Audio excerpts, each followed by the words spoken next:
Antelope Woman, 2016, The Last Report on the Miracles at Little No Horse. The Master Butchers Singing Club 4 Souls, The Painted Drum. The Plague of Dove's Shadow, Tag the Round House, LaRoe's Future Home of the Living God, The Night Watchman. The Sentence, Mighty Red. A novel, Louise Erdrich. Names, characters, places, and incidents are products of the author's imagination or are used fictitiously, and are to be construed as real. The Mighty Red, Mighty Erd 9 trillion, 780 billion, 63 million, 277,000, 2044, CT 21 YI. 24 to 24, 9:34 a.m. Also by Louise Erdrich novels I Am. The Mighty Red.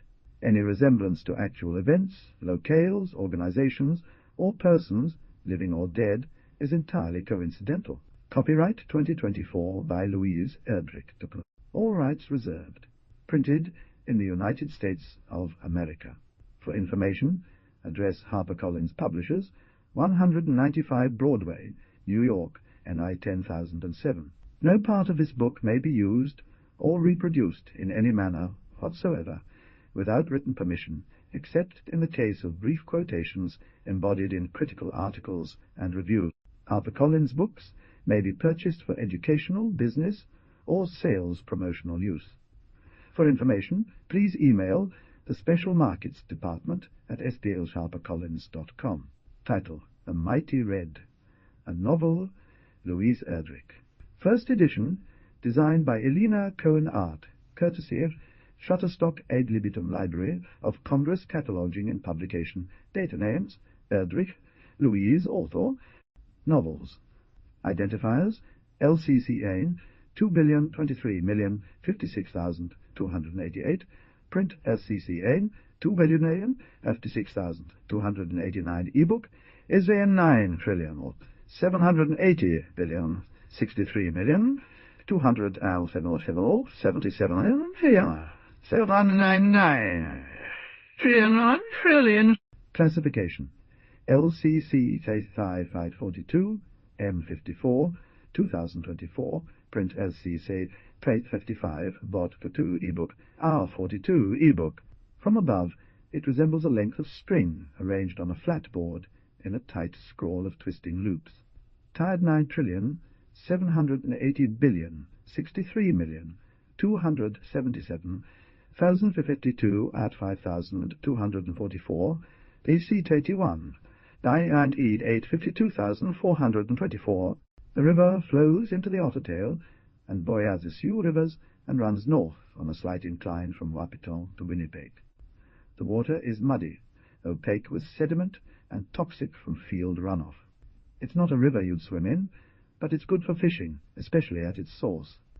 The river is changeable, a slow and sleepy trickle in summer, rampaging like a violent toddler in spring, when it sweeps across the land, reflecting the sky like its Madeira, vast prehistoric lake.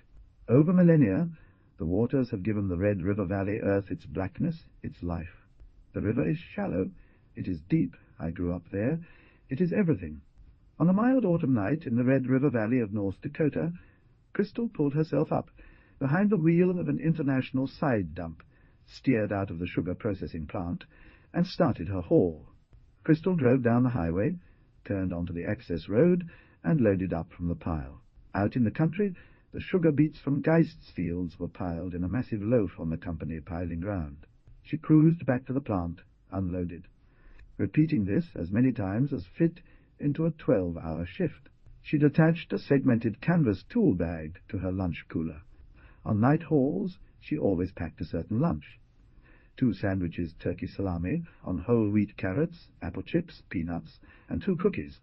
The pockets of the bag were always filled with the same things: phone, Maltese tool, black jack gum, icy hot roll-on, Tylenol, lip balm. She brought jalapeno meat sticks, her toothbrush, wallet. In her pocket she kept a lucky hat knitted by her daughter. Crystal also wore an olive wood cross brought back from the Holy Land by Father Flirty. She wasn't much of a Catholic, but like other people who crave order, she was superstitious. Her shift was 6 p.m. to 6 a.m.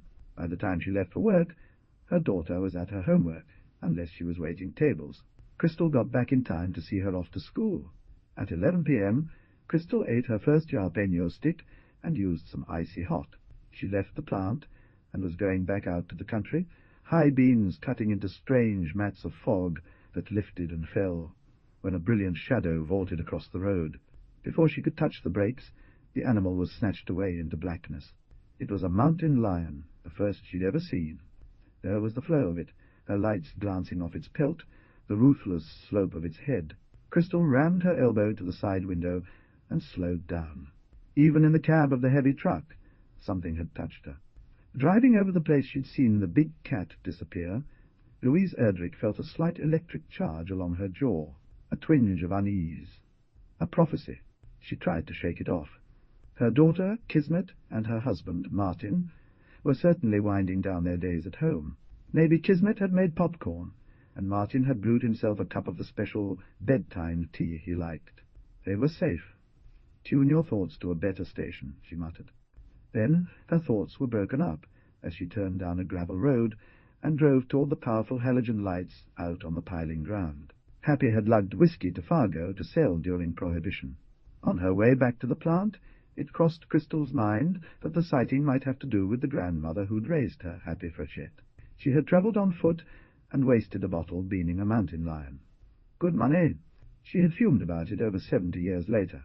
Each time she told of her walk, it got longer and more eventful. Was sighting the cougar a sign she'd finally died? Avidity and cruelty had kept Happy alive, but nobody could live forever. Although if there was anyone... Crystal reeled in her thoughts, drove up the lift, the beet plant. She put on the hat Kismet had made out of sparkly gold yarn. It was like a warrior helmet. A couple of the guys teased her, but she mocked them back, pretending they were jealous. She was still buzzing from the mountain lion, but she didn't say a word about it. The big cat had appeared just for her. The lift rose until the mercury switch opened the side gate and tipped out 32 tons of sugar beets. Tonight the topic was angels. By the time Crystal was back on the road, the call-in show she liked to listen to was on. Are they out there? Are they listening to us? Answer, yes. The host, Al Ringer, was talking to an expert. They were discussing creatures of holiness, the Prince of Faces, Tetragram Maton, and the Order of Cherubim. The angel expert said she would break this down. For instance, the configuration of Libra, currently on display, was ruled by Zuriel. Was it worth engaging with Zuriel? Probably. If you watched the heavens, you could ask for help from the angel president involved in governing the movement of the stars, mighty Erd9 trillion, 780 billion, 63 million, 277,052, 5,244, Pacey 20 wine, I 90 red 5 that night, 452,000. I am the mighty red, 54944 a.m. Although Zuriel transcended speech, Zuriel communicated with the Lord of Hosts through signs, conveying what was necessary, what was desired, on earth.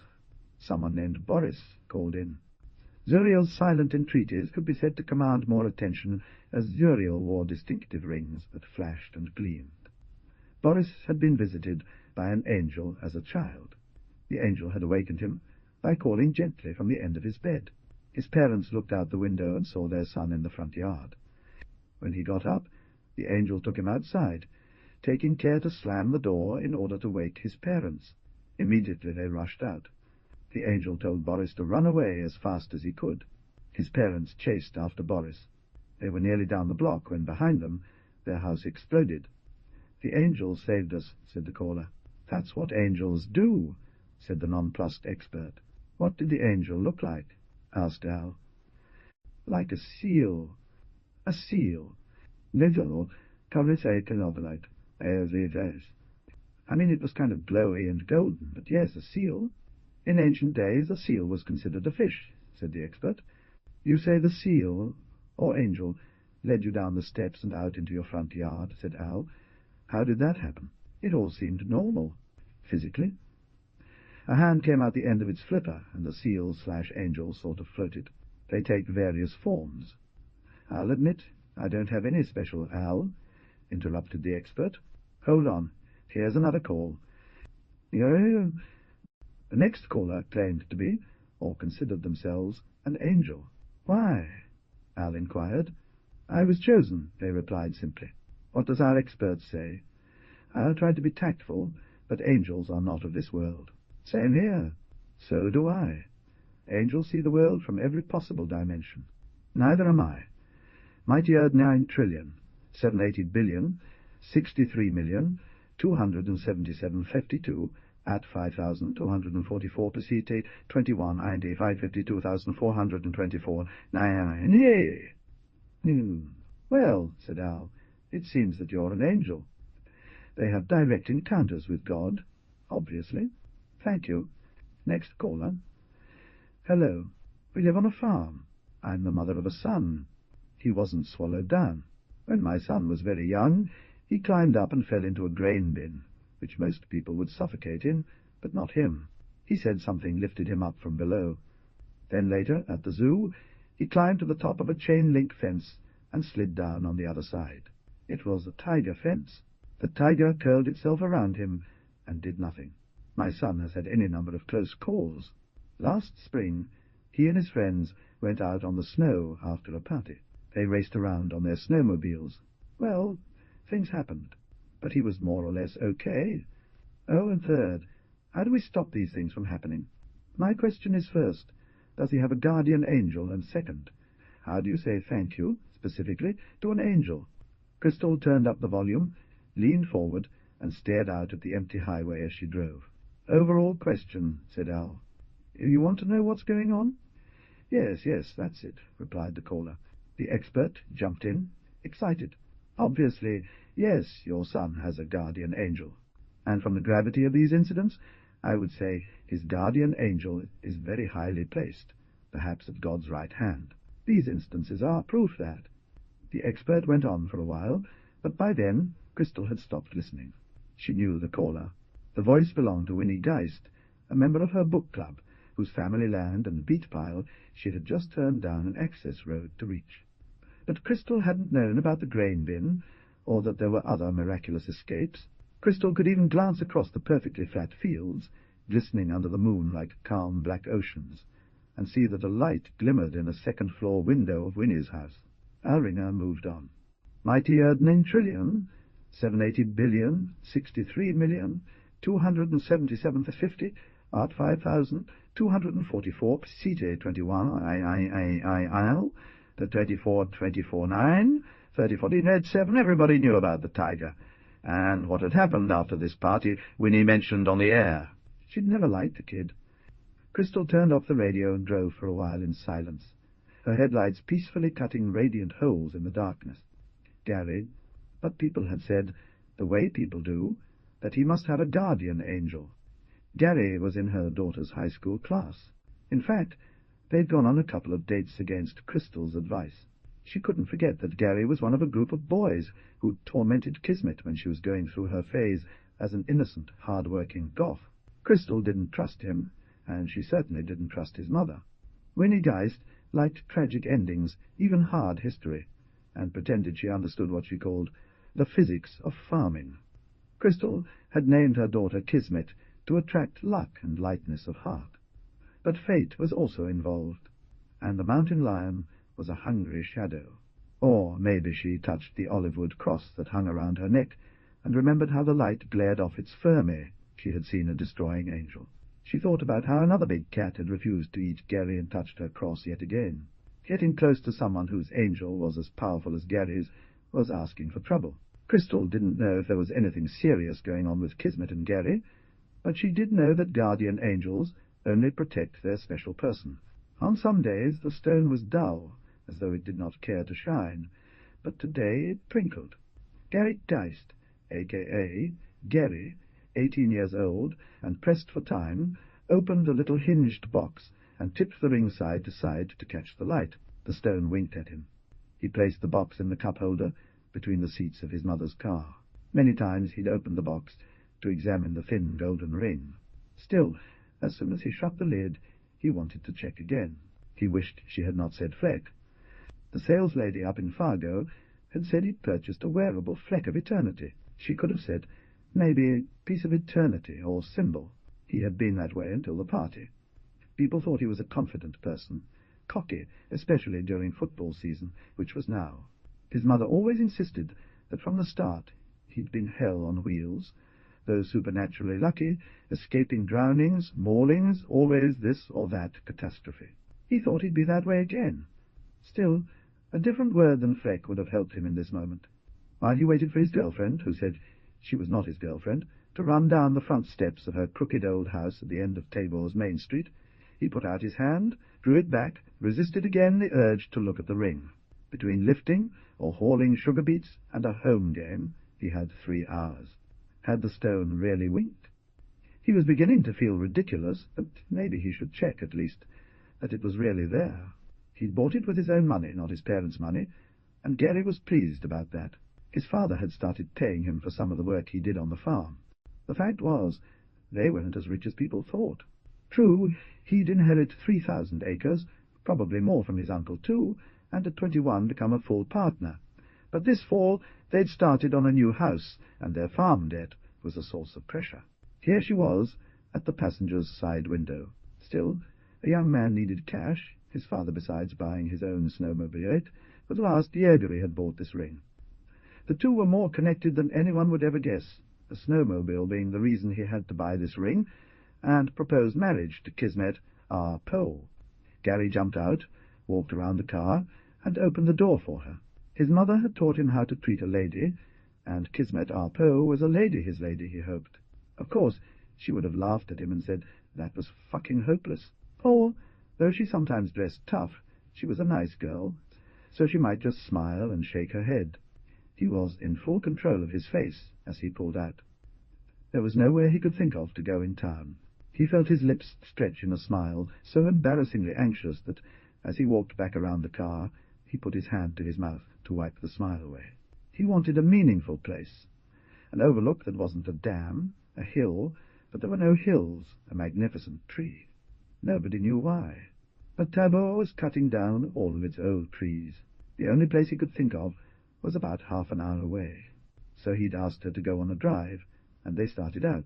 A seed station, stacked pallets, Pookie's Valley Steakhouse. After the last of 3 stoplights in town, they took the curve on the first overpass, went by Steve's autobody, and then lines of giant farm machinery. On the straightaway, Gary steered with his knees, and occasionally draped a few fingers on the bottom of the wheel. Kismet's thoughts were elsewhere. They used up their conversation in the first few minutes. Then Gary asked if she was bored. She brushed that off and said she was a visual person. This didn't really bother Kismet. She liked her own thoughts and could enjoy an uncomplicated silence. "I mean, if you're bored, we can talk or something," he offered. "No, that's okay. It's good as talking. I like watching the world go by." In fact, it was better, at least where Gary was concerned. She counted the even peaks of pine trees that surrounded farmsteads to break the wind. She liked the way the fields and ditches looked in late October, the soft, scorched colours, the pale stubble left in the rows, the trees stripped bare and bristling. M was a part of small-town life that you had to get drunk to accept. She wasn't drunk now. She wasn't drunk very often. Mighty Earth 9,780,000,000,063,277,2044 CC 21 I9D 1252,424.99 34 AM the mighty red 13, however. With a mile or two. A question, however. With a night as she was bored made the silence complicated and exposed the consciously bored reminded her of what her cynical best friend, Stockton, had said, that Bordeaux. Still, there was something about him. She did think that if she spent much time with Gary, though, she'd have to have a bottle handy. She took a deep breath, held it, and blinked at the square lake. Yes, it was a square lake. The earth had been dug from a field. The displaced earth had made the second overpass. Kismet watched the lake go by as she slowly released her breath. "It's nice just having a quiet ride," she said. Kismet wanted to forestall Gary from sharing his thoughts. He might get solemn and talk about his farming ideas or his philosophy, which was that you should do what your mother told you to do. Kismet had met Gary's mother, and she questioned that. Gary believed that radio frequencies could carry disease. He began many sentences by stating there are two kinds of people. He loved deer. He did not believe in God, but expressed his ability to support the concept that aliens had crafted the web of life. He also discussed, for instance, the 10 Commandments, and would question if thou shalt not kill applied to deer. He cried when he saw a dead one. He also cried when he saw a living one. He didn't hunt. This was a thing about Gary that really bothered Kismet. His father and uncle tried to take him out hunting. He refused. He loved animals, not only deer, but every animal. Still, she didn't appreciate it when he said that she reminded him of a deer in winter, with her dark brown eyes and matching hair. Deer were lovely creatures, but they were prey animals. She pushed her seat back. College will get me out of here, thought Kismet, and a tiny rush of fear made her want to sleep. The sun was beaming through the windshield, and it was autumn sun, the mellow light of early afternoon. Aliens again, she murmured. Damn straight, said Gary in a heroic voice. She fell into a dreamy nap as Gary meditated aloud about whether dinosaur bones were real or had been placed there by a super-intelligent race of ancient humans, or by aliens. You know the bones are real, said Kismet. Probably, said Gary. Remember Blosnik? Here's the turn off to that place. He was a hands-on man. There's two kinds I know, said Kismet. Your mum and dad. Yeah, Winnie and Diz. He liked calling them by their first names. They always say there are two kinds of people, hands-on and hands-off. That was where you found the bison tooth. They really liked how Blosnik took their class out to dig fossils on the banks of the Cheyenne, said Kismet, which aliens didn't put there. Though sometimes a surprising thought broke through. But not today. She closed her eyes, and wondered why she was spending her day off with Gary, listening to the same things he said over and over. Okay. Gary nodded. A bison tooth? Petrified, he said. They spoke in unison. You know, turned to stone. She looked away. Gary's throat tightened. His nerves got the better of him, sending him back into old conversation patterns. He slowed the car. They were almost there. At home, he displayed the tooth on his trophy shelf under a glass cheese dome. I love that thing, he'd say every time he passed it. He'd brought it for luck. Currently, the brown stone tooth was in his pocket. He and Destiny would have to walk to the place he'd dug it up.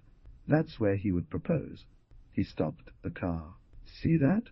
He pointed across a field and told her it gave on to the riverbank. Destiny wasn't having it. We're walking across a field? Are you kidding? I wore my nice boots. Kismet lifted her foot up and rested her stacked heel on the console. Not budging, Gary. Don't be a hard-ass. I want to show you where I found the petrified bison tooth. The tooth is cool, I concede that, but... Gary followed her look. True, getting shot at wouldn't make her want to marry him. Hey! Kismet nicked her chin at mighty red 9 trillion, 780 billion, 63 million, 277,244. CCO 21, 9814, 52,424 AM. 30 red, 15 some hunters in orange vests, walking along the edge of a shelter. She plucked the box from the cup holder, and before he could speak, she opened it. Irene, she put it back. Let's go home. He scooped up the box and begged her to wait. Give that to your mom, said Kismet. I'm going down on my knees. In the car? He swung the car out, and the box rattled back into the cup holder. Kismet braced herself as they fishtailed on a gravel section road, and then careened into the presence of a deserted farmhouse overgrown with giant thistles. Baby trees reached through the tousled shingles of the roof. Gary stopped the car with a jolt and turned to her in torment.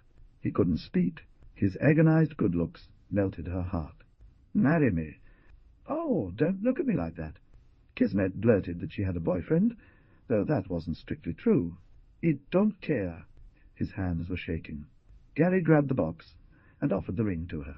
He'd lost weight since last March, and the hollows in his cheeks gave him an eerie authority.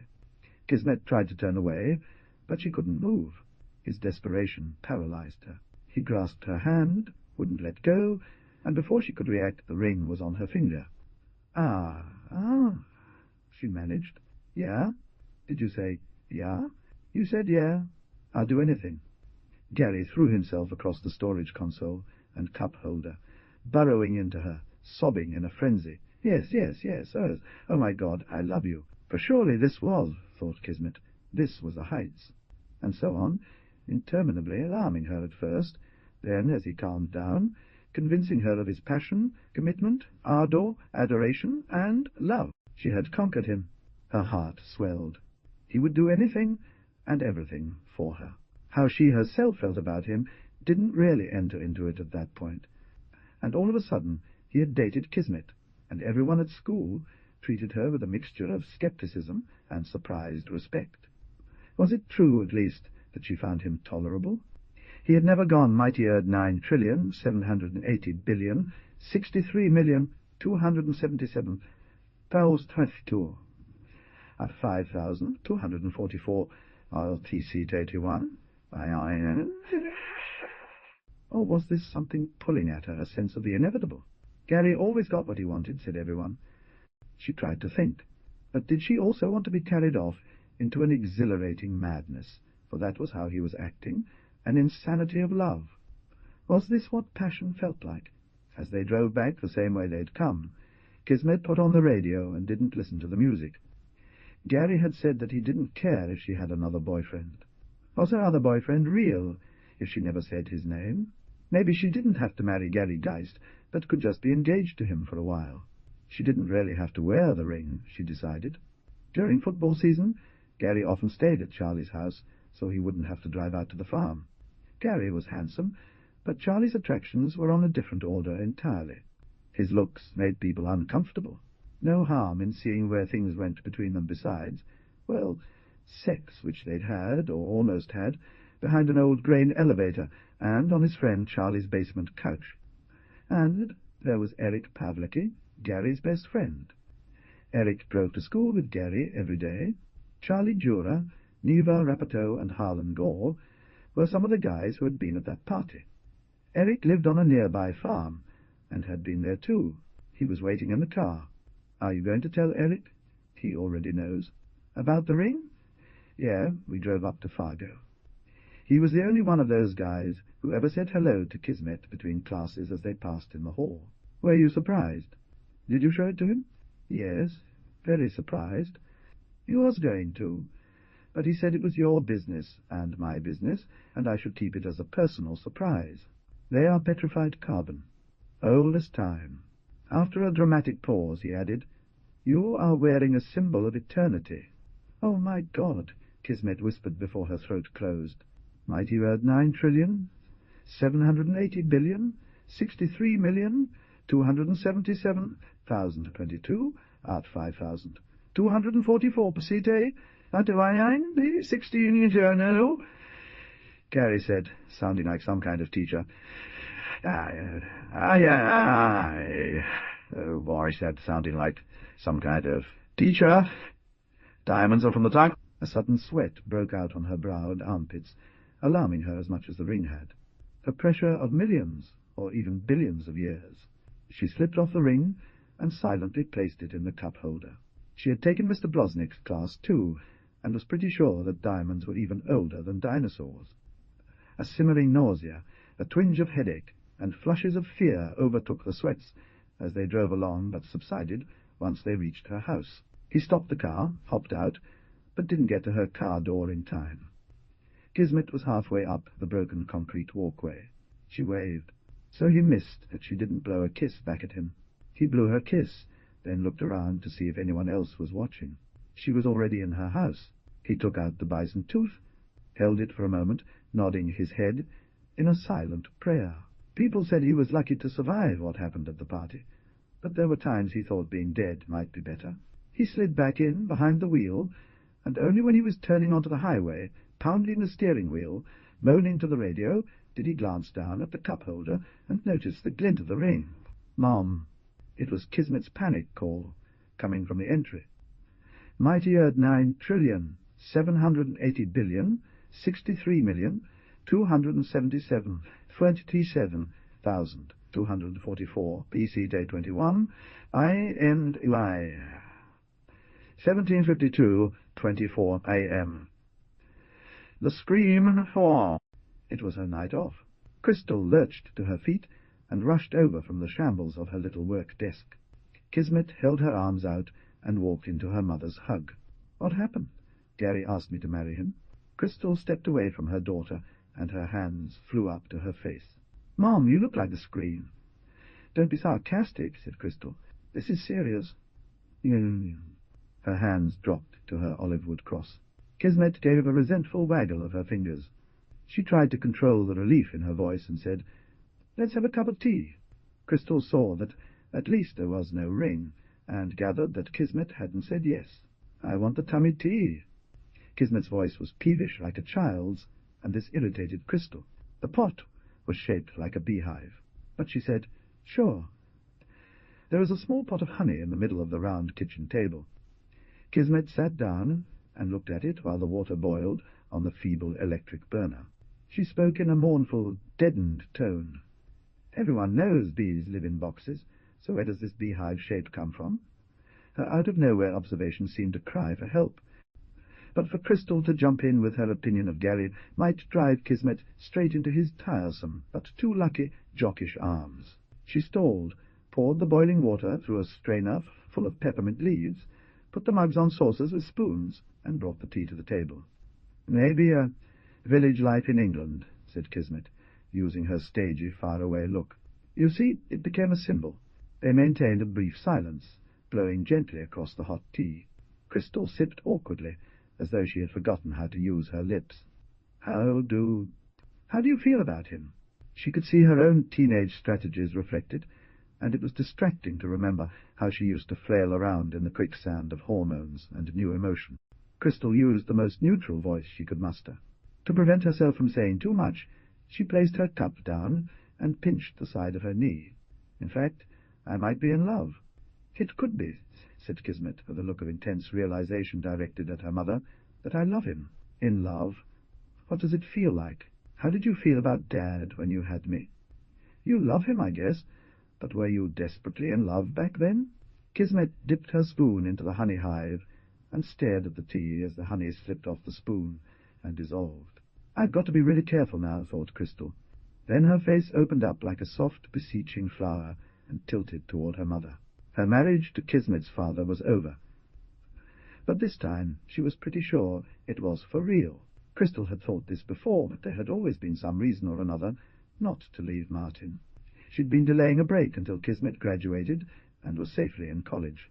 Her heart squeezed in, out, in, out. She mustn't speak of this. She drew a calming breath. Desperately in love? As happened so often since Kismet had become a teenager, Crystal pictured a rickety wooden bridge and plotted her way across. Thought so? I thought so, she said. Thought those were my feelings back then, yes. She could see that Kismet had something to say, but didn't want to shock her. But Kismet only had one question. Please, God, do not let her be pregnant, thought Crystal, and closed her eyes. Crystal opened her eyes. How much was sex? Was it sex? Mightier 9,780,000,000, 63,277,052, at 5,244, PC 219, NID 19, 424, 9. You're still on birth control, right? Yeah? Give me the numbers. The numbers, like a percentage. Crystal threw her hands out, miming idiotic shock. Then they slapped their hands over their faces and whooped with laughter until they couldn't breathe. Give me the numbers. Give me the numbers. Finally, Crystal gasped. 80. Kismet screamed and pretended to choke on her tea. At last, Crystal couldn't take it, just couldn't take it any more. She put her head down on the table and mumbled loudly. He's not good enough for you. Crystal sat up. Kismet's face had hardened almost imperceptibly. Now it was like they both had poker hands and were trying not to show their tells. Kismet broke first and took the mugs to the sink. I am a dumbass, Crystal thought. He really loves me, Ma'am, she said, looking out the window into their scorched brown sacred yard. They were practically the same height, Kismet just taller by half an inch. She had melting brown eyes, thick black lashes. Without smiling, Kismet could employ a devastating dimple that marked one side of her smile with a hint of irony or complicity. They were pliable but sturdy women, not conventionally pretty in a contemporary way, but more like 1930s movie stars, with curled Cupid's bow lips, eyebrows dark and flared, faces classic ovals with prominent cheekbones, sharp jawbones. Crystal's eyes held a sharper glint, as life had taught her to be suspicious. Both were curvy, agile, with small arched feet suited for high heels. They could walk for miles in heels with only minimal discomfort. Their languid-looking, plump hands were actually tough paws. Crystal's were steering-wheel trained by the international. Kismet's were agile, from bearing plates from heat lamps to tables. They were both hard workers, descended of Ojibwe field hands, potato pickers, dedicated bootleggers. In fact, Crystal's maiden name was the same as that of John Dillinger's Menominee lady, Billy Frechette. In those old films, Mighty Earth 9,780,000,000,000, 63,277,22 at 5,244, AC 24 Mighty Red 24 Poe. She'd kept that name, but allowed Martin to give Kismet his last name. Another dark name, with a namesake whose hair curled around his temples. Crystal's and Kismet's hair wasn't poutily curled, but flat and dark. Crystal's was cut to her shoulders, and Kismet's hung halfway down her back. When Kismet wanted to end a conversation, she gave her mane an emphatic toss. She did that now and walked up to her room, leaving Crystal at the bottom of the stairs. His mother had wanted to give Gary the money to buy the ring. Winnie knew everything, or almost everything, because he'd talked to her right after the party. She knew who, or maybe what, had visited him when he was stuck on the branch. Mighty Red 9,780,000,000,000, 63,277,022 at 5,240, C21 52 memory. After 24, Ellie decided not to make a big deal of it. She knew that it kept visiting, sometimes even during games. It was really a hardship on a farm family for a son to play football during the start of the sugar beet campaign. And he had other reasons. It seemed reasonable that with all that had happened he might not play this year, but it was his senior year. So they hired a harvest hand from town, and Gary lifted or hauled beets as long as he could into the night. And so what if he was failing Speck's type of math? He knew a lot more math than Speck thought. You had to know a ton of math to farm. It wasn't really his fault. The teacher had it in for him, as everybody knew. A few months before, his mom had worried about field chemicals. Ever since Diz had started using gramoxone, which contained paraquat, she had been paranoid he might slip up. Even getting it on your skin was very bad. A mistaken taste of the stuff would destroy your liver and kidneys. There was no antidote. Diz and Dusty were extremely careful, but she was still freaked out. And then there was the atrazine, Diz used on corn. It was a chemical that contaminated well water. Winnie was chiefly concerned with atrazine's impact on the penis, shrinking it, or rendering it feminine. Why? She claimed she was trying to heighten Diz's awareness. However, Gary found her statement drastic and troubling. Once school began, he glanced around in the locker room. Maybe the whole group skewed. It seemed like he was normal, but then again, maybe the chemical had affected them all. He'd gone online. A lot, in fact. Not because he was addicted to porn, like they thought. Probably not. What he saw depressed him beyond bearing. There were so many kinds, and which kind was his? He had Mighty Earth 9,780,000,000,000, 63,277,50, to at 5,244, CC 21, I Dread 24,934 AM, Mighty Red 23, He realized he could only see it from one angle. Looking down and using a mirror didn't help. He flipped open his prized Razor 3 and took pictures of his penis from different angles. Among other things that happened this fall, Neville had opened Gary's phone and scrolled through his photos. At that point, Mr. Speck walked back into the classroom. Then Neville loudly claimed he was scared to be alone with gay Gary, which in turn caused Gary to deck him during math, and so forth. Gary was standing over Neville, whose nose was bleeding down his face. "Gary, did you hit Neville?" Yes, sir." "Do you remember what exponentially means?" "No, sir." Neville was still on the floor. "Yes, sir." Mr. Speck, with his square head and thick black eyebrows casting shadows over his small, gleaming black eyes, Mr. Speck, who had a mop of hair and an intensely intelligent gaze, and exuded a coolness unexpected from a math teacher, said, "Did you study?" Gary looked down, and Neville was laughing at him with blood on his teeth. "Get out of here," said Speck to Neville, "and on your way to the principal do not drip blood on the floor." Speck walked toward Gary with a book in one hand, and stood there with an air of patient contempt.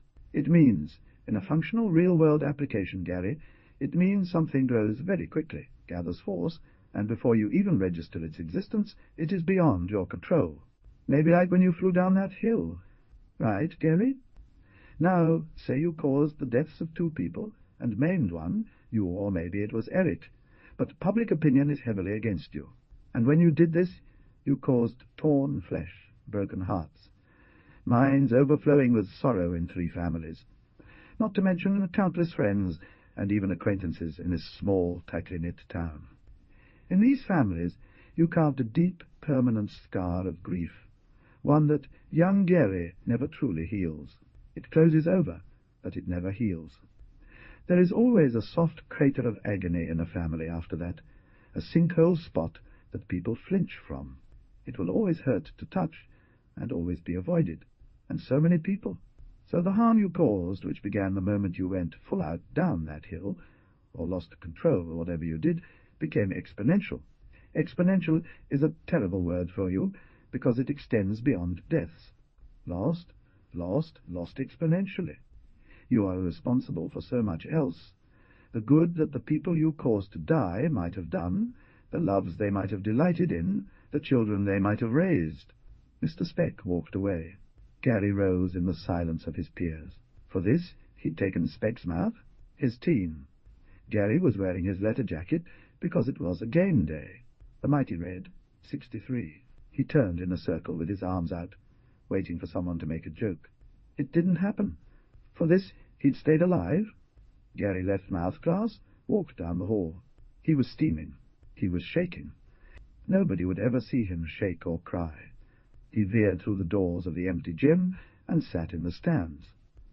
The nameless, unbearable sensation welled up in him. He wanted to throw himself down to break his head, but with regret he thought it wouldn't work. The gym floor was made of wood. The only thing to do was act normal. He went out. He got up. He felt his mind rushing back to that night on the river, and how he should have handled it, but those thoughts were useless. He knew that Kismet had social studies during 3rd period. He paused outside her classroom. Instantly his breath slowed and his heart calmed. There was something mysterious and magical about Kismet, and dating her helped Gary feel sane. He suspected it was her Native American blood, though he never mentioned it again after the first time. Gary was awed by her effect on him, but for most of the years they'd gone to school together, she just seemed weird. Before she took a job and cleaned up her act, Kismet was a goth, a dollar-store goth. That wasn't at the point.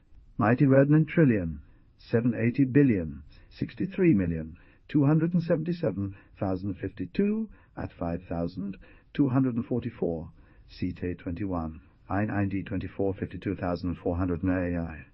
34 AM. I am never like all mothers and daughters. Both Kismet and Crystal went through his. Crystal didn't react when Kismet came downstairs the next morning and went to school, so she upped the ante. One bleary night she self-dyed her shiny hair a harsh, lustreless blue-black, set off her narrow eyes with thick black lines, and brushed her eyelids with gradations of purple and maroon, tried to be secretive about her stick-and-poke tattoos. Kismet and Martin had memorized some of their namesake Edgar Allan's work. She pretended not to notice. Crystal caught a glimpse of the word nevermore on Kismet's shoulder-blade, and a raven that came out, looking like a pigeon. In truth, she was depressed about it for weeks. Kismet's clothes were from rummage sales, or thrifty life, all black, of course. Some she shredded artfully, others were ripped or worn thin already. Kismet was sent home for the slashes beneath her butt that went too high and showed purple panties. She was sent home again for sneaking out of the house wearing a T-shirt printed with fake breasts, including nipple she'd found the T-shirt in a garbage can. "Stop wearing garbage," Crystal yelled at her. She was on a 6 p.m. to 6 a.m. schedule and had been roused from crucial sleep by the call from the principal. "All we can afford is garbage," Kismet said. This stung, and Crystal teared up. Kismet got all hangdog and mumbled she was sorry. Crystal just kept driving, allowed the misery to sink in, and wondered where she had gone wrong. Maybe she should have married Kismet's father, but it was not good business sense. If Martin got into financial trouble, and that seemed almost certain, she didn't want to be responsible. "No," said Kismet. "I respect that. Mighty word 9,780,063,277,022 at 5,244, 24th CD21, I am 24 I.M., 24/9, 26 Louise Erdrich. This some kind of punishment for me, not marrying your dad? I think it's cool. Is this about me in any way? No. Then why?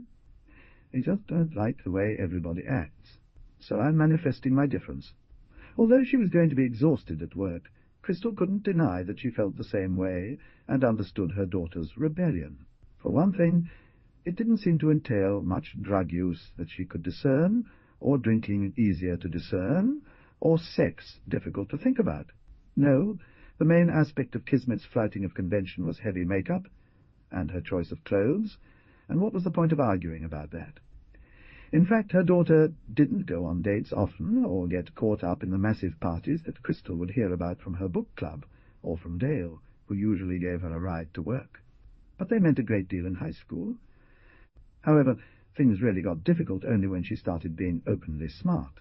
She answered every question in class, beat everyone at chess, and counterattacked in casual disagreements with those she began to call her so-called friends.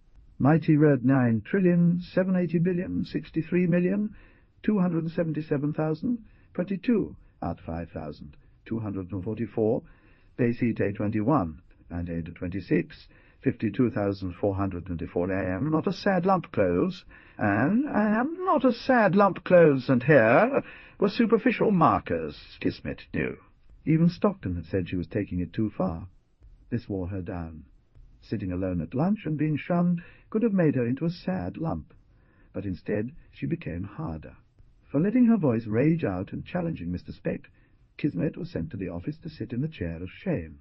If a popular girl was sent there, it was the cool chair, but for anyone else it was humiliating to be seen through the walls of the glass-enclosed main office.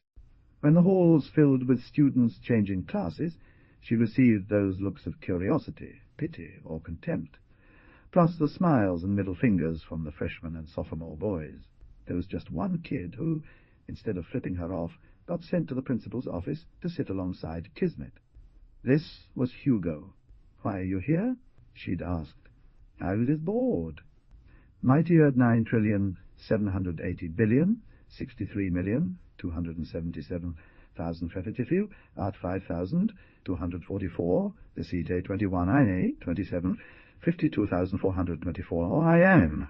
The churl Hugo dropped out of school after sitting next to Kismet in 9th grade. "You mean, what did you do?" started laughing. Brosnick's ear was full of shaving cream. Every time he turned his head, well, it was amusing, no doubt. "So that's why I'm here." "No, I meant why are you even here at all? At school? You're a genius." "Me? Yeah, idiot." The next day Hugo wouldn't go to school. His mother and father dragged him to the double doors a few times, but Ikor and Bev just didn't have the heart to push him through. He was smart. He was brilliant. So they applied to homeschool Hugo and whitewashed the cold basement so he could have a place to study. They began saving up to buy him a computer, but he surprised them by scrounging parts from the local library and junior college. He assembled his own computer, and there he sat, in the basement, wearing fingerless gloves and a parka as he hunched close to the screen. During the late afternoons, Hugo worked at his mother's Main Street bookstore, Bev's Bookery. Some days he rode in the truck with Ikor, sanding streets and filling potholes for the city. Sometimes he went out with his father to check fields and pastures, or they might respond to complaints from neighbouring farmers. Icor, as county weed control officer, might advise farmers on weed eradication. Hugo earned his GED and began taking college courses. He wanted to grow up and start making money so he could ask Kismet out on a date. He cleared a number of hurdles.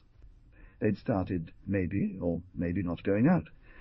If he was honest with himself, Hugo knew it was on the maybe-not side. But more could happen. All he needed was money and a car.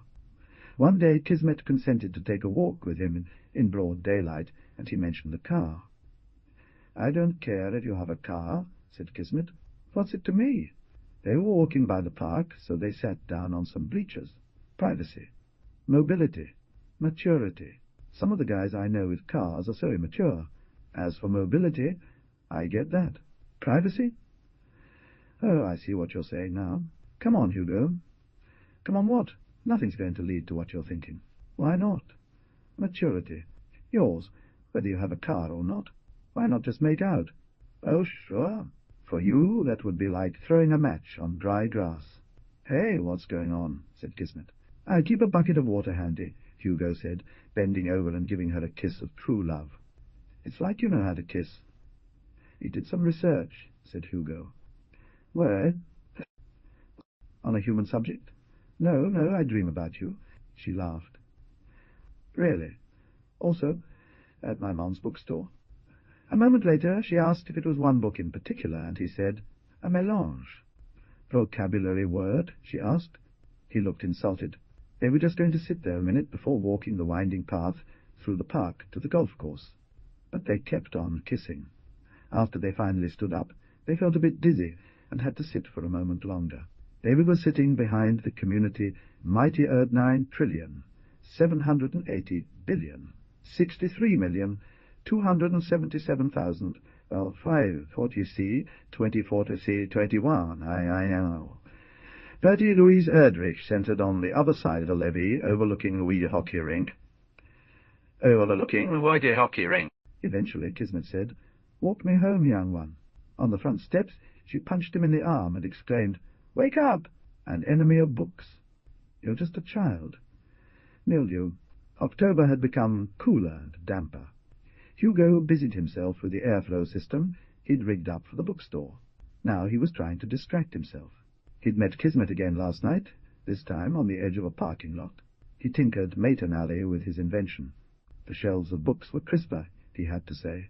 Tinkering with a dehumidifier, he decided it might be simpler to suck air into a gentle area of warmth heated by a coil, and then to breathe it out drier, fresher, spore-free without the emptying of tanks and the frequent breakdowns and constant changing of air filters. No curled covers or subtle mouldering in the bookshop. He was weary of the perpetual battle with mildew. He took a seat at the desk.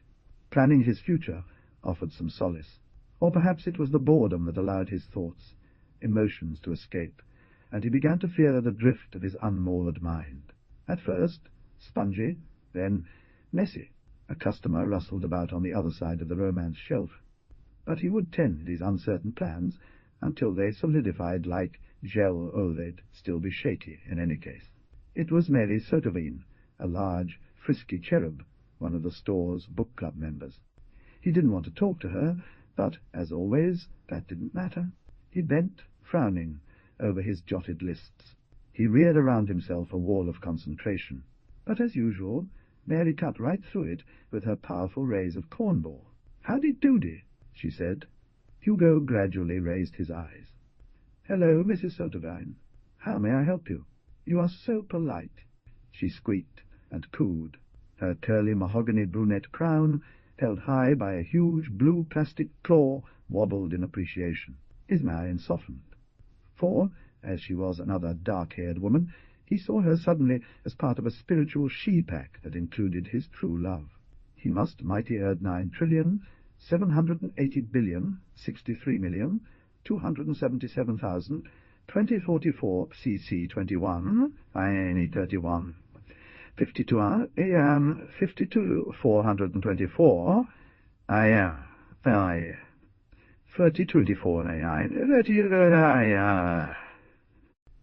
He looked at Mary so divine thoughtfully and said, "I think I have something for you, a book you might enjoy. Maybe it's the next book club choice." He had read it.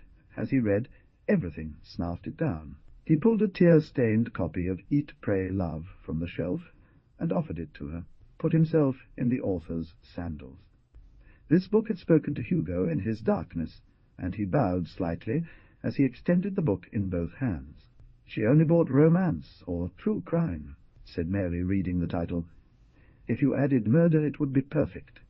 "The human search for love," said Hugo, "pairs well with the human search for meaning, and maybe it could solve a murder. Here, Bev's compliments." "Nonce." Hugo added a tattered paperback by Viktor Frankl and bagged the books, folding the plastic tenderly over the hardcover with original jacket and the stained search for meaning. His textbook defined a superion as spanning billions of years and encompassing more than one era, which were units of millions. There was the Paleozoic era, the Mesozoic era, the Cenozoic era, all derived from Greek terms for ancient life, middle life, and new life. Mighty Earth 9 trillion, 780 billion, 63,277,052 at 5,000, 244, PCT 2044 9, 3452,424 9, 34 AM. The search for human meaning in the context of geological time. Hugo his senses, and stared into these, and stared millions of years. Periods like the Jurassic or the Quaternary, which we are still in, were also millions. Epochs and ages span thousands of years. In comparison, what does it mean to live moment to moment as I am living? Each moment without knowing if she loves me seems like a superion, Hugo thought. Then, when I am with her, time collapses. Kismet is a collapsed superion. Hugo was a pompous thinker. With Kismet there is no time. Or perhaps we shoot between epochs on a ghost ship of desire. I'm just trying to get this straight. You don't know, he said out loud. Beneath his feet were boards. Beneath the boards, a basement dug from a 30-foot-deep tranche of topsoil and reinforced with common fieldstones or glacial erratics. Erratic terrain, he called them, using the Latin words eratus and terra to mean ground that has wandered. The term was still used to describe stones left behind by glacial ice. In the last decades of the 18th century, a geologist endlessly named Henri-Louis Frédéric de Saussure noted boulders of a foreign granite scattered on top of limestone high in the Jura mountains of Switzerland. That is my heart, thought Hugo. My heart propelled into place by a massive force and left here a lonely erratic. Hugo put down his book because tears were leaking. He felt they had pooled in his heart because of his being faced with so much meaning. Sometimes the earth would capture a volume of ice, and the land would form over it, mounding to create a dead ice moraine. You might end up with a temporary source of water or a glacial spring. Then, as the earth warmed, glacial tears would water the ground from within. These were common when North Dakota was responsibly inhabited, when dinosaur bones lay on the surface of Hell Creek, and the Nile of the North, the Red River, was muddy but pure. Now, in the valley, the aquifer was being tapped out to make perfect potatoes for McDonald's fries. There were no more secret bubbling springs. Through the spears of snake plants and gaping hearts of monstera plants in the front windows, Hugo kept an eye on traffic. Early in the day, he had seen Gary passing by alone in his mother's car. At least they weren't laughing. Later in the day, Gary came from the other direction with Kismet. There were no visible signs of happiness. They still farmed, and some still had land. The Pavlekis were many generations removed from the first wave of Bohemian immigrants to flee conscription in the army of the Austro-Hungarian emperor. Kismet wasn't even smiling, but why was she with Gary Geist? Why was she with Gary when the night before she'd been with him? Mighty Earth 9 trillion, 780 billion, 63 million, 277,052, 24 per CT. Why? I'm Eric's plan, 454 per C 224. I am Eric's plan for a Bellotte plan. Geist's land was close to Pavleki's, and since Pavleki farmed no sugar beets, Eric and his brother helped the Geists out after football practice, taking turns with a lifter, or hauling beats from field to piling ground as long as the rain held. As long as the rain held. Off. After she said yes, though. But one day Eric drove toward the fields in a downpour, and there Gary told him that Kismet had refused his engagement ring. Maybe second thoughts. Maybe. How do I get her to take the ring? You really want my advice? I guess. Wait. Give it time. Just wait.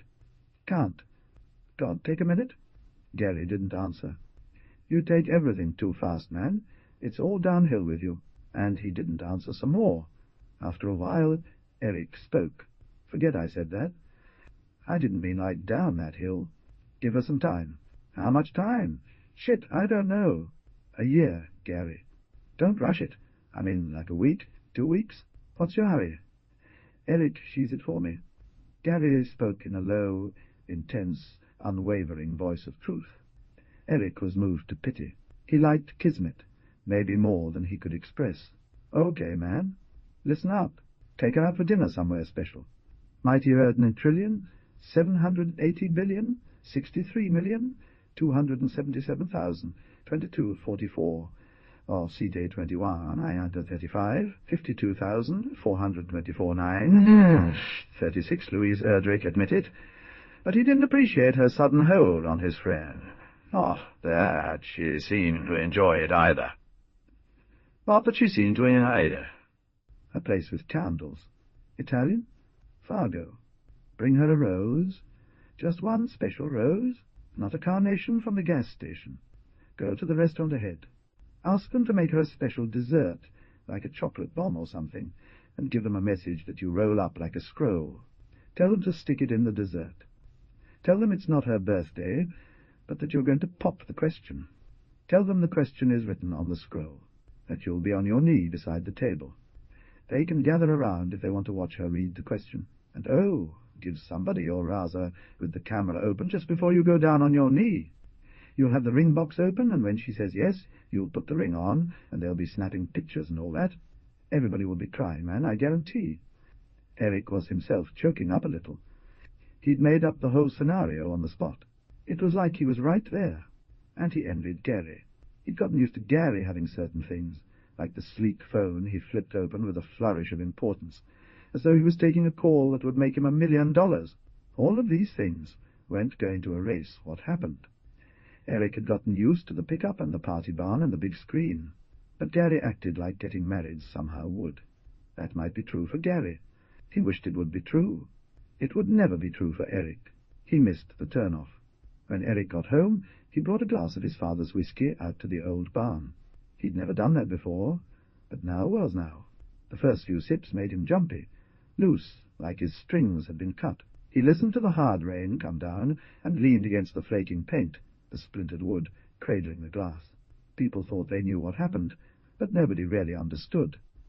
Liquor did that to Eric, which was why he rarely drank, and why he absolutely hadn't since the night of that party. Although he excelled at football, he found greater enjoyment in wrestling. Eric played tight end, due to his versatility and quick thinking on the field, just as he demonstrated that night. When he was straining to break a hold, he sometimes faked a weakness. Reversal! Reversal!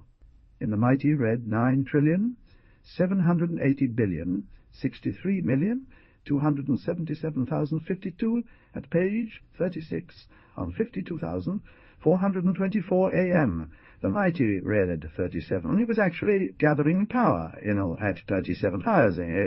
I thought of his body with a slight relaxation. His opponent will achieve a surprising reversal. But Eric thought that this capability of his deception only seemed to manifest when he was cornered. He had been cornered the night of the party he had deceived, and it had been for other people to spare them. The crowd would be chanting, and it was in such a moment that he made a move that caused Coach Jaws to pep-talk him by insisting that he had a lot more talent than he knew and should believe in himself, because they implored him. When he reversed a near pin, it was for other people too. He could hear the river now across the field, running unusually high for fall. As usual, last spring, the high school had filled sandbags and surrounded vulnerable neighborhoods and farms. In those hours, a common purpose. He loved doing that because he loved working together with other people, nobody to deceive. Everything simple and clear, the way things never would be again, not for him. Icy hot, a brutal night of the worst weather, possible freezing rain. Misery gripped her lower back. Crystal's truck bed was sprayed with antifreeze, but a drizzle combined with a hard frost turned to black ice on the road. She turned down an access road, marked out by huge mist-haloed halogen lights, and then churned fearfully across a field of freezing mud. Her neck and shoulders spasmed at the thought. Sure enough, as soon as the truck tipped on the lift and the beach didn't roll out, she had to get out the poking pole, long and heavy. Crystal got her truck loaded from the 500-yard-long pile, dreading how the beats at the bottom of the load would freeze to the truck bed on the way to the plant. Crystal started gouging at the last beats, and worked until her biceps trembled and the back of her neck went numb. Finally, Dale drove up in line and gave her a hand. "That was killer," she said. "You don't know how I last the night out." "You still got that icy hot?" "Yeah." "You still got that jalapeno beef jerky, teriyaki?" "I'll stick close as I can behind you and trade with you every time we get back." "Deal, and I'll throw in Max Tylenol. We'll get through this shit." Dale was good stuff, decent and quiet, a lot like Diz Geist, at least what Crystal knew from Winnie.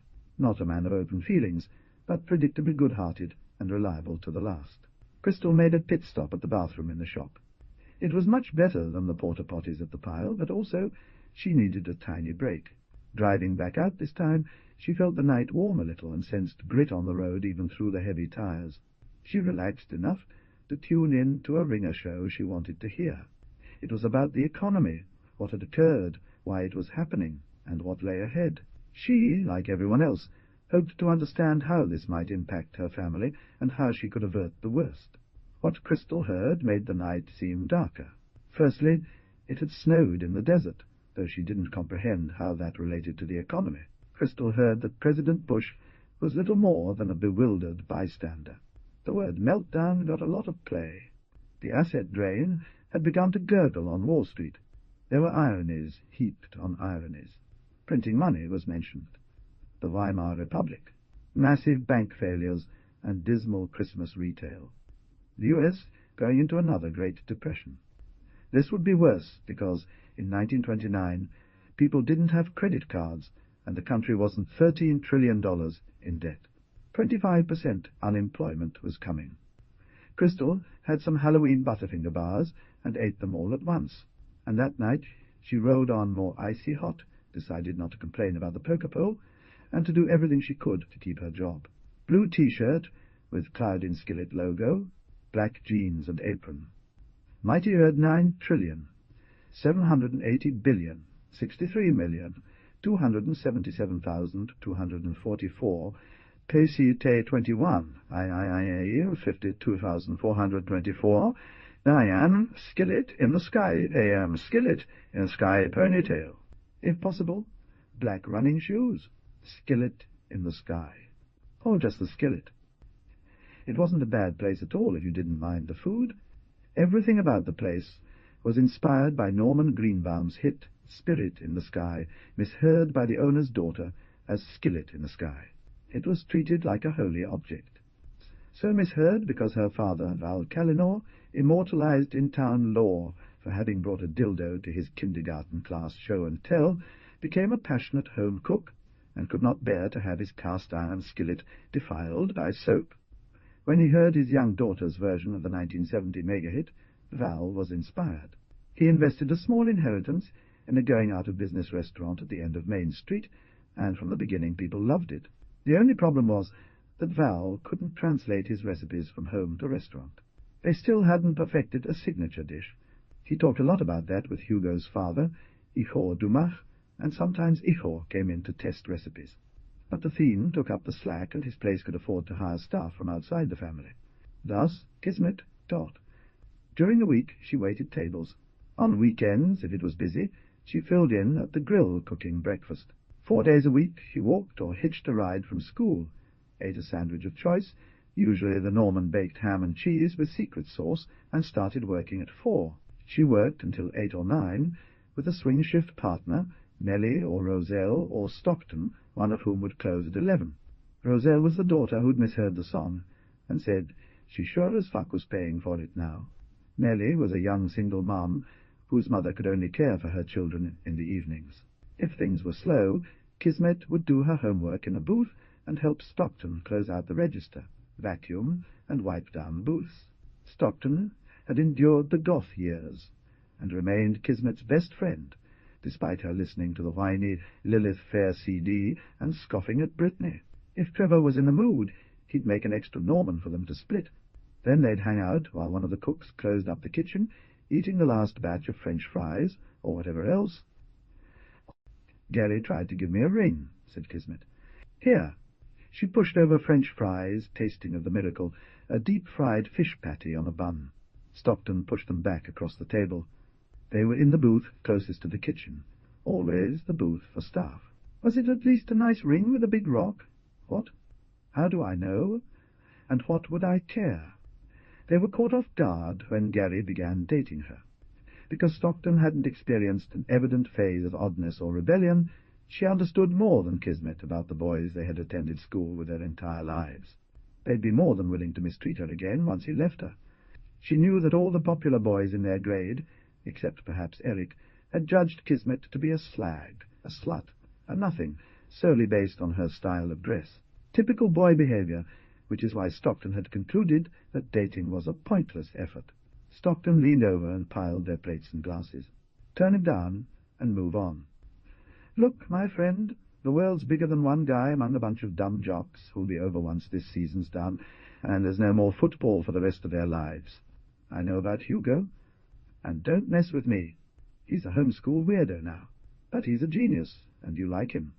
Okay, you like him better than you like Gary, maybe. You're starting to be a drag. Let's go over to your house." They left as Trevor locked up and took the ride he offered to Kismet's house. Her dad, as usual, was still in rehearsal for a community theatre production somewhere, and Crystal was hauling. Kismet and Stockton left their shoes in the cold entryway and stepped into the living room with its saggy blue floral couch, television set, built-in bookshelves, and banged-up coffee table. The large, square, forgiving cushions of the couch were comfortable, and Crystal didn't mind if you placed stockinged feet on the coffee table or ate popcorn well into the night. Stockton's mother was more particular, but as a lawyer she understood the need for flexibility. Oh, if he had owned a car, they could have gone somewhere and had a more persuasive encounter, he imagined, a better date than they'd had so far. Mighty reddening trillion, 780 billion, 63,277,000, Wet 544 per CT 21, I end 42,52,424, But he still didn't have a car, so they met in the playground outside the airfield, under the carcass of a restored fighter jet that was filled with gossiping sparrows. "I thought I should tell you," she began. "What?" Gary proposed. "To you? Duh. This was 1,000,000 times worse than being a lonely glacial erratic." His head began to vibrate. He eased himself onto a swing and planted his feet. His voice was a weak thread. "Are you getting engaged to him because I don't have a car?" "Not yet." "Are you assuming I said yes?" "Well, didn't you?" His heart creaked open. A beam of light struck his left ventricle. "Ow!" he said, and rubbed his chest. "What's wrong?" He reared up like a comic book hero, gazed hotly over his shoulder, and threw off his tractor hat. His hair ruffled in the cold breeze. "Volimte, my little pancake." He was learning to say, "I love you" in every language he could find. He made her laugh. "What was that one?" "Croatian? My dad works with a guy." As darkness fell, they entered the large circular slide and started kissing gently at its lower end. He possessed a tender touch, robust yet gentle hands hardened from assisting his father with carpentry, and delicate fingers from typing on a keyboard. He paused between kisses, allowing each one to intensify into something profound. She sat in the other swing. He sat back down too, and they held mighty 9,780 billion, 63,277,052, about 5,244, Sete, 52,000, hide I am, 44 9 35 a.m., 44 Louise Erdrich hands, chatting, swinging. She shivered. They were wearing puffy insulated coats and hoods, so they weren't cold at all, and their feet in padded boots stuck out at the end of the slide. He put his hand between the snaps of her coat and beneath her fleecy sweater. His hand left a trail of heat. Smolene! They didn't want to leave each other, but she had promised to finish out Stockton's night shift. Eventually, they walked over to the skillet. Have a coffee. He sat in the booth by the kitchen. She poured him a cup of coffee and took care of the other customers. She brought him the last piece of lemon meringue pie. The meringue was gummy and tipping off the lemon. Would you like an unclaimed bacon cheeseburger? Hugo looked lovingly at her. He was chubby, yes, always so warm. His cinnamon freckles, his long, arching red-gold eyebrows and lashes, his coppery, prickly hair, his skin darker than a normal redhead's, his mouth so alive and his eyes so brown and avid. They wrung their hands and pretended to wince. She touched his hand. Got an electric shock. Unclaimed. From when? He asked. Hey, beggars can't be choosers, she replied. Here, put a lot of ketchup on it. I'm not a beggar, foolish maid. I'm a god in disguise. Which was by no means the worst of it.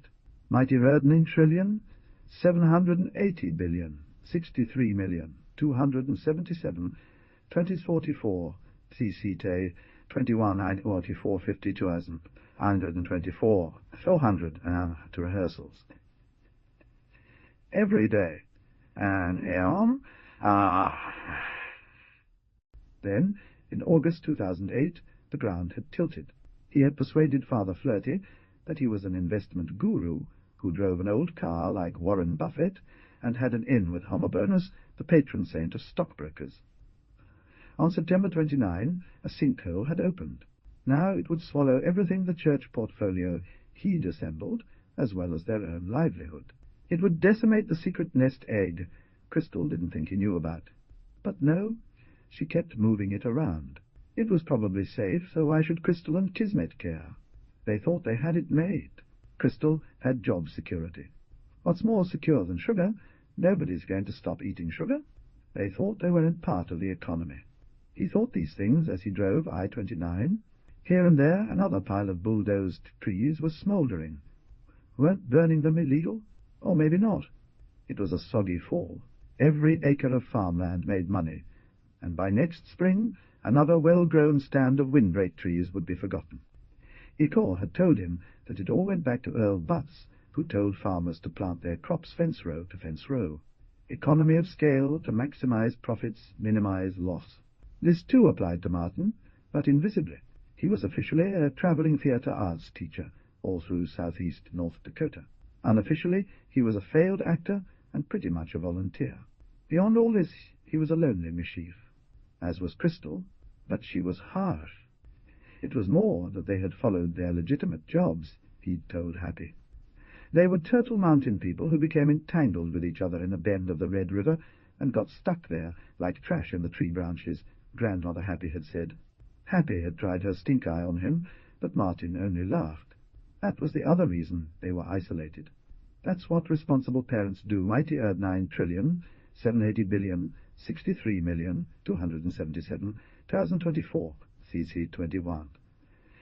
I in 44, 50 21, I in 45, AM, 36 Louise Erdrich, 46 Louise Erdrich. They did not want to be around Happy, or anyone related to her, or any of her husbands, and that was almost everyone. He loved his students, when he had any students, and they loved the stage, if there was a stage. Crystal seemed to like her job well enough, and he still had hopes, though often he just kept driving around North Dakota, scouting locations for invisible scenes in his head. For most of them, it was salvation. Martin pledged himself to remain an actor, and love the stage come what may, even with what was befalling the world. Though they talked about housing, on and on. Nobody seemed to care about the big house, the economy, even as the foundations crashed and burned. Of course, not a single young person, none of the teachers in the occasional teacher's lounge, so much as mentioned what was happening. Martin got out of the car and made his way toward a sock-smelling gym. Well, the teachers weren't financial experts. Sometimes an actor plays a part so well he just becomes it. So Martin could still count himself among the experts, because like the most expert of the experts, he was getting blown out of the water. He was working hard to save what he could. Drama. It was lucky for his mental survival that he could always return to his true home, and that he liked off-brand peanut butter. He slipped into the gym, sat down, and ate his sandwich slowly as he followed the scene. He loved sitting in the front row and doing line readings for the cast. He absolutely loved Threepenny Opera, how perfect for the times. He wished it went. He could do this show every night of his life, if he could only cast a good pirate Jenny. As always, when he tried to coach ferocity out of pirate Jenny, he thought of Crystal's audition. Their first meeting. Tonight, up on the stage, a scrawny, shy, wilting girl from West Fargo, with her bucket and scrubbing rag, was attempting the iconic song. Crystal, he'd thought, hearing her first delicate notes, a soubrette, hard as a diamond with winking facets. Not only that. Then she opened her voice out, and he'd felt the back of his neck tingle. She had a pure, wide soprano of harrowing clarity. Ting. Turns around in a harbour shoe. From. She went to a dangerously weighted mezzo, and blew his mind when she unloosed the black freighter he still feared was in her soul. Oh, dear. The bow-you-you. First, he held his hand up. He returned to the shy young woman with the adequate voice, who tried a wavery shooting, a pistol sort of gesture. She stopped. Cannons would be the things shooting. You need a bigger gesture, said Martin. But he honestly couldn't think of an appropriate one to give her. Just hold your arm out, he finally said. The young woman raised a limp arm and flopped the scrubbing rag. Martin pulled the old Mazda into the driveway. The car was buckled on one side, just a superficial crater. He got out, trudged wearily up the wooden stairs, chased by driving rain. As he walked up to peer over the back of the couch, popcorn kernels shattered under his stockinged feet. Now the bits would stick to his socks. He hopped around, removing each sock. In the entry he heard the television, and as he walked into the living room, he saw lumps of girl on the couch, a movie still playing, the popcorn bowl on the coffee table, and a grocery store jug of grapefruit juice on the floor. He tried to think, but that was useless. He made a ball of the socks and went to the kitchen, threw the sock ball down the basement stairs toward a dim pile of wash. He sat down at the kitchen table and stared at a placemat diagram of a sperm whale and a human being. He didn't know what to do, so he slogged past the balls of girl on the couch and went to bed. The next morning Martin went to early Mass and stayed after to discuss business with Father Flirty. Crystal always got Kismet off to school, after which he'd sleep through the day. They had coffee in the church kitchen and discussed the plate and envelope count, pledges, bequests. Martin came home and crept through the door, shutting it gently so as not to wake her, and he knew his vital necessities irritated them. He'd had expensive tastes, true, but that was in the past now. Sometimes he worried that he was home only to give the illusion of stability.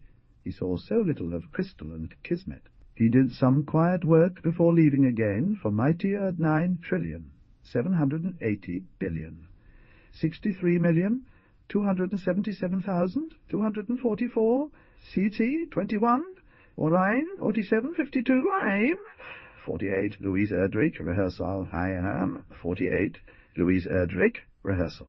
He missed really good coffee. The church coffee tasted of sackcloth and ashes. His joie de vivre was fading.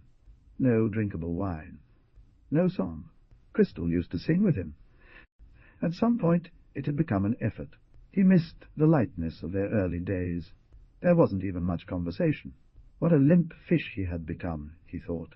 Sometimes he felt that he'd used up his words memorizing lines and inventing characters as he anxiously drove around, wasting gas and worrying about wasting gas. Where was his flair? He must not give in to gloom or allow Crystal to grow distant. Their ancestors had hunted on horseback, then settled down to plant gardens and beg help from the Blessed Virgin. They would have been overjoyed by the Mazda, the highways, the boiler in the basement, and the popcorn in the carpet. Mighty Word 9,780,000,063,277,052, Art 5244, Psi 21.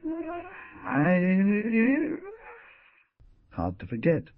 A small leak he had once detected in an increased water bill, but didn't follow up on, became $1,000 drain over a couple of years, and then digging up the lawn to get at the source took up almost all of her savings.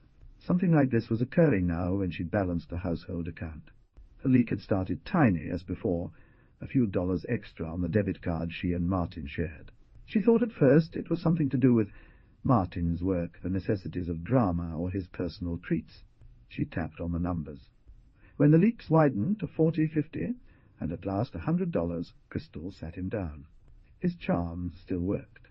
Okay, it wasn't always an extraneous circumstance that made her decide to stay with Martin 1 year, another year. Martin tipped his head down, and when he looked up he was smiling gently, in the old way he used to, his eyes dreamy and warm. She caught his gentle excitements, his secret glances of amusement, his joking, mischief ways. He took her hand and made his soul shine out. Become a romantic duo. "We're going to sing together again," he said. "Tour the bars. Crystal and Martin." Here. Maybe he meant it, or maybe he just didn't want to talk about money. She wanted to keep this moment going, so she didn't speak. His hands were always warm, his feral grip like some woodland creature, maybe a bear, but he wasn't hairy. This was none of these things. He pulled Crystal outside to the shed and showed her a bicycle that was mostly green, with a few yellow components. She decided that the leak of money was attached to something like his craze for Red River jigging. Salsa dancing, jiu-jitsu, learning how to heal with hot stones, baking medieval style, pickling radishes, traditional beadwork. He also mentioned that he had created the bicycle, assembled it from parts of other bicycles stored behind boxes. Are we going to cycle around the bars? He held mightier 9,063,063,277,022 Art 5 Theta 21 Pi 9 5244. Crystal inquired. He gave her a conspiratorial smile. "It's a very fine conveyance, only the best. I'm not going to paint it all one colour, because nice bikes get stolen." Crystal was surprised, because she'd never seen a tool in Martin's hands. For Martin, this was a rare attempt at being practical, and he was right. His fingers were made for childish card tricks, for gesturing, chin-stroking, nose-tapping, earlobe pulling, and intimacies. The productions he worked on were taking him farther afield. "We've got a teenage driver," said Martin. "We can't let her take the war pony out enough. She needs some way to get around." No, the war pony he referred to was their sand-coloured beater. They walked back to the house. Kismet had her license, but primarily caught rides with Stockton when Jennifer allowed her to use their car. Martin slung his arm over Crystal's shoulders. She didn't mind him at that moment, but still thought she would leave him. He exuded a type of hopeful sadness and concealed the usual secrets.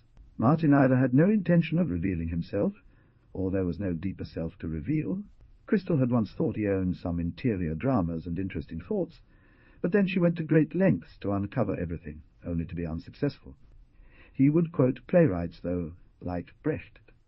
"What happens to the whole when the cheese is gone?" he said to her now. "There is an economic meltdown," she answered. It scared Martin that, after all, she knew. They followed sugar beet jobs down to Tabor and the sugar beet plant. Martin and Crystal went to the same college, dropped out of the same college, and in their early 20s moved south through the cultural corridor of the Fargo-Moorhead area. Mightier 9,780,063,277,052 Art 5,244 PCT 21 IM Lords IVAM 95 AM 35 AM 24/9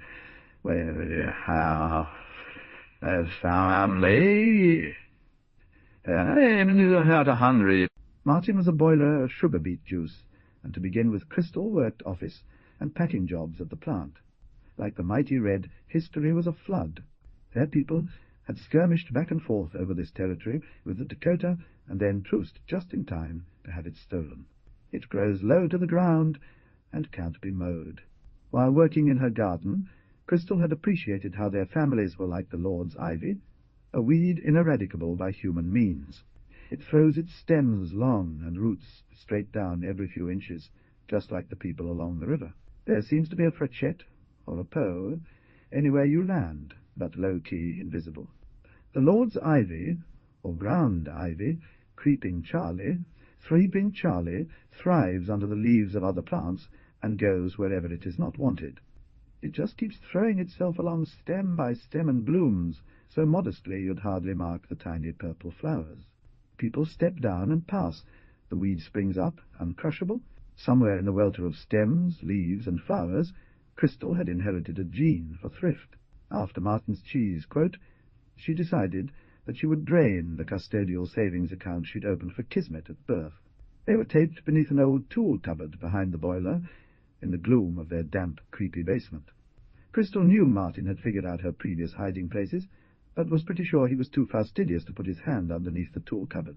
She would deposit a lesser amount than usual in the mighty 9,780,780,063,277,000, and 144 CAT 21. I-9, 51, 44.9, Tayan, 52, Louise Erdrich. Joint cash was keeping in card-bar document, and the rest of the secret cash she was keeping in our card with Martin. For one thing, the venue.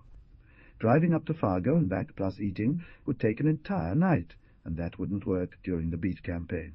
The rains had interrupted everything. Mighty 9,063,063,277,052 at 5,244, pay CT 21, I-90 52,000. I won at 24 a.m. I turned around in Gary's head, and he decided to, tool advice rolled around in Gary's head. You just went and went, until the true hard freeze, so there wasn't time to spare. He decided to propose at the only restaurant in town with candles, Bookie's Valley Steakhouse. Bookie's was on the outskirts of town, in a modest brick farmhouse, surrounded by new prefab split levels and various dealerships. There was fairly soft lighting in the rooms. Inside there was an old-fashioned carved oak bar, salvaged from a railroad hotel, and tables and chairs set up in places. Lots of plants. He made their reservation, and called Flossom's Blossoms to order the 1 rose. 1 rose? I mean, it's classy, right? Cheap. It says cheap, Gary. His mistake had been giving his name to sharp, harried, opinionated Mrs. Flossom. For a proposal, you want a statement, floral piece. Who are you popping the question to, may I ask? She let him know that he wouldn't impress a girl with the 1 rose, especially if, as he told her, he meant to propose marriage. Do you know Kismet Poe? Her mom's in my book club. I don't happen to think much of the dad. And Kismet's always running around in ripped clothes, including fishnet tights. How about a dozen red roses? No card. I'm picking them up. What time tomorrow? 5. Mighty 9,780,000,63,277,244 CT 21. I'm 50/24.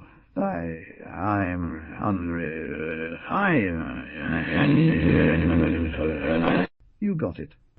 She's a lucky little hush-my-mouth. No, I'd take that back. Hey, forget it?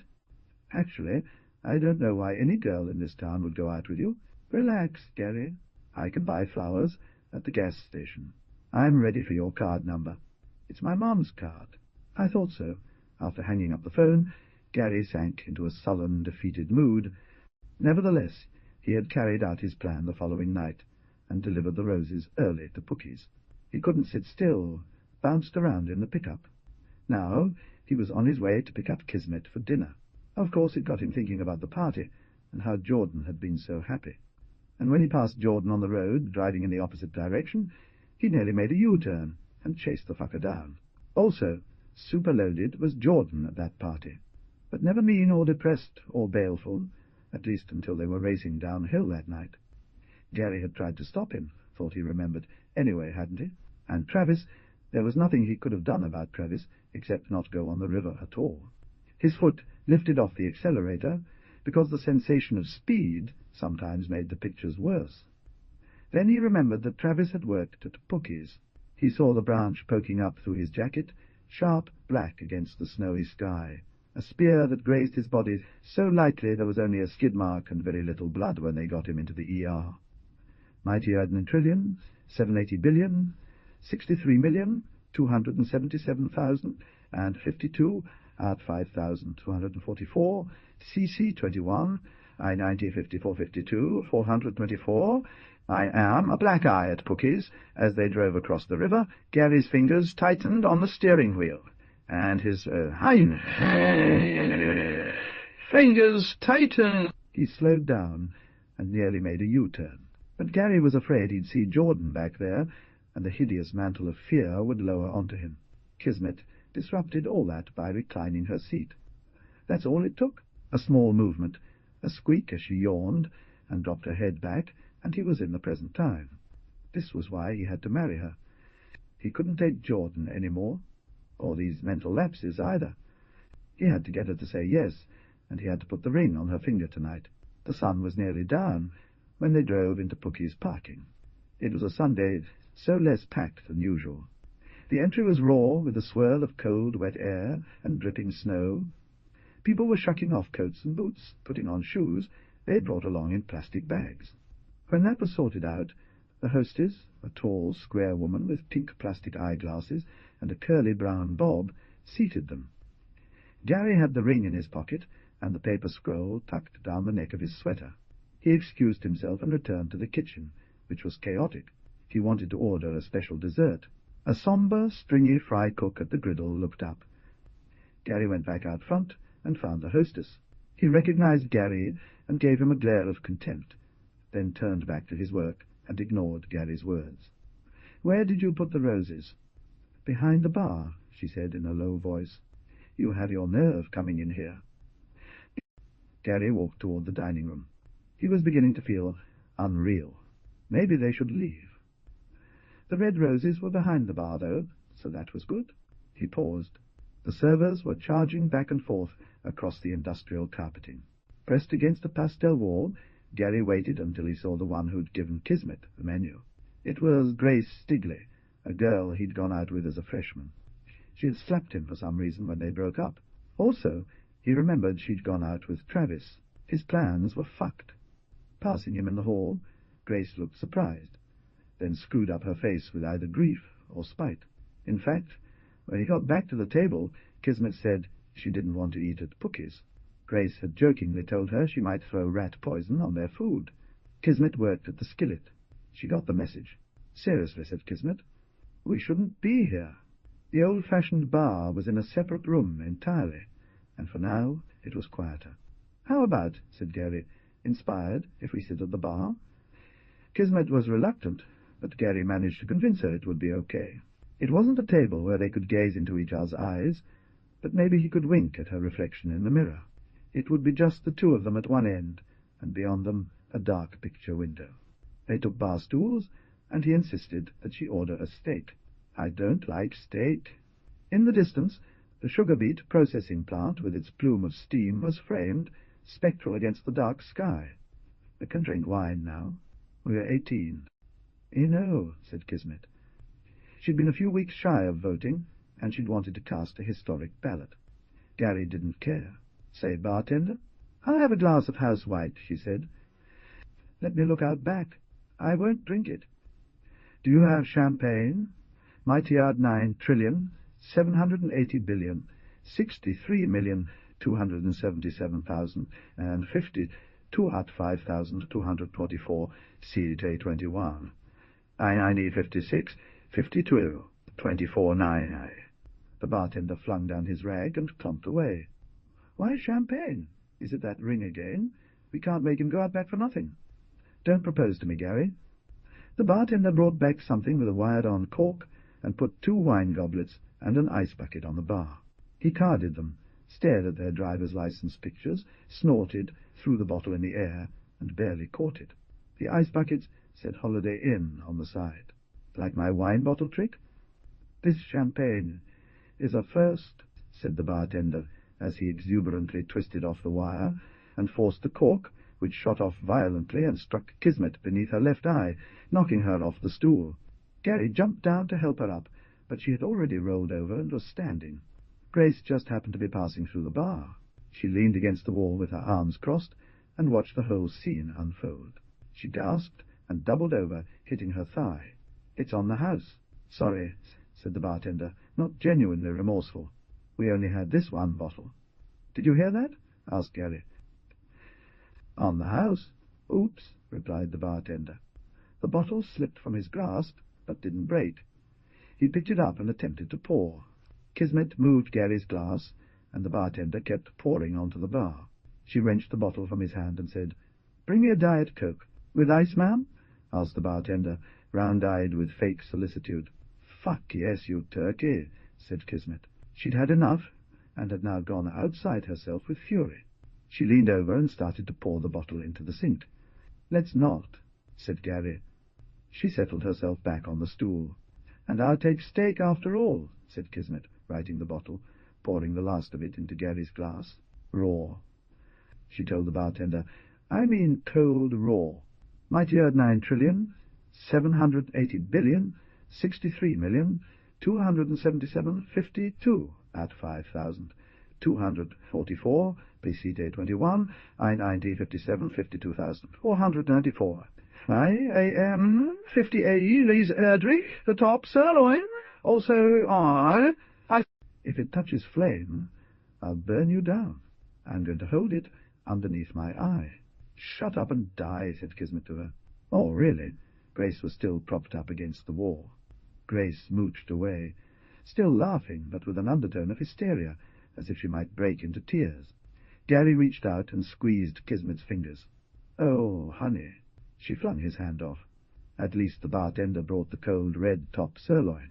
Kismet looked at herself in the mirror behind the sparkling glass bottles, holding a cold steak under her eye with a napkin. Going out with Gary was, she now saw, hazardous. She had to share his perilous position here in Tabor. It was dawning on her that what she thought of as surprised respect from other people in town might be just surprise. "We shouldn't have come here," she said. "We'll be okay." She examined her reflection more closely in the bar mirror. She could have gone to the ladies' room, but who knew what would happen to her in there? Her hair was still piled in a topknot, and it looked like her eyeliner hadn't even smeared. She was wearing a cap-sleeved black 1950s cocktail dress and a boa of iridescent black rooster feathers. Her sheer black stockings had seams up the back of her legs, and her slingback kitten heels were mint-conditional thrift finds.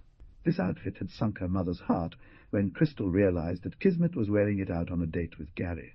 "He don't want you to propose, Mr. Gary Geist," said Kismet, swinging her leg. She kept the steak pressed on her eye and sipped the Diet Coke. "But you can tell me about your undying love all you want while I sit here." "I guess you know everything," he said. "Where's this coming from?" Gary, nervously smoothing down his grey crewneck sweater and charcoal grey dress pants, caught his breath when she said his formal name. It felt flirty, and he slugged down the dregs of the sparkly wine to steady himself. He don't know where that was coming from. "Mighty of 9,280,603,277,32,5,244. PCT 21, IID 58, 52,424, 9 AM. West Acres. Give me a break, Gary." "Why me?" "Because you're the most beautiful, yes, but no, I'm not. The smartest, yes, but no, I'm not. Because I like your feather scarf. Okay, I'll accept that. And you excite me." "Oh, God, you heard that in a stupid movie. Can't you say something original?" "You give me a mental hard-on," he said. "No, no, no." Kismet pulled the feather boa over her face to hide her horrified expression. Gary continued, "You complete me. You make me crazy. You give me a funny feeling that runs up my spine and around my neck and down my chest and squeezes the breath out of my lungs. Miss Kismet Poe?" Gary went around the back of the bar, picking up the dozen red roses in their thick glass vase. He removed the plastic sleeve and put them on the bar in front of Kismet. Then he spoke, looking straight into her eyes. "What can I say?" I'm scared, and you make me feel safe." She put them back in their vase. Kismet dropped the boa back to her shoulders, reached down, and accepted the dripping roses. Maybe she was beginning to get the picture. The way he'd spoken to her straight on had at last touched her. Safe. Somehow she made him feel safe. Their food came. Funny thing, she also felt safe with him. Gary ate with sad-eyed intensity. She kept the meat beneath her eye with a napkin over it as she ate. They didn't speak. The baked potato was a little difficult to manage one-handed, but she easily forked up each tough green bean and gnashed it to a stringy pulp. Kismet knew she'd gotten the truth and was trying to think what to do with it. Gary looked into the mirror to try meeting her eyes, and saw Jordan behind them, passing by outside in the hallway, wearing his football jersey with the upside-down number. He was carrying his helmet too, but at least he had his head on straight. Gary was mighty at 9 trillion, 780 billion, 63,277,244. Cite 21.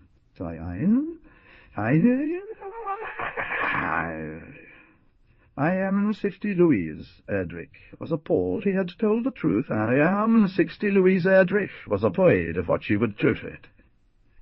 Mighty word 9 trillion, 780 billion, 63,277,052 at 5,244, Cite 21.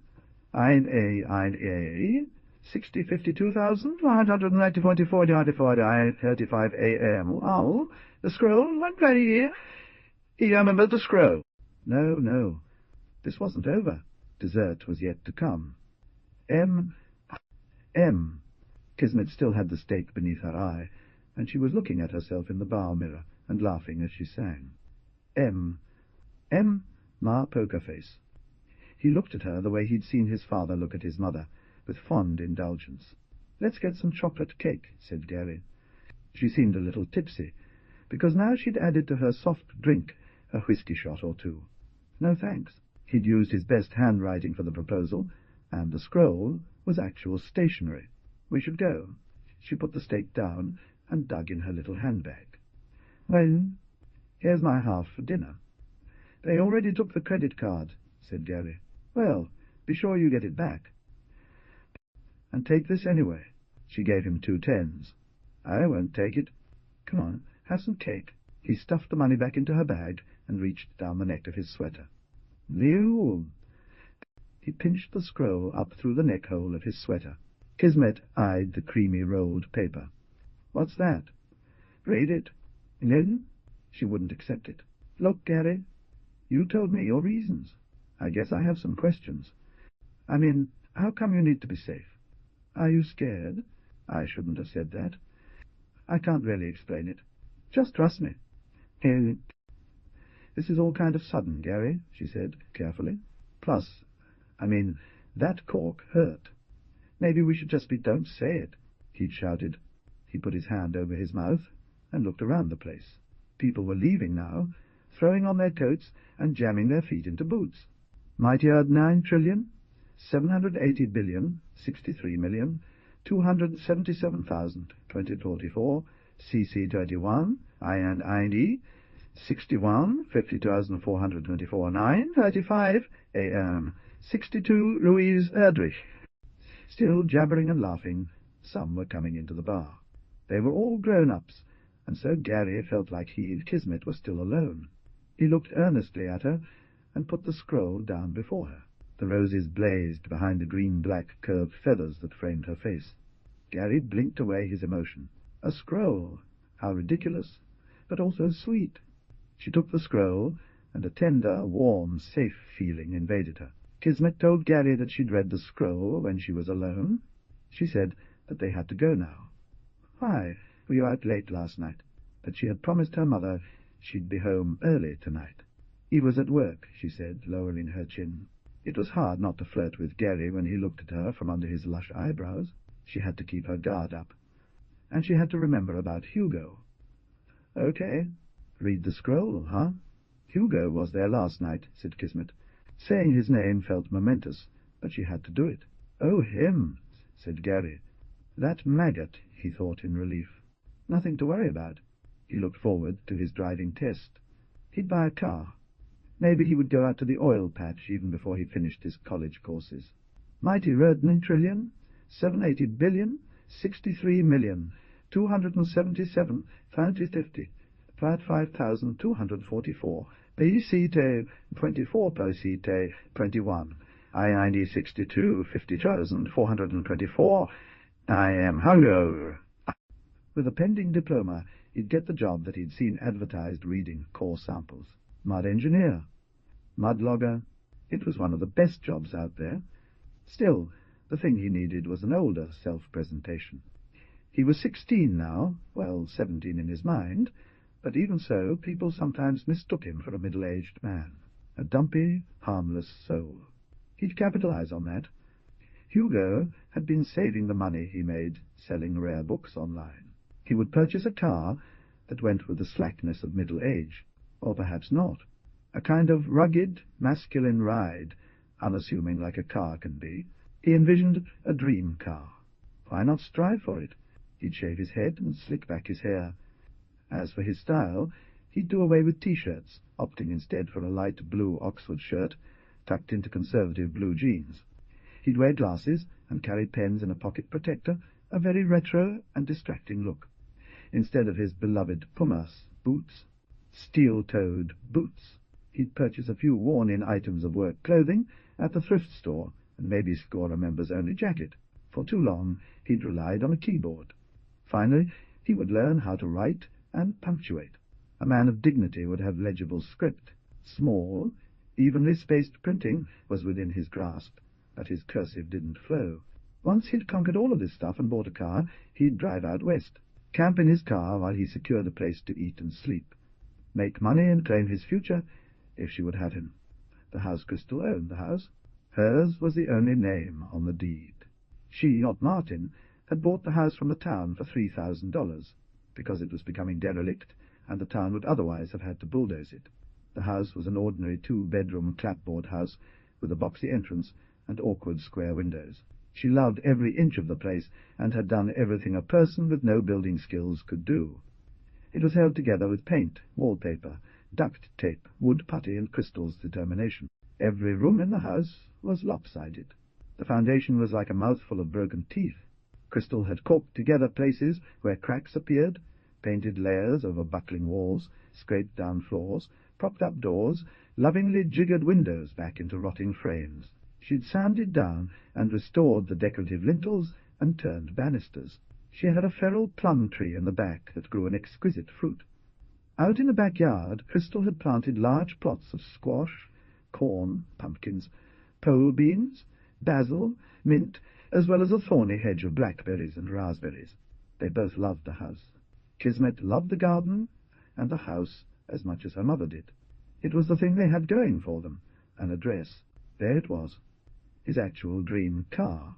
He kept his eye on bulletin boards and daily ads in the newspaper, looking for a seller with a certain amount of desperation. Mighty Erdrich trillion, 780 billion, 63 million, 277,022 out 5,244, 52,424. I am the cream puff Hugo, A.M. Cream puff Hugo stuck his hand. The cream puff Hugo was saved, hoping to buy a car with our cream puff loaded. 1997. Toyota 4Runner, silver grey, low mileage, newer tires, nice interior, sound, best offer, no accidents. Hugo called the number, and on the third ring a man picked up and moaned. It was a hello moan, like a root pulled from the earth. Hugo got the address, and the moaner agreed he'd be there when Hugo arrived. It would take half an hour to walk there from his house, Hugo figured, with the cold wind, maybe less. Hugo put his checkbook in his back pocket and started out. From his parents' gravel drive onto a scrap of dead black highway. The houses wore 100 layers of paint, or were sided in sturdy plastic. Candy green, white trim. From the highway into the mournful, tree-lined secret streets of the lost south side of the tracks, small houses and tall box elders, maples, Siberian elms, A few massive indomitable oaks shaking their branches at the iron sky. Maroon, brown trim. Most of them were carefully looked after, but every so often there was a dismal and official-looking bank notice tacked to the front door, or just an air of sudden emptiness, as if the owners had fled in the night. At last he came to the house, which was next to the levee. The old white clapboards were peeling, and there was cardboard in the front windows. He didn't even try the front door. There was one of those official notices on it. He walked around the side of the house. The backyard had a high fence, and blue tarps covered the contents of the yard. Hello? An air conditioner was built into a side wall, and there were blankets behind. Mighty Erd 9 trillion, 780 billion, 63,277, 2752, Art 5,744, per IA, 6552,000. I am 66. Louise Erdrich, 2 windows, 400. Anybody home? Only the clatter of wind flitting back the loose shingles, the remaining cottonwood leaves, and other unraked deadfalls in the unmowed grass sticking up against the house. He felt the vibration of the river freezing against the earthen berms of its bank. "I'm here for the car," he said in a lower tone, stepping back near the lifeless air conditioner, speaking near the broken edge of a window. The blanket was pulled incrementally aside. There was a streak of greyish face. Then the blanket, pink and stained, dropped back into place. A door squeaked, and he heard someone rustling beneath the blue tarp out back. A gaunt man with long brown hair and the pallor of a midnight creature held up the tarp and nodded at Hugo, who ducked under it as into a cave, and waited for his eyes to adjust. Hugo shook hands with the slender, barefoot man, who gestured towards the car, its colour a pale grey, looming in the icy blue light. It wasn't a silver grey. Rather, the colour was flat, with an uneven finish.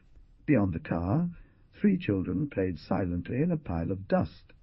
They were wearing shoes, at least, and thin coats. The oldest boy crouched over the others, picking up toys, taking them away, murmuring to each of the younger ones in tones so low Hugo couldn't make out the sense of the words. The 2 quiet children seemed in a spell of dread, and the man seemed polluted by anxiety. He wheezed as he showed Hugo around the car, pointing out its noble features with a shaking finger. The leather seats, nicely worn in, the wood-like resin of the steering wheel, the adequate sound system, the engine which, as far as Hugo could tell, looked like it had all of its pieces. The mileage? According to the pale man, the car's air conditioning worked, the power steering worked, the seats reclined, there was a driver's side airbag. 120,000. Not exactly a cream puff, then, said Hugo, growing a little dizzy. I mean, it's a forerunner built on a truck bed. This truck will go to 350? Easy, said the man, twisting and untwisting his fingers. Great car, Hugo had to ask. No, said the man. He looked stricken, but assured Hugo that it wasn't stolen. I repossessed it. Mighty Erd 9 trillion, 780 billion, 63,277,244 PCT 2021. I 66, 52,000. 35 a.m. Mighty Red, 67 was it Kai. Tile. After a while he made an odd strangled sound and blurted out the truth. I changed the colour. I changed the VIN. From where? The people who repossessed it in the first place, from me. Won't they just come and take it back? You can get a title from the DMV for a few dollars. Say you lost the original in the flood. The car was a 1997, so that was plausible. It was amazing that this house had survived that year in any shape at all. That year the flood had swallowed everything along the Red River's banks and outside of its banks. Yes, the title could have swirled off in the current. Hugo looked at the VIN. Only a tiny nick that could have come from anywhere. The guy had done a great job on it if he had indeed changed it. Would you take 2,000? Asked Hugo. He was hoping for 4. How about 2,500? Said Hugo. I could owe you the rest. The thin man gave Hugo an assessing look, deep and fixed. Look, we lost everything. His open-mouthed wheezing raised the effect alarmingly. How do I know you'll pay me? I'm a man of my word, said Hugo. I am studying to be an engineer. My plan is to go out west, get hired in the oil patch, not just a low-level job either, so I will be able to take on the debt. Until I get going, though, I've got 2 jobs, and I'm living with my mom and dad. I can pay you $100 per week. It was getting colder now. Hugo felt a shudder starting. He slapped his hands across his chest.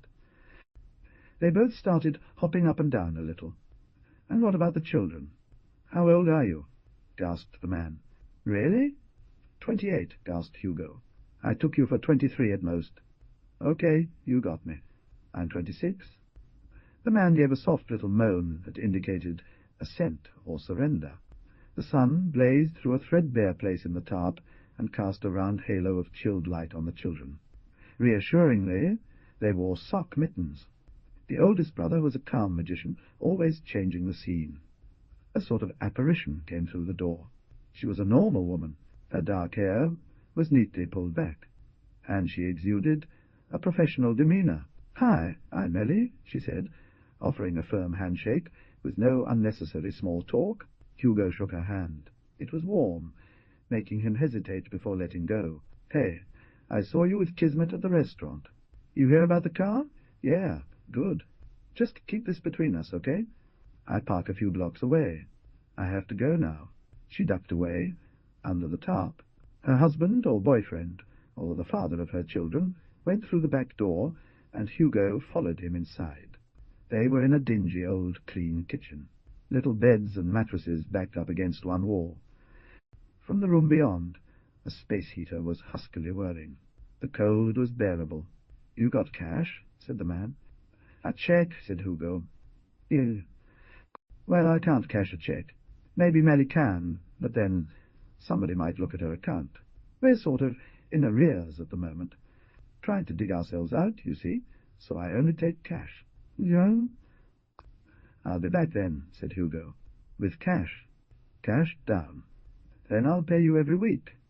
"Actually cash every week too," said the man. After a glass of warm tap water to seal the deal, Hugo walked out into the street.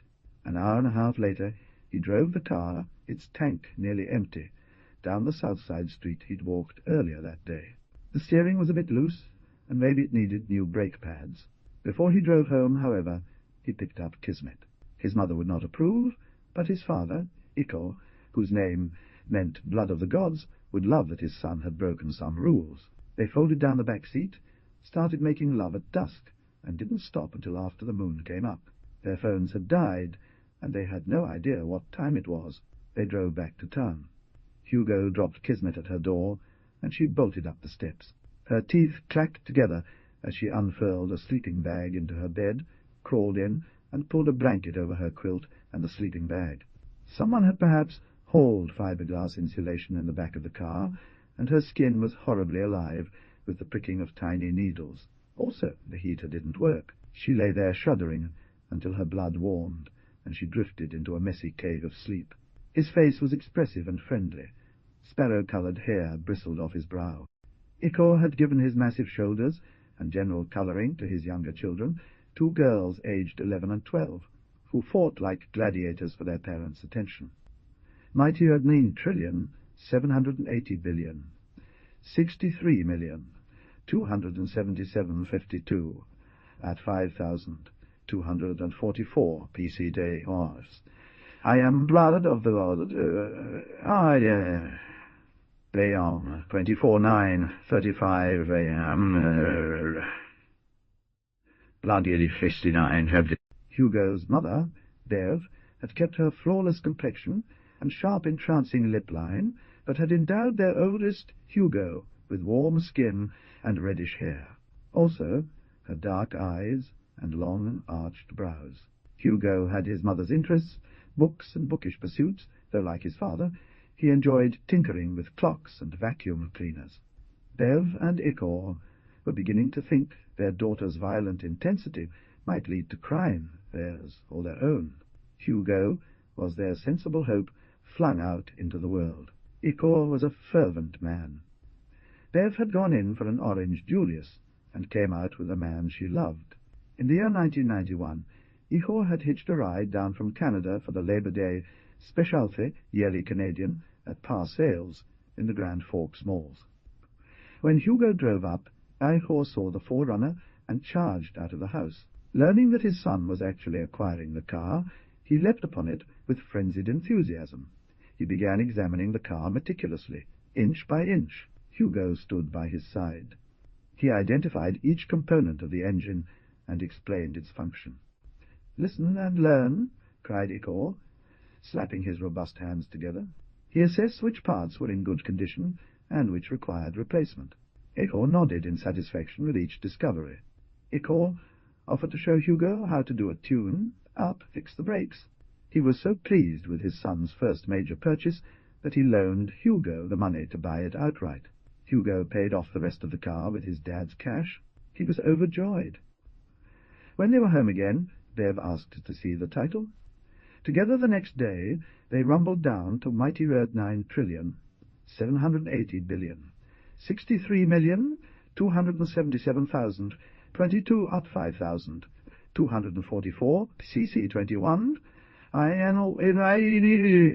70,000,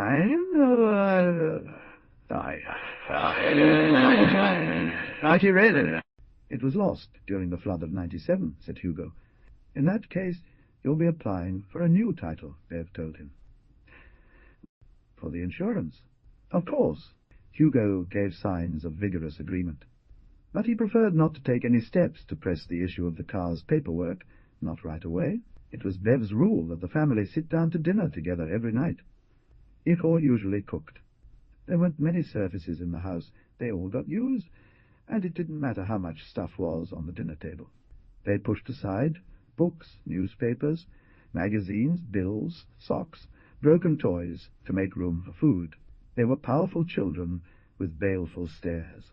Gerda and Trudy were supposed to set the table, but they usually started a fight to avoid chores.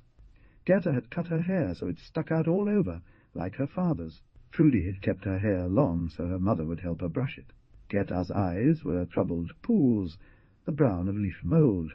Trudy's eyes were a strange, alien, ultramarine blue. Somehow their eyes belonged to Ito, although his were hazel. The girls had the same blunt noses and prominent teeth. "This is yours," said Gerda, shoving a mirror with a purple plastic handle at Trudy. "No, it's not," said Trudy, slamming it out of Gerda's hand. The mirror flew across the room and shattered against the television. 7 years of bad luck. "Go to your rooms," he said. They shrieked in fury and launched themselves, but Eichhorn grabbed the backs of their shirts and separated them. This happened several times a day. He had divided one medium-sized room into 2 tiny rooms. He'd even put another door in, so that they could each have a door to slam. The doors had locks, so they could lock each other out. It cut down on physical attacks. There was a thumping exit, and the slam of doors reverberating through the walls. Muffled yells. Silence. She put a glass dish of butter beside the bread. Bev had sliced a loaf of bread and covered it with a dish towel. Eichhorn crossed himself 4 times, 1 for each child, and Bev. Mighty Earth 9 trillion, 780 billion, 63,277,000, 2072 at 5,000, 144, IM 70, 400 IM 7. He'd started doing this when they first married, but he couldn't stop as the children mounted up. "I'm going to the oil fields," said Hugo after Grace, as they each took a piece of bread from the basket. He did it now so quickly his shovel of a big hand blurred, while he mumbled an indecipherable plea for mercy. "No, you're not," said Bev. There was a long, strained silence. Eichhorn frowned into his bowl, spoon in hand, as if he were seeing a vision. Maybe he was hearing in his son's voice the command and conviction that had driven him to leave his home as a young man. "But not this soon. Not before your car is top shape," he said at last, thinking he could draw the repairs out until Hugo came to his senses. They were eating a mushroom and cabbage goulash with several types of meat. Eichhorn loved to cook his variety stews. He calmed himself by making egg noodles from scratch. He hunted pheasants, deer, and had even killed a wild boar. Every time he made a complex stew, its leftovers trailed richly into the week. After each meal, there was one of Bev's desserts. Rhubarb crumble from frozen rhubarb this time. There he would obtain one of those outrageously lucrative jobs he was looking into online. You are far too young. As he ate, Hugo launched into an alarmingly detailed plan for how he would complete geology and engineering courses over the winter and spring, and then drive out to the oil fields around Williston. Bev stood firm, shaking her head, first with exasperation, and then, when nothing moved, Hugo, despair. They'll eat you alive out there. There's no housing, no safety protocols. You'll get a crap job, a dangerous job. She refused to descend. He had to talk to her back while she loaded the dishwasher. Speaking in a calm and sensible manner, he completely failed to convince his mother that he understood what he was doing. No. Mighty Erd 9,780,063,277 2044 PCT Watt 5 Theory 2044-24 9 90 Red 73 Hugo tried it asked to show off the online degree he was pursuing, the courses he'd already. Christmas and New Year's were past. Mighty Erd 9,780,063,277,052 at 5,244 PCT 21 IIN. The cheap sectional football season had ended. Valentine's Day loomed like a high-pressure system.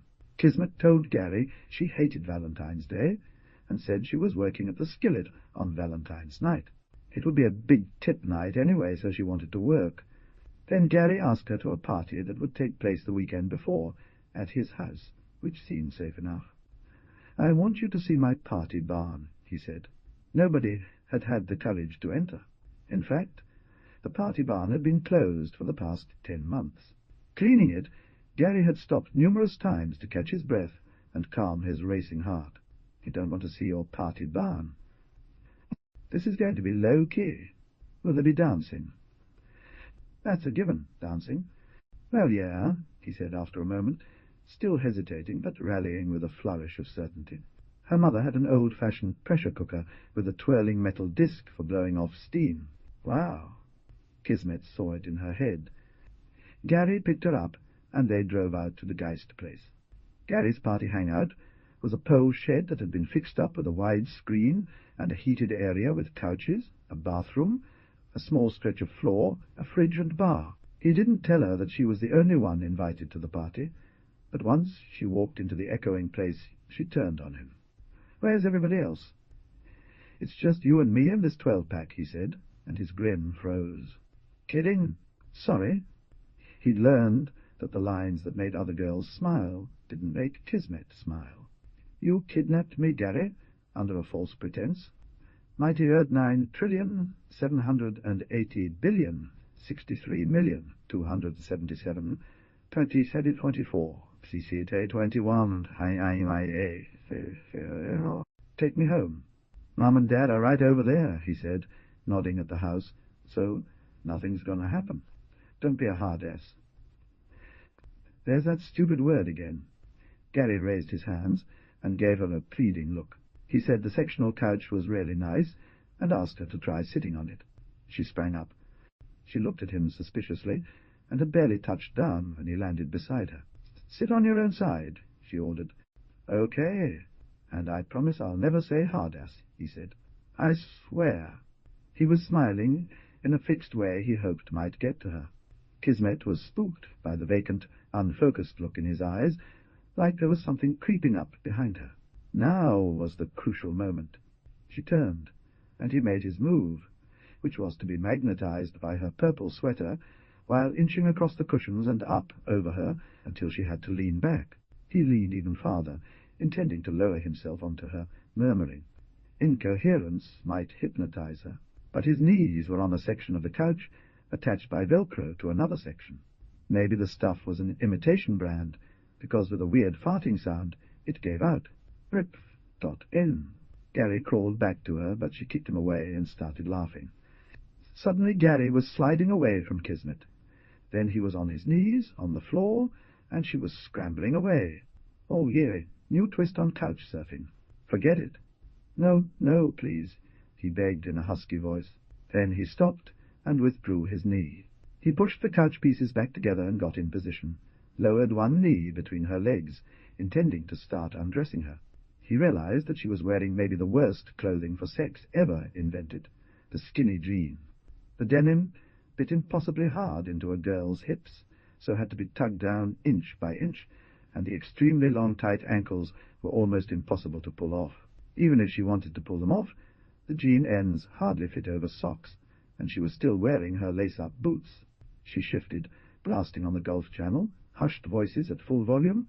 No, he would have to seduce her so thoroughly that she would rise and remove the jeans herself, and he'd already blown it by leaving on the overhead mighty 9 trillion, 780 billion, 63 million, 277,077, 244, C31, 975, 52, 7. The remote, which was underneath her. Nice tempo. Caddy likes it. Dog likes it. My stone mother. It's going to go out of frame now. There it is. Where's the remote? Cried Gary. Kismet rolled off the couch and stood up, hands on hips. The commentary continued. And there's the danger he'd got to be. No sweat, yes sweat, and the longest putt ever. She left for the bathroom. All was lost. And my sorry looks like he's going to use the toe of the putter to strike the parakeet. Oh. At last Gary found the remote between the cushions. Again, she wasn't having it. Just before Kismet returned, he managed to find an old movie, lower the sound, and turn off the overheads so that the only light on the couch came from outside radiance, the moon, and snow. No, Gary, too late for romance. Come on, take me home.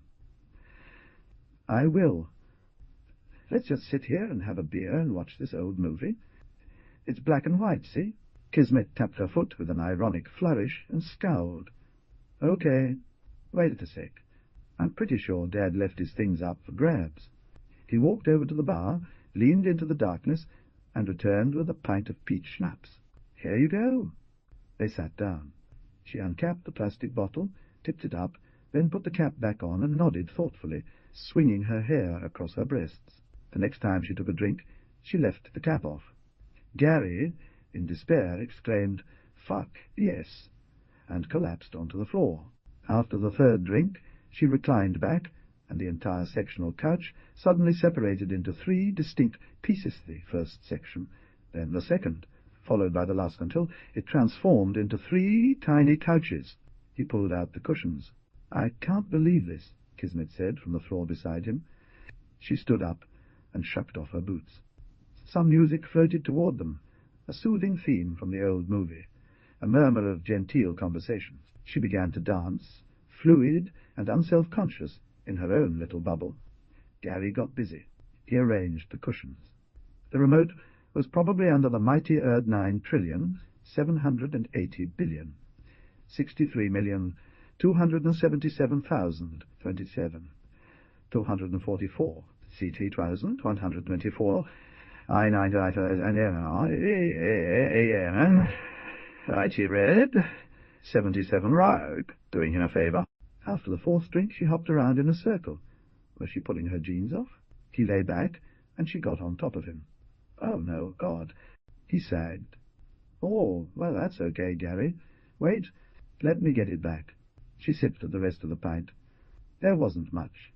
She sat on the rug, and again tipped backward, gasping and laughing.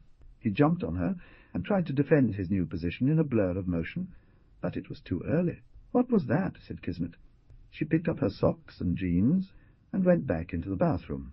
But I must still be sober, or I wouldn't know I was bored, she thought. I'd better get more drunk. Why had she suddenly downed the peach schnapps? Because you're bored, she replied, looking at her reflection in the mirror with Miller Lite written across it.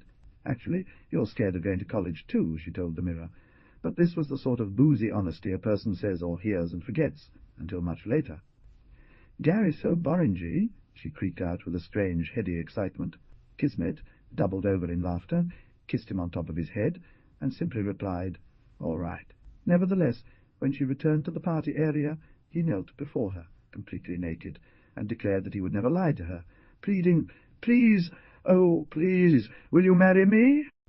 Then she kept crumpling deliciously forward, ended up on the floor, fell asleep, and he curled around her and put his face in her hair. "Why can't she just get rid of him?" thought Hugo. "Am I not enough? Mighty Earth 9,780,063,277,022 at 5,244 Pesite 21 I am showdown at Bev's Bookery. I am showdown at Bev's Bookery." He went to the store's mini-fridge and removed one of his mother's containers.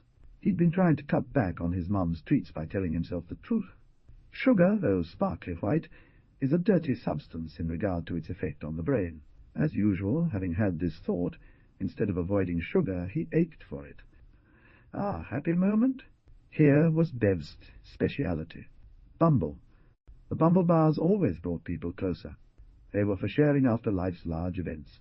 Her own homemade dark chocolate and lemon bars, striped like bees, famous enough to have been listed in the parish cookbook, a recipe collection sold to make money for the renovation fund that now, he suspected, had been sucked back into that region. Of mystery, the stock market. Tiny, fragile baby creatures trailed clouds of glory into the ruined universe. Bev's Bumble bars appeared. Matriarchs and patriarchs crossed the Black River. The taste of Bev's golden stripes manifested. Hugo sighed. Bumble bars on the tongues of the Ling told them sweetness, tartness, gravitas of good dark chocolate, these attributes survive. It wasn't plastic wrap, so cheap and casual, strangling the world. It seemed to him that his mother's preparations had been very serious, and the use of waxed paper, solemn and consolatory. Bev had used it to layer the bars in Hugo's smaller container, too. It was old-school waxed paper, which responded to its surroundings, stiff and businesslike when cold, supple when warm. He removed a Bumble bar and took a bite. The dark chocolate spoke of lush equatorial heat. But the Bumble bars were more about forgetting.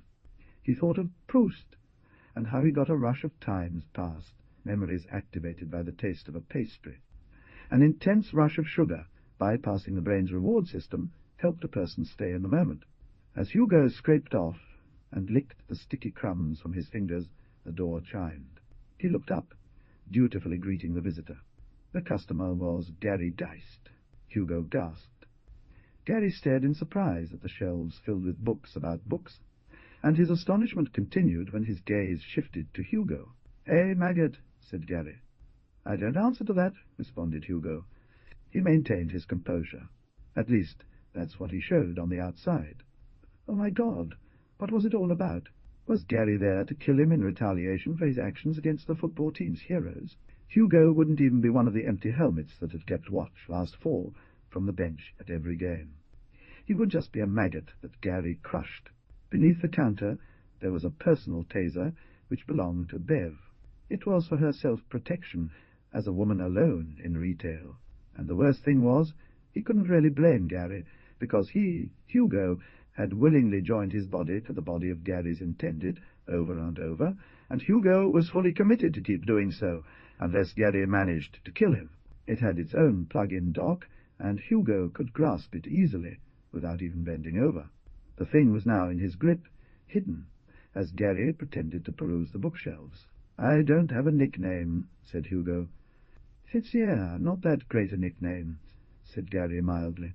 Gary looked at him in surprise. "What should I call you, then?" he said. "Hugo, like Hugo?" Gary shook his head, as though this was impossible. "Leave this place," said Hugo, with dignity, he thought.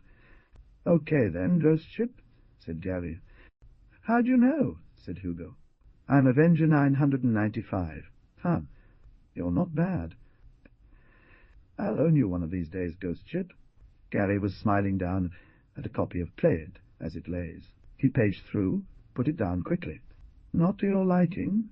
asked Hugo, curious in spite of it all. "Thought it was a different kind of book," said Gary. "My folks think I have a problem. Put a lock on my computer. I kind of need some help, see? I'm looking for, like, not porn or anything. Mighty Earth 9,780,063,277,022 The 2074 CC 21, I am 29, F21 Louise Erdrich, I am 80 Louise Erdrich, I am 80 Louise Erdrich, I am 80 Louise Erdrich. Almost purple, or her voice turned a deep colour. I'm just not good at Gary gave a yelping laugh of despair, you know, looking for an instruction manual like, for sex. Hugo's grip on the taser tightened. Fury gripped his dantian. Top shelf, left back corner. Absolutely against his will, and without a shred of volition, his voice emerged from his centre of being, popular before the aughts. Gary turned away. Hugo muttered, "Oh, fuck. She deserves to be happy, but where's my icy left brain? How could his bookseller self betray his real self like this?" Yes, Hugo had pledged, lived out a vow almost mystical, to help those who entered this domain find the book they needed. But to aid and abet, the enemy was beyond the pale. What he was doing cried out for common sense. Someone should stop him. Someone like himself. But there was only himself, and Gary returned to the counter with clinical sextasy. The subtitle read, "By Lesbian Doctors for Men." Gary placed a 20 on the counter and didn't wait for change. He hurried away, leaving Hugo alone at the counter. Maggot, Hugo thought. Well, name just. A blob at a desk, helping my rival find the key to pleasing the woman I love. Which means Gary probably wasn't pleasing her before. And now he'll go back, and God, oh God, he'll try page 82. Of course he will. Who wouldn't? Madness. Hugo banged his head down on the desktop and, still gripping the taser, applied it to his left thigh. There was a terrible singeing crackle. A scream lifted out of his head. He found himself on the floor, discharged, taser flung beneath a shelf. As he lay there, engulfed in sensation, staring up at the stamped tin ceiling, the pain gradually diminished, and he felt better, so much better. Hugo waited until his heartbeat slowed, then he rolled over, raised himself on all fours. But tabletop position reminded him of page 90, and he threw himself back down. "You've ruined your life," he said aloud. "Ghost ship. You have only yourself to blame. Actually, as a bookseller faced with a request from a customer, I did an honourable thing. I can live with that." Still, the taser tears kept trickling from the corners of his eyes and down into his ears. Mighty at 9,780,063,277,50 at 5,244. CT 21. I 90,52,409:35 a.m. 90 red 81. It helped to address himself, conferring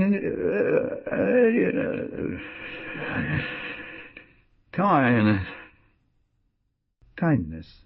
If he didn't shock himself to death, it was sure to be something else. Proximity to Kismet, his luck and his fate, was too painful and too dangerous. He lay on the floor behind the counter for a long time. Mighty road 9,780,000,000,000, 63,277,3037, 34 CT 249. 2024. I am hazards, 30 hazards, 400 fashion. Fortunately, in a way, no customers. At least his brain worked. At least his brain could think. At least his brain could see ahead into the distance. In his vision, a year passed. He was rolling in money, already driving home. His thoughts rainbow-wheeled on the ultimate question, how to steal her away from Gary. Maybe meet her at an appointed place on the highway. Pick her up and keep driving. Maybe she'd climb out a window into his arms. Or maybe he'd sneak into their agribusiness dwelling, into their bedroom, apply the recharged taser to sleeping Gary. Except that as Gary had signaled his vulnerability to Hugo, and now that Gary was a bookstore customer, perhaps he had immunity. Could he do it?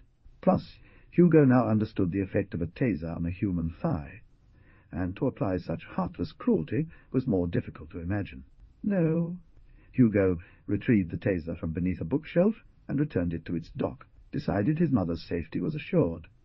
He patted the small pile of travel books that held promise. He loved to pore over their descriptions of bistros and tavernas. Any country would do, actually. He touched the glossy photographs of bedrooms and cathedrals to him, both places of worship. In Europe, in the Mediterranean, or maybe they would go to Bali. What did it matter when destiny would crash the party anyway? Hugo got busy. Maybe self-tasering works like electroshock, he mused. Mighty Word 9,780,000,63,277,7, 22 at 5,000, 244 Basite 21 I-92. Mighty Red. Maybe the jolt to my brain has mysteriously banished my dismal sorrows. I feel unusually upbeat and cheerful. Anything is possible. People thought you just put a seed in the ground and it grew. Winnie Geister's husband, Diz, called farming a war, but Winnie said it was a conflict. True, something was always trying to kill your crop, but there were ways, and there were ways. She drifted off thinking of her parents' ways. Mighty Word 9,780,000,63,277,32 at 5,244. CT 21 INA 23, 50,424 9:35 AM where I know.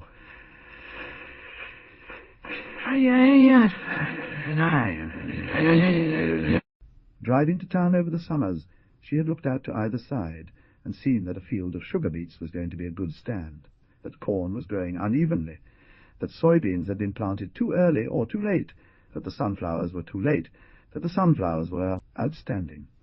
She knew who owned each field, too, and so she was glad for, or irritated by various families along the way.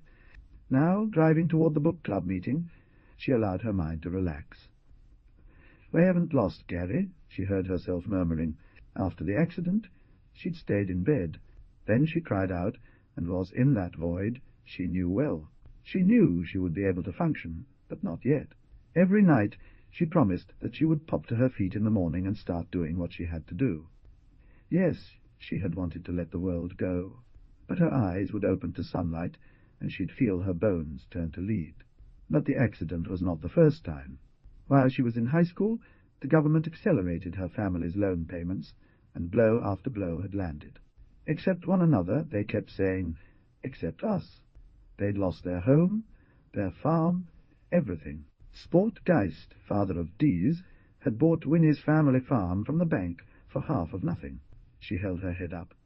Her father had held her shoulders, looked into her face, said that as long as they worked, no job too menial, they'd hold their heads up. And anyway, in town people didn't care.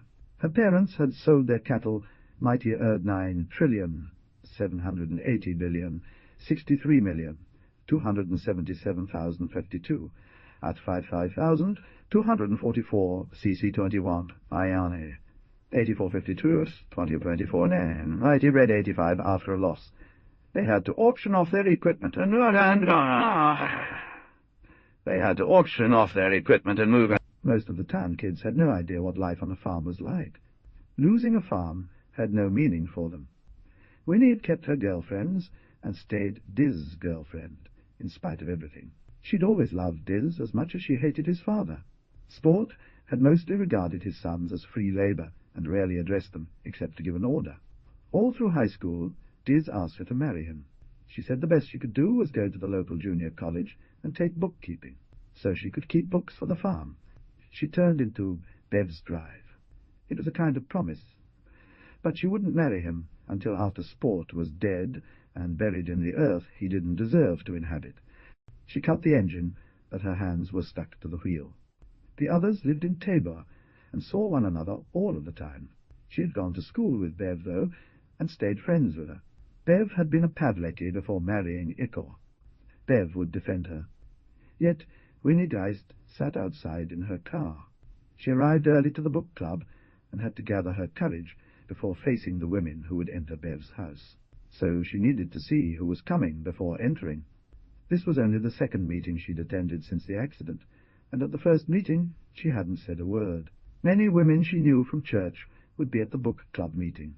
She knew that some actually prayed for her and her family, but on dark days Winnie believed that some prayed against her. She found it hard to bear the sting of their eyes when they'd watch her enter a room, and it was even more difficult to open her mouth and speak. It was going to be stressful, but not as bad now, not after Gary had mightier 9,780,000,063,277,052 at 5,285. Yes, to his proposal. "Mom, I'm so happy." He'd said that. Winnie felt a surge of hope and pulled down the mirror to check if she'd removed all her lipstick. Kismet wasn't going to wear the engagement ring, maybe, but he'd told her he could live with that as long as they could be engaged. Women emerged, carrying covered pans or platters, squinting in the bright light. Mighty 9,780,000,063,277,27,244, Payseat 80Y, I am 424. I am 13 on the bed, and I course soon turned on to neighbour house alongside the gravel, parking on the grass, alongside the Every. The cold wind whipped each guest toward the front door.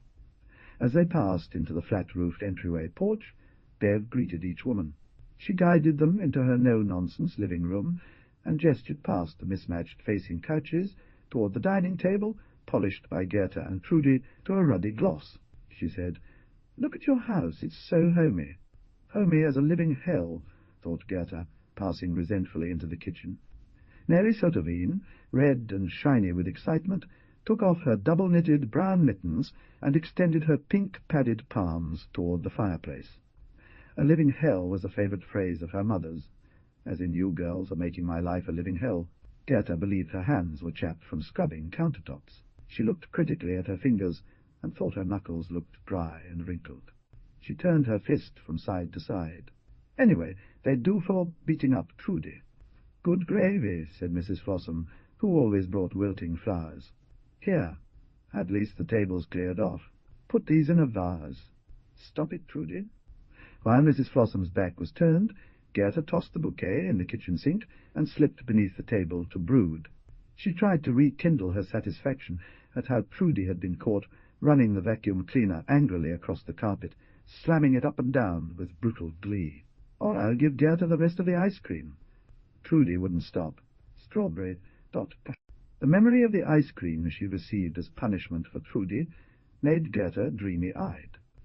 Trudy had mighty 9,080,000,063,277,052 at 544 cc to 821, I-908752,424.9. IAM-88 Louise Erdrich was also ordered to unclog the vacuum cleaner. While their mother was busy scooping out the ice cream for Gerta, Trudy started slicing away at the hair twined around the vacuum roller, using their father's keenest paring knife. That baby, what a screech! Ichor had come upon this outrage and admonished Trudy, causing her to slip in her work on purpose and cut her own finger. But with them in the house, it was always used for blood. Gerta could still see the shadows. What satisfaction! Yes, there were still some darker spots where Gerta had rubbed the blood into the carpet instead of lifting it out with blood. Remover it was stain remover. She was probably smearing the table up there with her moist fingers. Gerta watched Mrs. Flossam's grey shoes take root in the carpet. It was really too undignified to even bear. How infuriating that these grown women would destroy her mirror, shine. Her mother asked Crystal to pour wine and lemonade. She wanted them. Gerta saw Crystal's cool army-style women's lace-up boots. "Trudy, Gerta, where are you?" Trudy lifted the tablecloth and was underneath in an instant. The two sisters sat in the centre, arms wrapped around their knees. "Come help me put out the chips and 3-layer dip." Bev gave the order in her pleasantest voice, which meant they were under threat. Although Bev might have to stoop down and tug them out to force them into service, and probably wouldn't do that, Gerta and Trudy were still trapped. However, there were also possibilities, like stealing wine. "Truce," said Trudy, reading her mind. That would mean teaming up, but for the greater good, perhaps Gerta would declare a truce. "Let's steal wine," said Gerta before her sister could say it. "Thank you," said Winnie. Crystal was pouring wine for Winnie Geist. Her feet moved away. "Will you sit beside me?" "Thanks," said Crystal, who had no intention of doing such a thing. Trudy crept out and hooked down the newly opened bottle of Riesling. Each took a swig. "Sweet," said Trudy. There was a fuzzy old television downstairs in Hugo's lair, and the girls slipped down there with their bottle of wine. "Not bad," said Gerta. Crystal hugged Stockton's mother. Jennifer was mixed blood, too, Irish and Dakota Sioux. Mighty Road 9,780,000,603,277,244 BCT 21. I-988, 52,434, 9:35 a.m., 35 a.m. Gravity had always drawn them together. The two women broke apart and eyed each other. Jennifer nodded and said, "Chin up." And here Carleen came stocky, rock-yawed, blonde-bobbed, in an apricot tunic, fluffy white vest, and white leggings. She would not let Crystal leave, even if Carleen Crankheit, mother of Kismet's classmate and frenemy, ally, challenged her in some way, as she usually did. She entered right behind Jennifer and said, "You missed your town council meeting." She was in her late 40s, with sun-damaged skin and small, cold eyes. "Oh, really?" said Carleen. The two women had butted heads for what seemed the entire history of Tabor. "I was away on town business," said Jennifer, who had been visiting her mother. "A cuckoo." She wagged a pointer finger and made a mischief face. "That's not what a little birdie told me." "What kind of little birdie?" "Come in." Oh, things were really heating up. No, a dodo bird. Electrified by the sound of disagreement, Bev barreled toward the two with a plate of mini tacos. "I thought you were conferencing," she said to Carleen. "Weren't you conferencing? Didn't you go down to the cities to get some kind of major conferencing award?" They had both married men, with the last name White. On the coffee table, platters of sandwiches, were Setham salad, egg salad, chicken salad, and pimento cheese. Smothered in questions, forced onto a couch, Carleen then sat pinioned by Tory Whitson White and Tanya Whitson White, identical twins with serpentined bodies and sleek, prematurely grey hair. There were small platters of sliced vegetables, dip, and, on the dining-room table, chips and bumble bars. A few stragglers edged in, and then the couches and chairs were filled. 52,424, 9:35 a.m., Louise Erdrich full. People came in from 5 to 5:30 for a dinner happy hour. Then the meeting started at 6. Bev called the meeting to order, a tradition because the meeting was at her house. She welcomed everyone, applauded their new member, Melly, from the skillet, then went down the checklist and called out names. Nearly everyone was present, which discouraged Bev. She'd sold only 6 books, and 13 women were there, meaning they'd bought them from Amazon. Bev held up Eat, Pray, Love, chosen by Mary Sodavine. "Fiber," said Tiny. "Moving on," said Bev.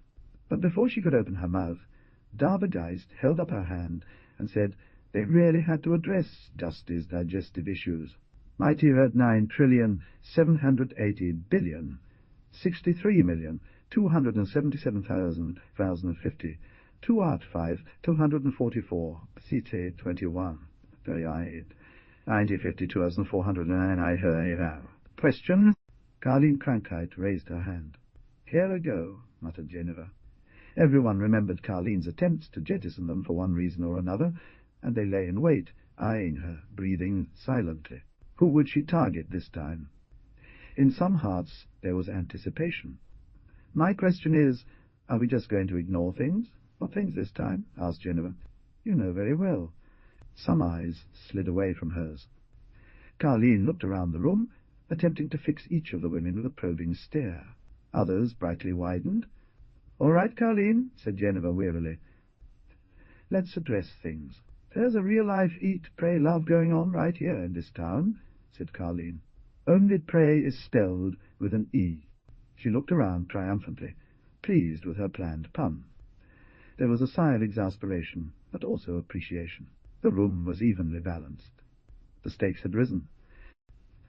Carleen fixed her gaze on Winnie's face, which was, as always, expertly applied, and now meticulously controlled, much like a morning show host ignoring a guest's vomit behind a couch. "It's about Gary," Carleen declared, spreading her hands dramatically. "Gary pressuring Kismet Poe to marry him."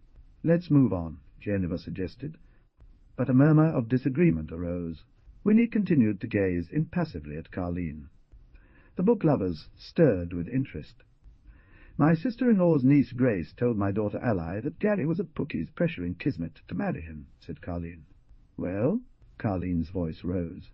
"I don't see where that's any concern of yours," said Tiny Johnson, who made special occasion cakes out of her kitchen. "Mighty Road 9 trillion, 780 billion, 63,277,052 at 5,244, Porcite 21, ING 52,424. I haven't heard anything. She noted a possible cake opportunity, and was, anyway, always in favour of weddings. And it's their business. Not when Gary hasn't been charged yet. Charged? The White Twins gave soft, excited gasps. Charged? He paid for the flowers anyway, said Mrs. Flossum. Charged with what? Asked Geneva. Carleen faltered. Something. She tried to regain her initial enthusiasm. I'll begin, offered Geneva. This book meant a lot to me. Does this young woman even realize what she's getting herself into? Let's talk about the book, said Crystal, though fundamentally, and perhaps for the first time, she found herself in agreement with Carleen.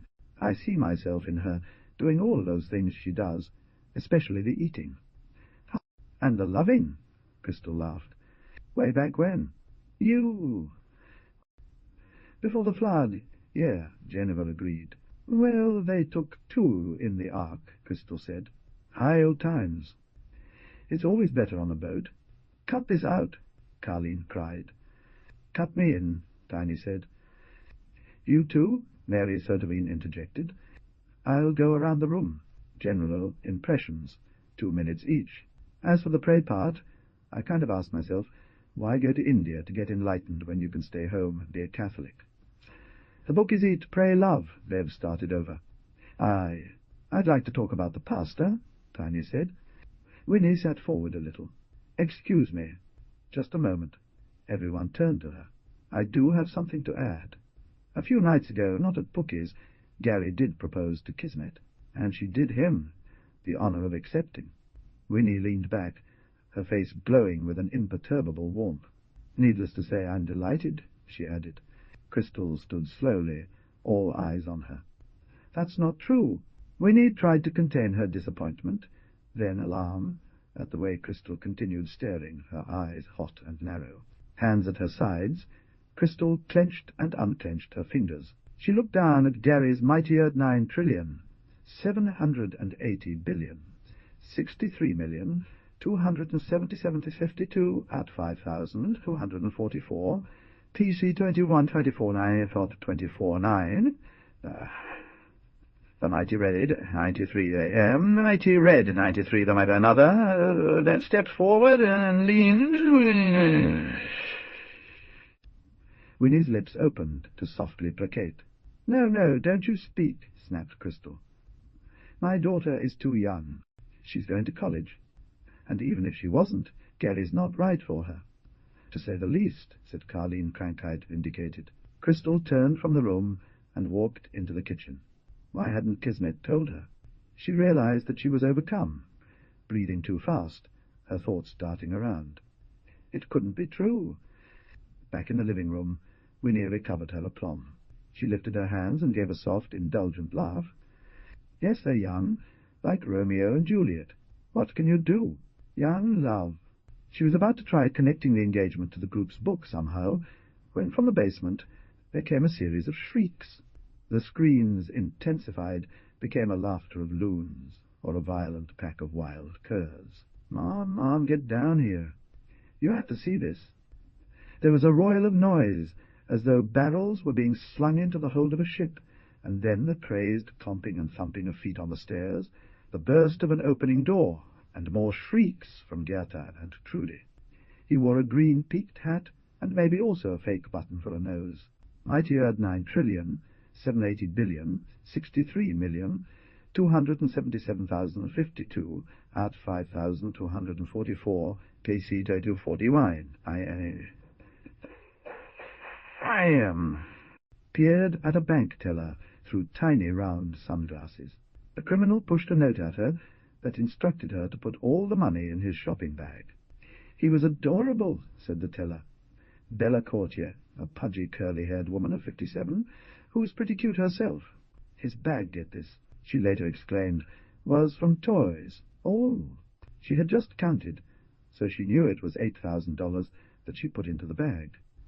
Bella gave the shopping bag of money to the gnome, but was so nervous that she forgot to add the marked bait money in a separate drawer. "Thank you." He left. "There's so much," the robber said in a squeaky voice.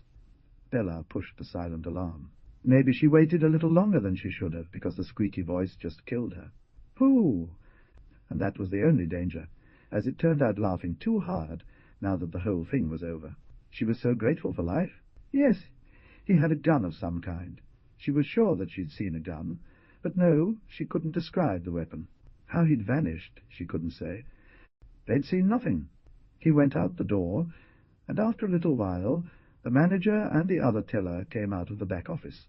Nobody admitted this later, but when the robber did the squeaky voice, they all started laughing, so hard it became uncontrollable. They were even skeptical, like maybe Bella was joking, until they looked at the security camera footage, along with the police, and everybody tried not to be the first one to break out laughing. They gasped and cried, choked a little, had to wipe their eyes and drink cups of water. 52,424 9:35 a.m. The mighty red 95 wasn't he just the cutest? He took money. Cutest cutie pie. We should shut the fuck up. Bella said this in her squeaky voice, and this time they rolled on the floor. It was on the news that evening. It was on the next morning, too, and also on the weekend evening news. It was featured for 5 days, with announcers leading with no sign of the cutie pie bandit, and then cracking up, shaking their heads, asking for tips from viewers, but clearly rooting for the bandit. On her way back to the farm, Winnie focused on the wedding. She wondered how to make it beautiful, serene, yet somehow remarkable.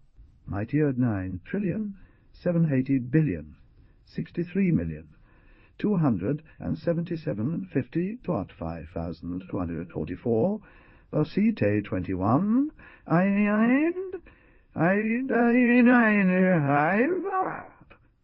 52,449.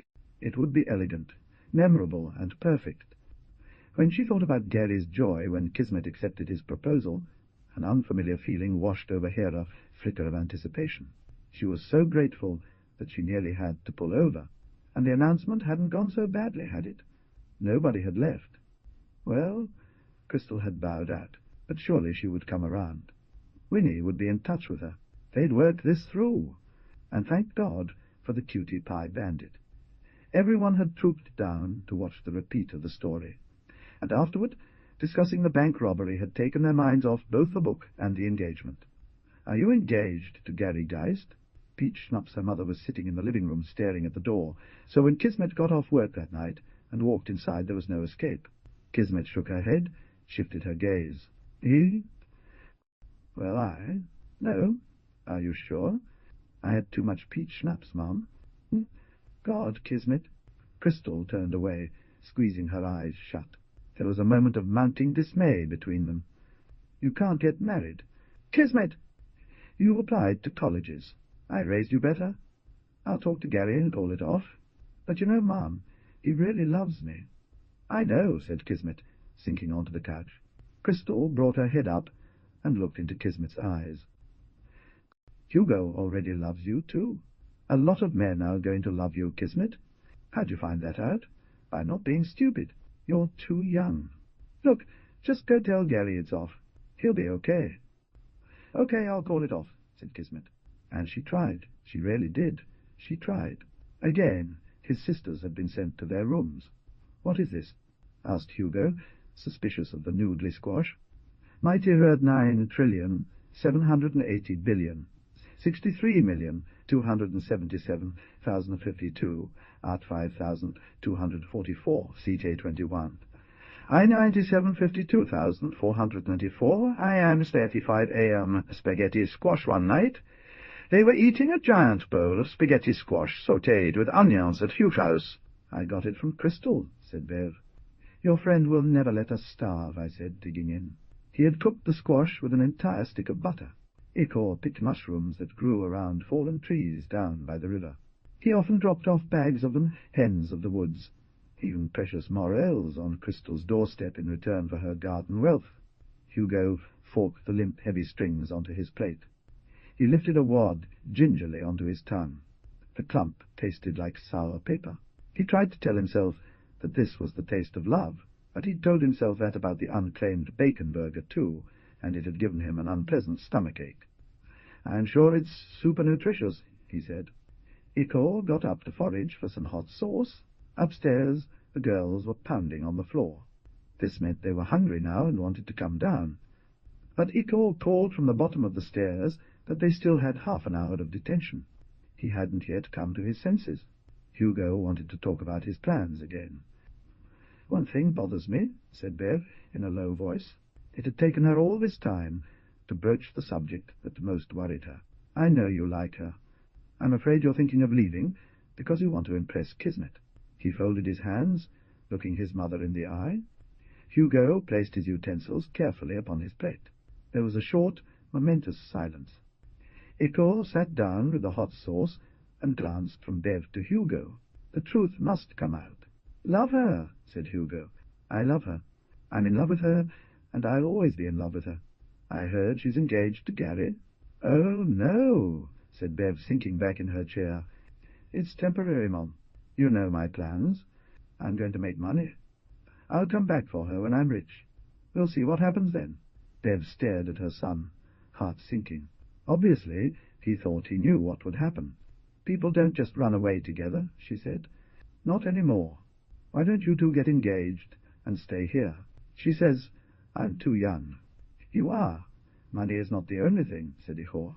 He tapped a few spoons of sour cream onto the squash noodles, shook on the hot sauce, added a collop of meat. Bev got up this time, went into the kitchen to rummage around for a bottle of red wine she'd hidden. She opened it and drank a glass right there, alone, looking out the window into a blustery wall of darkness. Back at the table, Ikor was about to make a pronouncement. She loved Hugo with that superb kind of love a mother has for a male child, a love that is deeper and more pure for knowing that he'll more than likely turn out a fool. Hugo steeled himself. "Thus I say, the important thing isn't money," said his father. "It is when a man cooks for a woman and later makes heated and trustworthy love to her." Ikor leaned toward his son. "These are the things that bind a woman to a man, not money." Panicked by his father's unwanted advice, Hugo meekly croaked out a word. "The mushroom is well known as an aphrodisiac," said Ikor, sagely nodding. "The way you make mushrooms is really tasty," said Hugo, emitting a high-pitched sound of pleasure, hoping to divert his father. "Stew? Mighty Earth 9,780,000,000,000, 63,277,32 at 5,000, 244 CC21 I mind. 9:45 a.m. Louise Erdrich, raise your cabbage first," said Ihor, narrowing his eyes. "You must use both dried and fresh." Where was his mother? "I know how to pick mushrooms," Hugo said, having gone mushroom hunting with his father numerous times. "Take no chances," Ikor advised. He tried to steer the conversation away from physical intimacy. "They absorb toxins. You don't want to harm your partner. Do not pick mushrooms on the edges of fields around here," he continued. "You must always cook." "I don't suppose I'll be cooking out in the oil fields," said Ikor, tone scandalized. "Which is why you need to live here, or at least where you have a kitchen." "They're living in tool sheds and porta potties out by Williston." Bev returned to the room with the wine, sat down. Then she rose and took down the glasses of red and white crystal, antiques from Ikor's family, used only for special occasions. "Don't go, Hugo. Please stay," she said, lifting her glass. "If only I could stay," said Hugo after a moment of thought. He shook his head. "You know I can't." They sipped their wine, picked their glasses up, and put them down. A sense of mountainous impossibility bore down on Hugo's parents. "Let's not be sad sacks," cried Ikor. "We should celebrate that we have a genius for a son." "A genius with no common sense," Bev nearly sobbed. "How can you say that, Mom?" said Hugo. his heart pierced. "I have saved my money, got a D.Lied, figured out how to go to college, forged an ID, got a car. I had a ton of common sense. Our son is now a man," said Ikor, lifting his antique glass. "Which is to say, he's now an impetuous pighead," said Bev. With great emotion, the three drained their empty cups and placed them among the papers and tools. "You don't have to go out there and risk getting hurt or worse." "Still," said Ikor, "you can remain a stubborn one right here at home." "He can no more give up his love than I could give up my love for you, Beverly. Mighty Earth 9,780,063,277,052 out 5,244 proceed to 81. I am the 152,412. AM the mighty red 152,435 AM the mighty red 100. He opened his mouth to describe the horrifying scenarios, but he couldn't speak. Ikor grabbed his chin as if in pain, and Bev sobbed loudly. Hugo watched them with the distant sympathy of a young man who knows his actions are foolish only to those who love him, thus inconsequential. It was early June. On the night before her wedding, Kismet Poe and her high school girlfriends walked over to the train bridge. The air was sweaty and thick, uncooled by the moving water. The bachelorettes dangled their feet over the end of the bridge and drank vodka shots out of soggy Dixie cups. At some point, they stripped to bright lace underwear.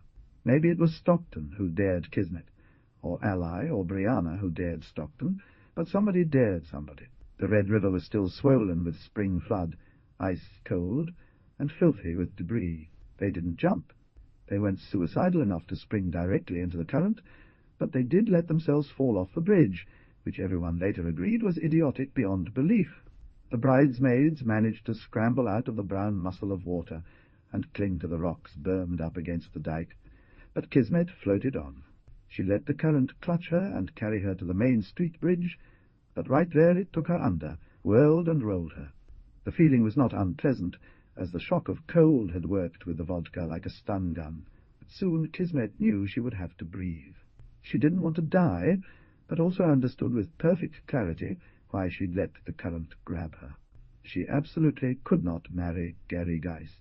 No, not at all. In a white flash, she saw everything. How, after she'd said yes, except she hadn't actually said yes, Gary had clung to her. And Winnie?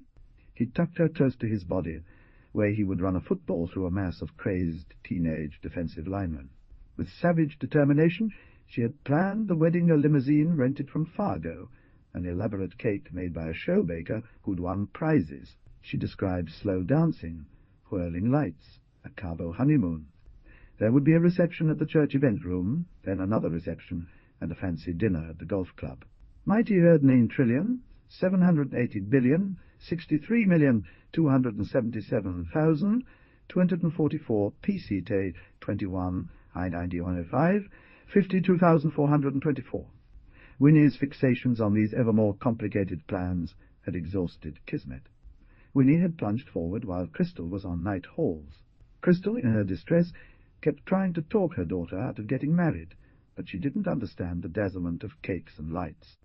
The Geists were paying for it all. All of these plans had wrapped around Kismet strand by strand until she slipped 1/10 of a grade point down past salutatorian to merely graduating. She'd been accepted by every college she'd applied to, but the emails panicked her. She threw acceptance letters in a heap.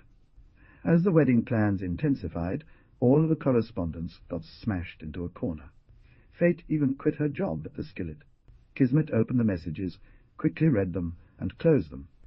It began to seem like just dealing with Winnie, who sent email after email with complex attachments, would be a challenge in itself. Transfixed by fear, she continued on, or didn't stop anything from happening. Perhaps because if everything stopped, she might have to confront the truth about herself. She hadn't intended to fall in love with anyone, and was she even in love at all? Certainly, something had sparked. Hugo made her laugh. Laughing made her delirious. In Gary's case, there was nothing like being rejected and then embraced. She'd been ignored at best, sneered at by most of the popular guys, then suddenly adored by Gary, who'd been too anxious to marry her, even desperate. Kismet knew there was something wrong with herself, and something wrong at home. Maybe she had no business getting married at all. These wrong, unsettling elements were about to present themselves. She had sensed this would happen. She'd been waiting for it, even. And perhaps she was getting married because she wanted better sex than Hugo could provide. Not just in an uncomfortable car. Or maybe she was marrying Gary because there was something amiss with Hugo, or perhaps there was something wrong with Gary. Which is why Winnie was so eager for Kismet to marry her son, and was throwing this lavish wedding. Eric Pavlecki, training with Odie, was right behind. But here, and everywhere in the river, she remembered that she must live, even though she was pretty sure that all the wrong things were gathering into a large ball that would come rolling towards her, perhaps crushing her, and her chest was already bursting for air. She was struggling near the bridge, where they had been sent to look for her. Mighty at 9,780,603,277,2022, CC, Watt 5,244. 9 Iron Red Ladder First Responder, Odi Rapato, saved Kismet. What scared her was the train bridge and the river close by. Odi tossed out a personal flotation device, and Eric reached down, pulling her in. Kismet's mother had sent them out because, when she burst from deep prayer into her daughter's bedroom, she found plastic bra hangers, panty tags, and the other bottle of vodka. Kids partied by the river, but it was unthinkable that they might have gone in. Kismet was urgently needed because of the shattering drama unfolding at her house. Odie wanted to be part of that drama almost as much as he wanted to save Kismet's life. Maybe there had never been a scandal this big. He would be part of the biggest scandal to hit the town since. He wasn't sure. At least not a scandal that wasn't an accident. As for Eric, he was mainly thinking about how Kismet's death, or what might have been thought a suicide, just before the wedding would have affected his buddy-like-a-brother Gary. But there was no question Kismet's mother needed her at home. Needed her badly. For already there were police, and soon a state trooper, maybe even FBI, and certainly the newspapers. Later, he was ashamed of his first reaction. But it would take a while for him to break the habit of thinking of Gary first. At the house, Father Flirty, who was anything but, leaned over the kitchen table to steady himself. He was pretending to be sane, but behind his bewildered, soft blue eyes he was disintegrating. Poor Flirty! The question came again. He tried to gather himself. I knew the man in question. Then he choked on the context, and could not go on. Mighty Earth 9,780,603,277,27,244, Posite 21 I 52,424.9. The Mighty Red 109, you are acquainted with Martin Pay? Correct. He wished he could just pass out. This was too much. Poor Flirty, grappling with Martin Poe's numbers.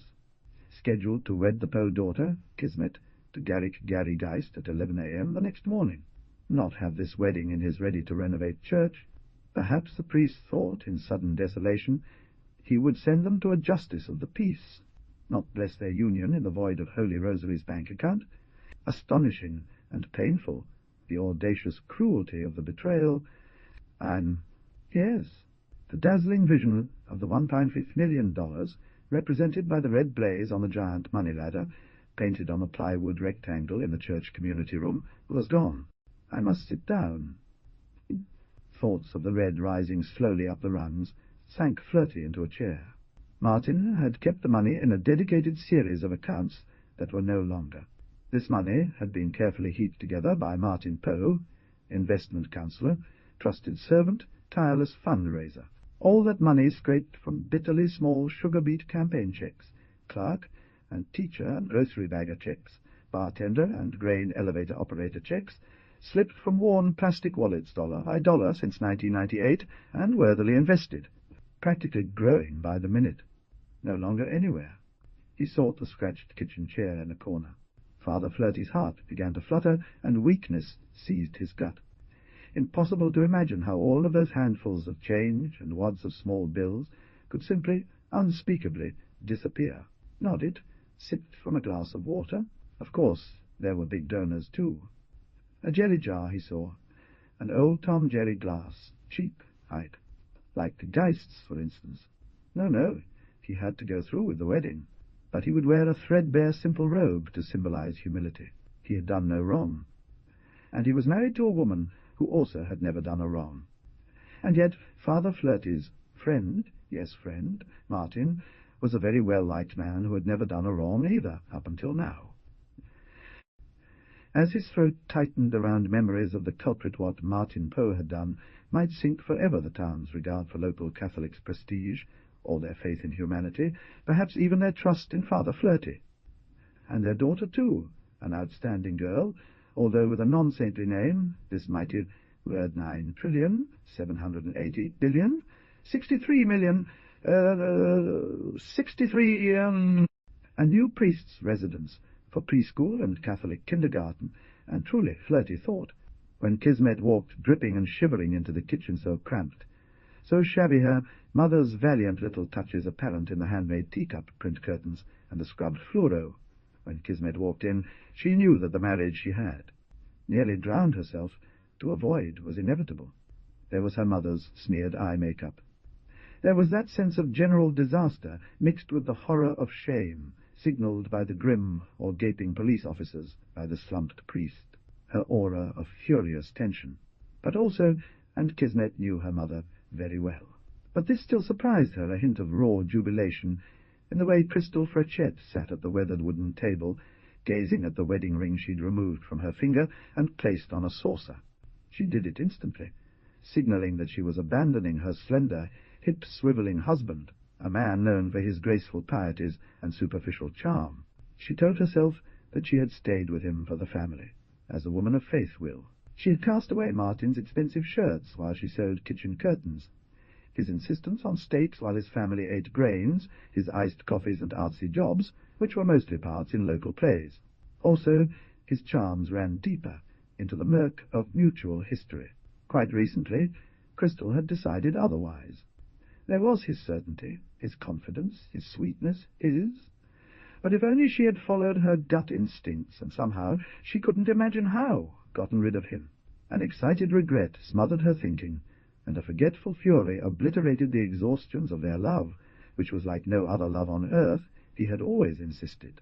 It was exactly the same as most marriages that included an utterly self-absorbed man. She had refused to decide on a college, yet, she was marrying a Geist. "Let's go upstairs," said Crystal to her daughter. She stared pointedly at the men. At least she had named her baby Kismet, a mighty word 9,780,000,000,000, 63,277,244 CC21 I 104. Dirty red 111 and I am to attract luck. And at least Kismet would have said that I am. Eric was waiting discreetly in the ambulance. The two police officers and Odie shuffled around and then filed toward the front door. Odie was extremely disappointed that there hadn't been sirens and TV cameras lined up in the streets. "Are you sure you don't want me to stay?" "I could give you some oxygen," said Odie to Kismet. "Give it to him," said Crystal, nodding at Father Flirty. Flirty would have actually liked the oxygen, but he shook his head and allowed himself to be sadly shooed after the other men. Crystal followed, closed the door, and turned the deadbolt, which reminded her of Happy, who'd kept a deadbolt on every door in her mansion. Her grandmother had lost her position in life by paying off her husband's debts. Crystal knew that. Like her grandmother, who was very smart, she was also smart, but that also, like her grandmother, she had a weakness. Now it seemed Crystal might be on the hook. "Tell me what happened." Kismet clutched her mother. Crystal told her about the money and how Kismet's father had disappeared. In one blow, everything. Kismet closed her eyes and saw the same painted ladder that had tormented Father Flirty. She said nothing about how she didn't want to marry Gary Geist. It gave off a terrible radiance, the heat of shame, and because of its ghastly red bars, which she had helped her father paint, even she did not tell her mother that she'd been pulled out only after she'd been swept under and nearly drowned. Her father had demolished everything familiar, the shock eating up all sensation. The town outside the walls of their modest old board house was already buzzing. The wedding would divert attention. As she began to absorb the implications of what her father had done, Kismet slipped toward a notion that by just getting on with it and getting married, she would be the hero of the wreck. She and her mother would not be defeated. But her mother sensed the struggle. In the river. It was the region's life-giver, but also it was a treacherous brown vein of trifluralin, atrazine, polychlorinated biphenyls, vox and mercury, not to mention uprooted trees and sunken cars. Oh God, oh God, oh God.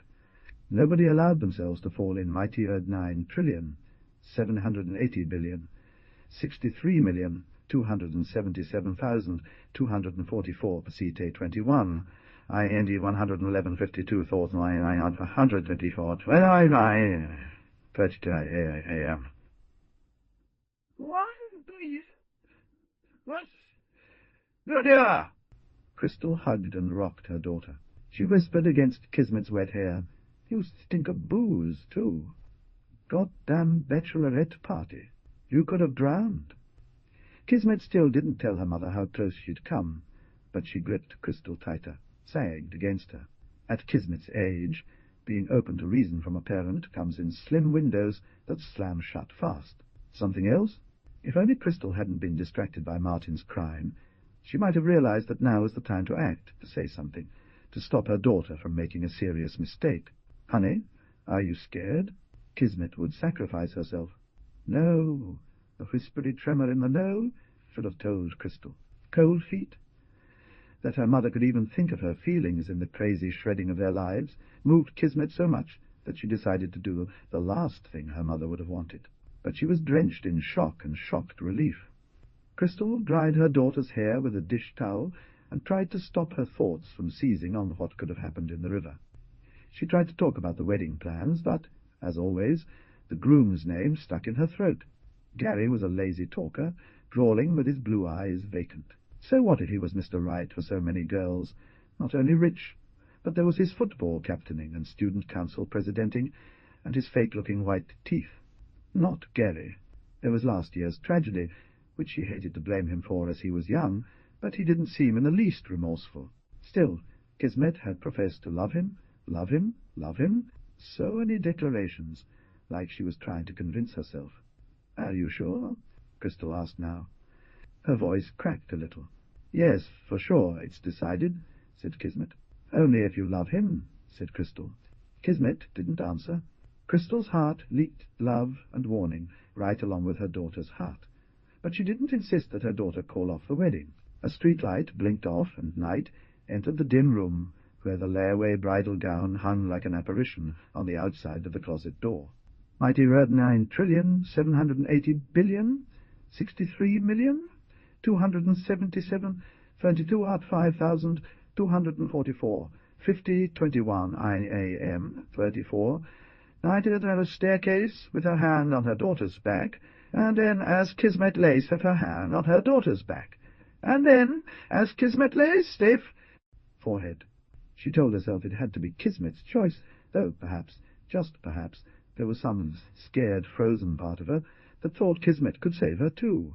The wish? Oh, just a subtle green wish that slipped alongside Kismet's cheek like the tendril of a climbing plant. That Hugo would enfold her to his comfortable bulk and make her laugh. She could hear his whisper. She breathed his cleanly OCD smell of fresh soap, his shy armpits, because, yes, could it really be? Mighty Earth 9,780,000,000,000, 63,277,000,000, 2052 at 5,244, CT 21, 124. The weight of first light, the struggle not to rise into consciousness, knowing bad things waited there, the vodka headache, the bloating, the potential misery of her period starting on her wedding day, right out of the wild. Of her period, starting on her wedding day, right out of the blue. She startled, heart zinging. Yes, it was Hugo. He was calling her softly from under the bed. It was 4:39 AM. Had he actually wedged himself beneath her bed? And sometime in the night he'd made it through the minefield, past her mother's first-floor bedroom, up the creaking stairs, into Kismet's bedroom. Her stuff was now piled around the room. Well, she had put risers on it to increase the potential storage space, and removed the boxes of school notebooks and awkward drawings just last week in order to destroy all evidence of her past life. She hadn't done a thing. But anyway, there was enough room under the bed, and yes, in fact, Hugo had hidden there most of the night. He had stretched out on his back, right underneath the bedspring and mattress and Kismet. For many hours, Hugo had been staring up into the dust-ball gloom, allowing the flow of tears to slide from his eyes into his cupped ears. Thoughtful Hugo had wanted to let her get some rest before the stress of the day's events. Those events? Now she forgot all about them because he was crawling up the side of her bed and sliding beneath the covers. She rolled into his soft, freckled arms and crushed her face into his blast of gold-red hair. "Hello, Danger Cat." He had many pet names for her.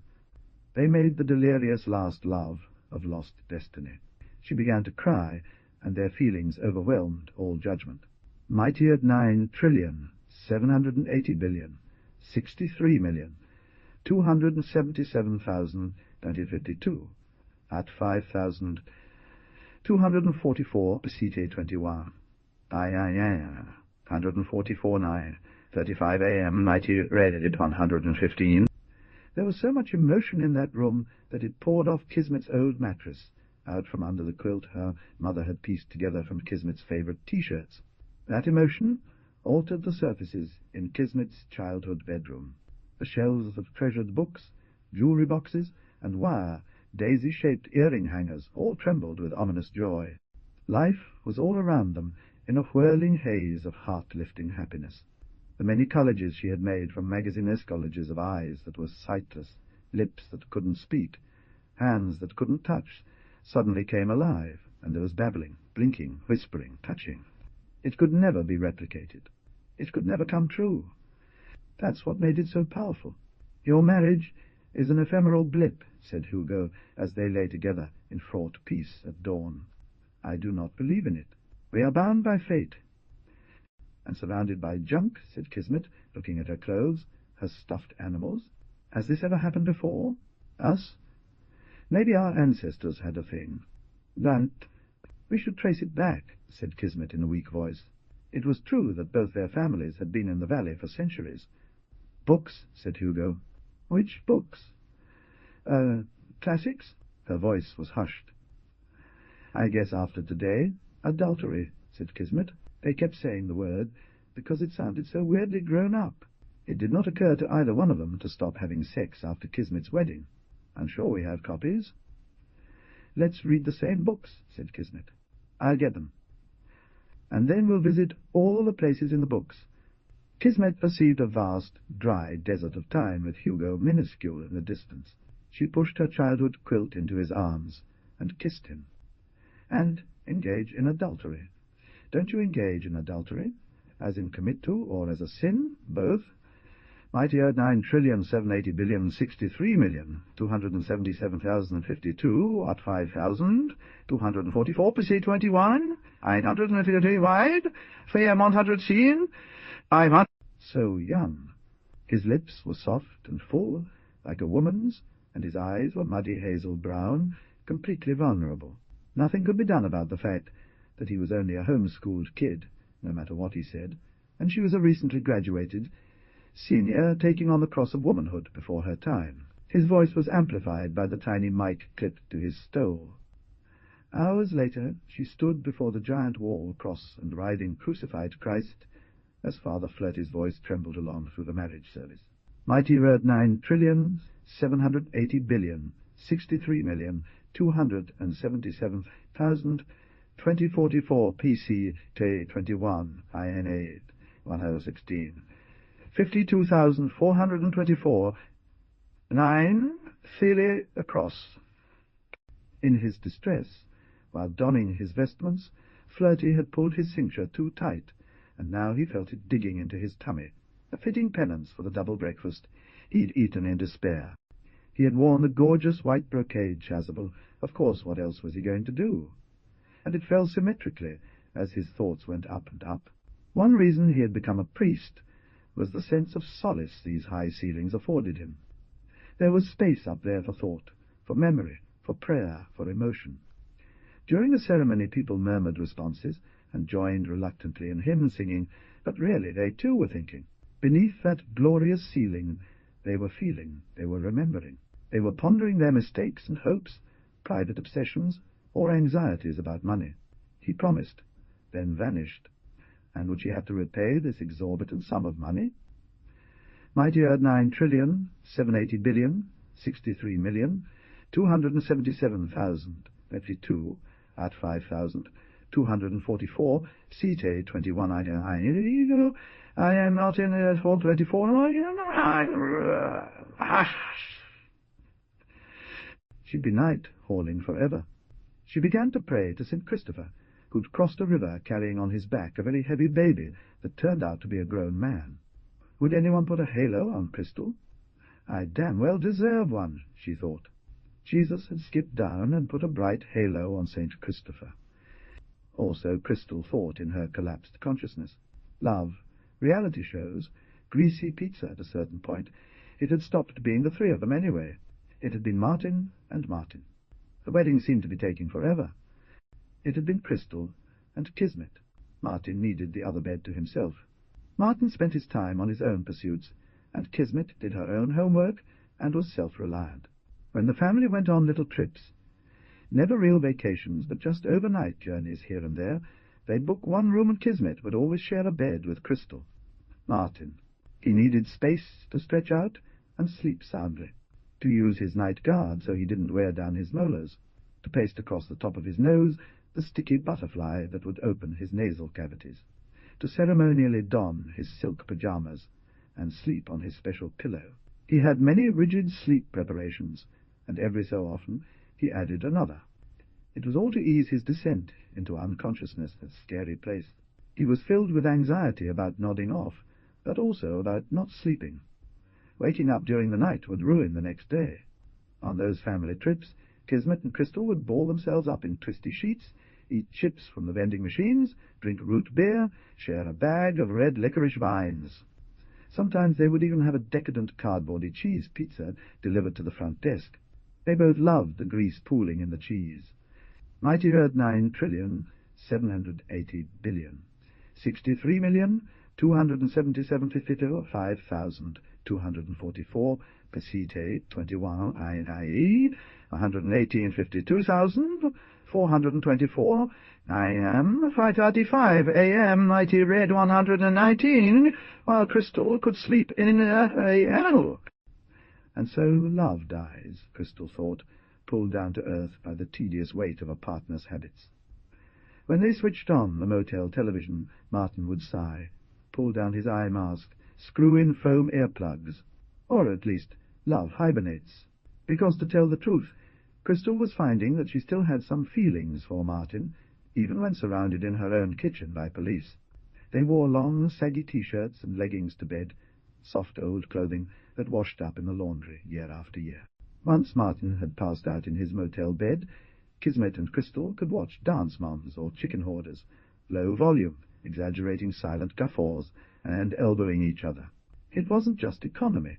They took delight in warm things, burnished things, objects with scars and repairs. To be in a motel room, especially a cheap new chain motel room, was moving to them in a way. It made them feel giddy, trashy, temporary. Those new crappy rooms were for being normal. A person wouldn't read in a place like that, wouldn't think, wouldn't even have an affair with a man they were in love with. The rich town or farm folks went to Fargo or Minneapolis, to the Mall of America, and boasted about it. It used to be that well-off towns were considered normal. They knew they were not normal in real life, where Crystal made bread from scratch, not because it was artisanal, but because it was cheaper, where all their clothes were 75% off clothing from Alco, or from thrifty life, which after the fall of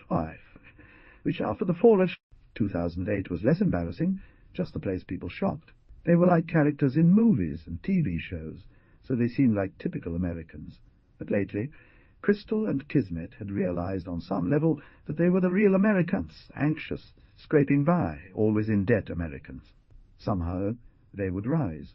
It was okay with Crystal because she knew Louise Erdrich had her job, her house, and believed that she and Kismet would rise. It was never all right with Martin, though, who couldn't put a jaunty face on desperation, who was sometimes rageful about having to do without his special items of comfort, and who would have loved the fancy wedding reception, also loved the second dolls. One scheduled for this evening and only hours away. There would be plenty of time later to cry with relief. Mighty 9,000,000,063,277,52 at 5,244 CT 21 920,52,424 Here, in the church where she liked to be, old shocks caught up with her, but they were muted. She got lost in the scenery of memory. She'd married Diz at this very altar, carved with clover cutouts representing the Holy Trinity, right there where Gary and Kismet were standing. Then, as now, she hated Sportgeist for buying her family's farm and bulldozing the entire homestead. The ceiling went up, and pictures crowded into her mind. Her father had driven a beet truck hard, bone-rattling seasonal work. After they'd moved into town, her mother had worked in the dime store, when the town still had a dime store, on a main street of thriving shops. Off-season, he delivered appliances and sold window air conditioners until the appliance store went out of business. More people lost their farms. After a while, there came the dollar stores. And the farms that survived got bigger, so fewer people to shop, and those who survived wealthier, so traveling out of state. Walmarts opened in the area. Downtown began to look haunted and hollow, and her family also dwindled. Her brother and sisters moved from here to there, from there to where. Sometimes they didn't send more than a Christmas card. She stayed, though, and married Diz. They had brought her parents out to live their last years on the land. That was all they'd wanted, to be on the land. She was proud of having given that to them. Then, last March. Weeks must have passed before she remembered coming downstairs. By then, she had weakened more than she thought, and landed on the living-room carpet.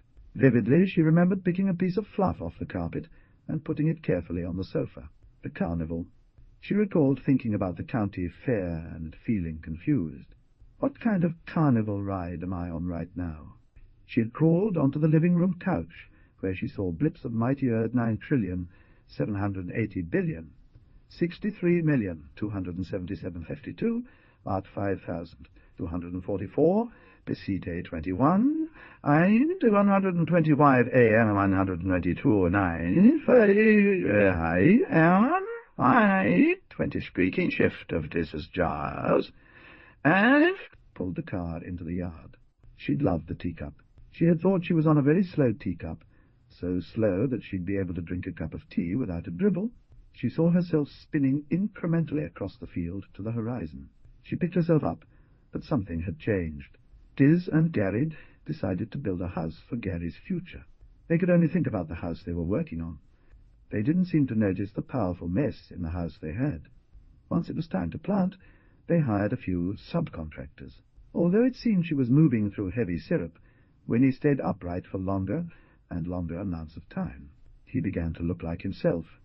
After a while, she noticed that Gary had stopped looking scared, miserable, wasted, hollow. He mentioned Kismet Poe, and Winnie got her phone number. Winnie called Kismet and offered to drive her to Gary's away games. The girl declined, but her voice was polite. Winnie knew Kismet's mother, but hadn't seen the girl for years. She looked Kismet up in Gary's old yearbooks. In one photo, Kismet sneered from under what looked like a nest of black sticks. The following year, she appeared normal. Next year, she wore a black ribbon around her throat, with her hair pulled back except for one curl, an arabesque across her forehead. Not one of the class beauties exactly, but there was something about her that caught your eye. A hint of strength, a spark of life. Now in the church she heard them say, "Do you take this man?" It was done. Oh, now it was done. Winnie let her tears fall and smiled. Do I hear it was? The hour of truth, when Kismet could have risen in her tear-stained gown and bolted out of the church, when nobody would have stopped her or blamed her. Mighty 9,780,000,000,000, 63,277,000, 24 CT 21 I 24. She'd have to walk down the aisle with her mother. I tell you, they'd say that was when the girl just fell apart. It would have been poor Kismet this, and poor Kismet that.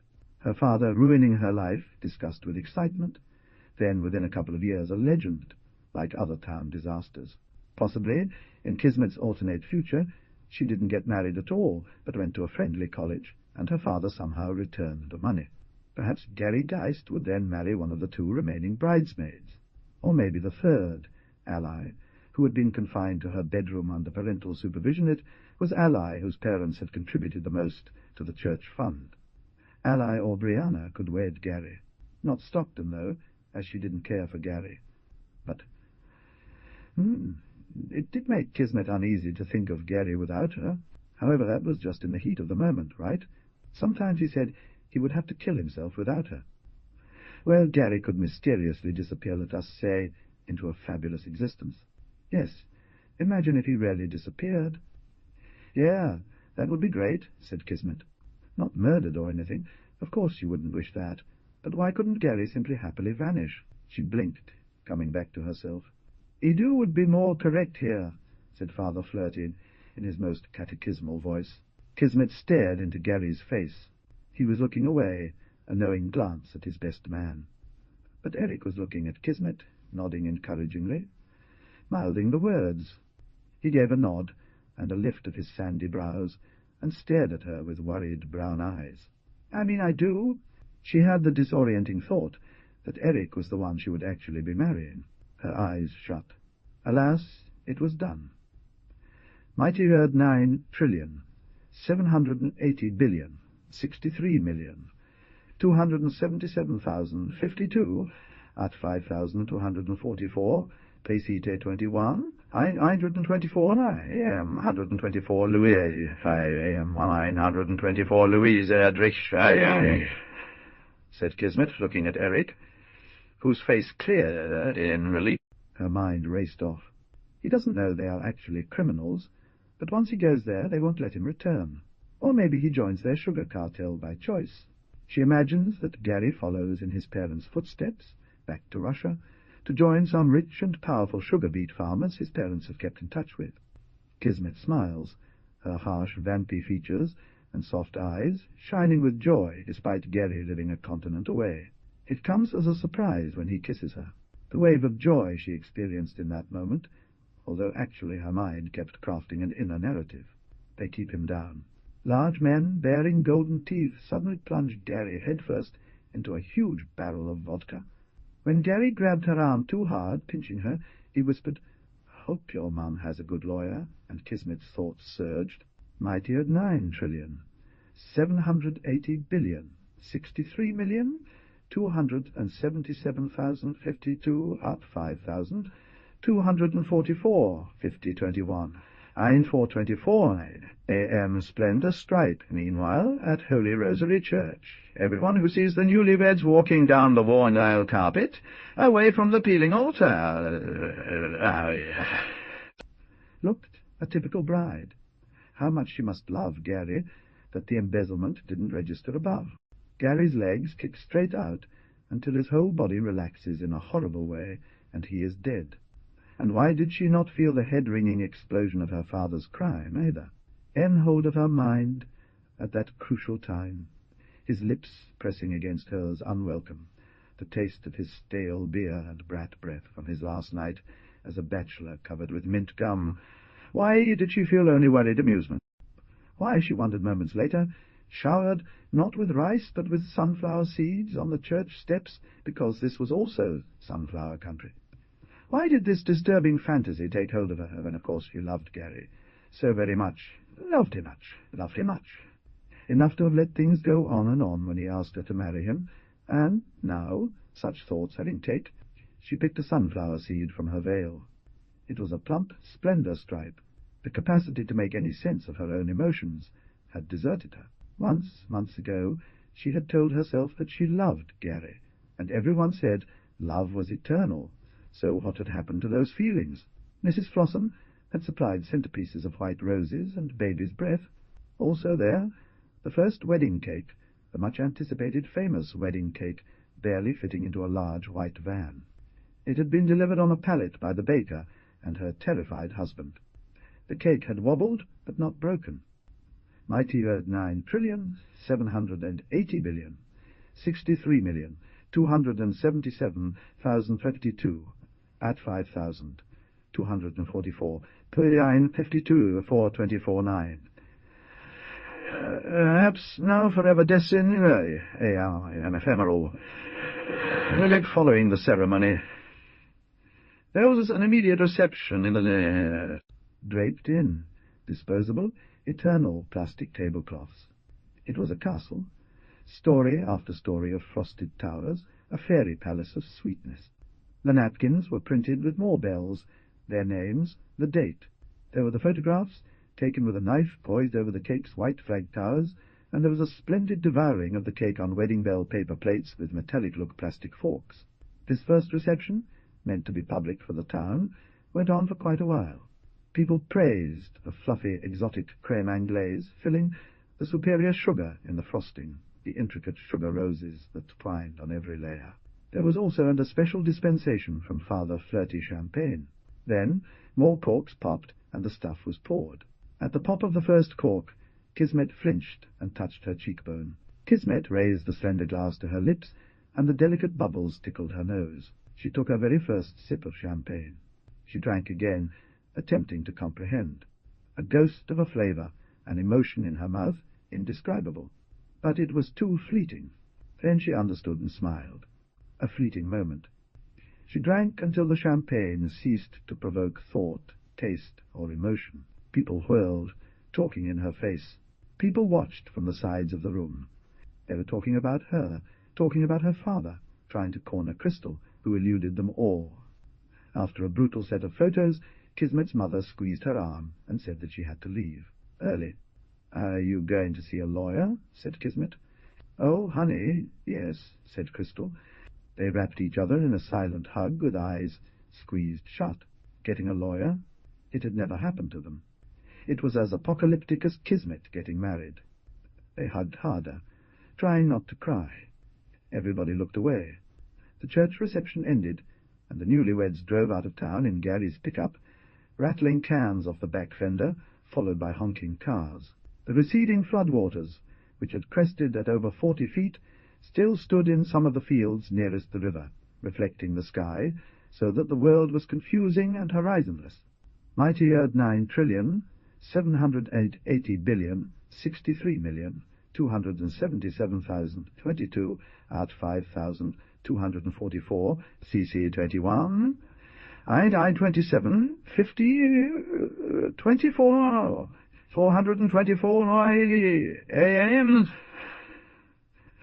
Once they turned onto the highway, Gary pounded on the steering wheel, swore at his friends for having written "just married" in shaving cream on his FX. He was afraid it would eat the paint away, and those words would be permanent. Kismet was frozen. She'd never heard him in a rage. After his tantrum about the shaving cream, they didn't speak. He reached out, grabbed her hand, placed it on his zipper. He pushed her hand. Gary sped up some more, and the beet roads rolled by like the green spokes of time. Kismet stared out at the fields that had dried out and were newly sprouting sugar beets planted with industrial exactitude, field after field. "Pet me." "Oh, okay. What a baby." Maybe it would soothe his stupid anger. As long as she was giving Gary attention with her hand, she decided to let her brain relax by thinking about Hugo. Directly, she was filled with such joy that she squeezed. Gary yipped like a cowboy and turned down a side road. "No, you'll ruin my dress." "Okay," he said. He did a U-turn, raising a splatter of wet grit. "Just go back to what you were doing." She put her hand where he wanted it. He swerved, hit the gas, and rolled the truck. There was an unreal slow-motion airborne time as the truck slipped through air. There was an obliterating smash, a roll, a flash of upside down. Then she was gazing out through the windshield as before. Only the truck was now by the side of the road instead of on it in a planted field. "This is Pavlecki's field," Gary stated. "It's dry." "Good." Her chest felt fine.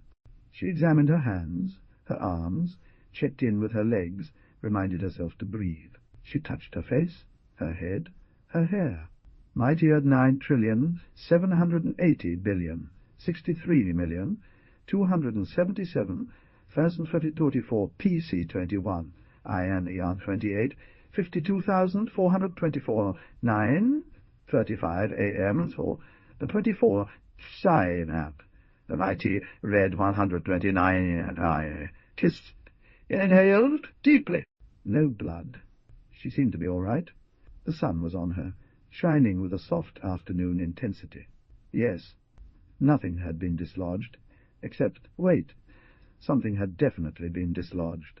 Something that had perhaps been too loosely attached in the first place had been dislodged. They bumped down to an access road and kept driving toward the house. "Aren't you going to say something?" she asked after a while. "About what?" said Gary. Diz had dropped off a huge suitcase that Kismet packed that morning. Holding hands, the two walked up a dirt path. Gary helped his wife out of the car and shook his head, but the side doors were barely warped. "Don't worry," said Gary, frowning at the dirt. There wasn't time to put in a driveway. Gary scooped her up and staggered a bit as they crossed the threshold. The couple stood in the mud dust before the brand-new tan house with brown trim, Gary scuffing at the dirt with the toe of his polished shoe. This house was the wedding gift from Gary's parents. He told her about it over and over, but kept the actual site as a surprise. He'd explained that the house was a high-end, customizable prefab. It had been plunked down on the outskirts of the farmstead on the other side of the old lilacs, and he'd worked with his dad on special features.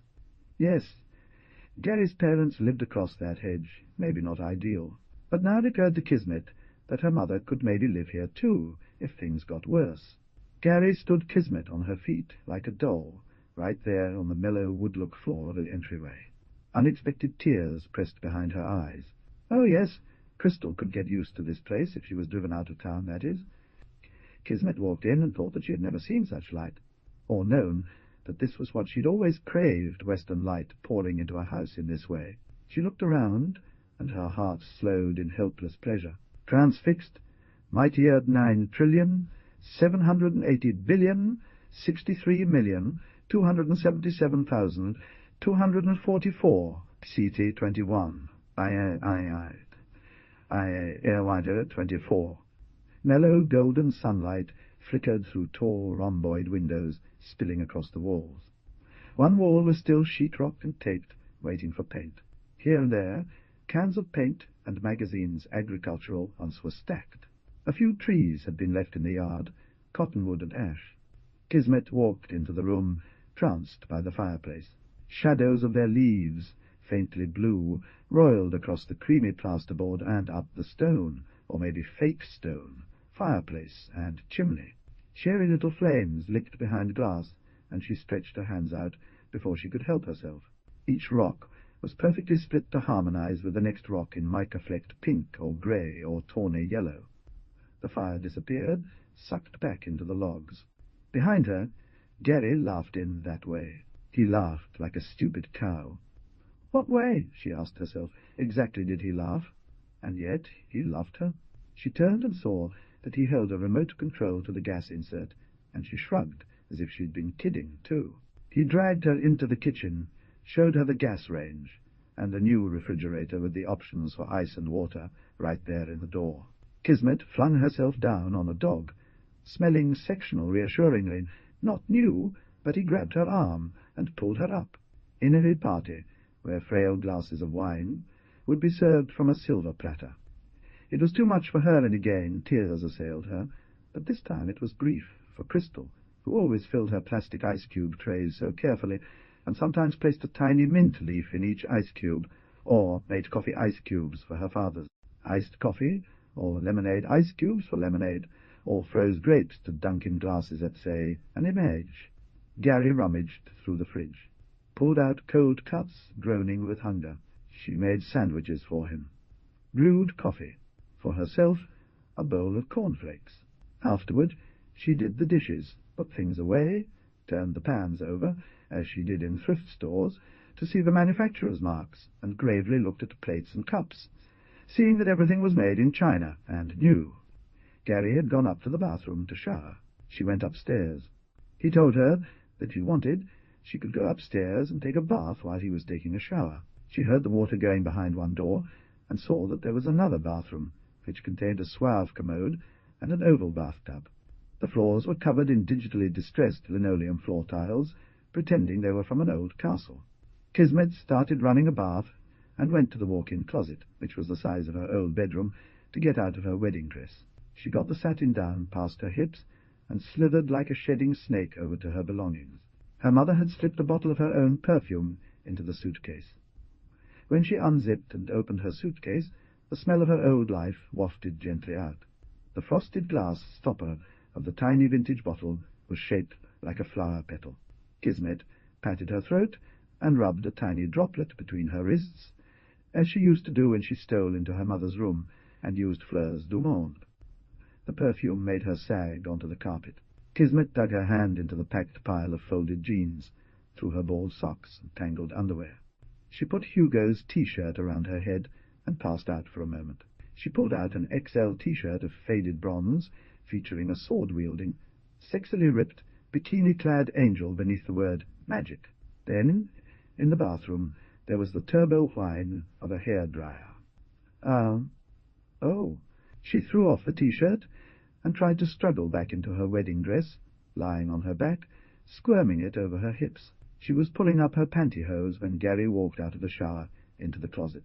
Naked, with an erection, he said, "Let's have sex." "I'm running a bath," said Kismet. "Hey, I married you, right?" He grinned at her, slowly raising his lip to reveal his teeth.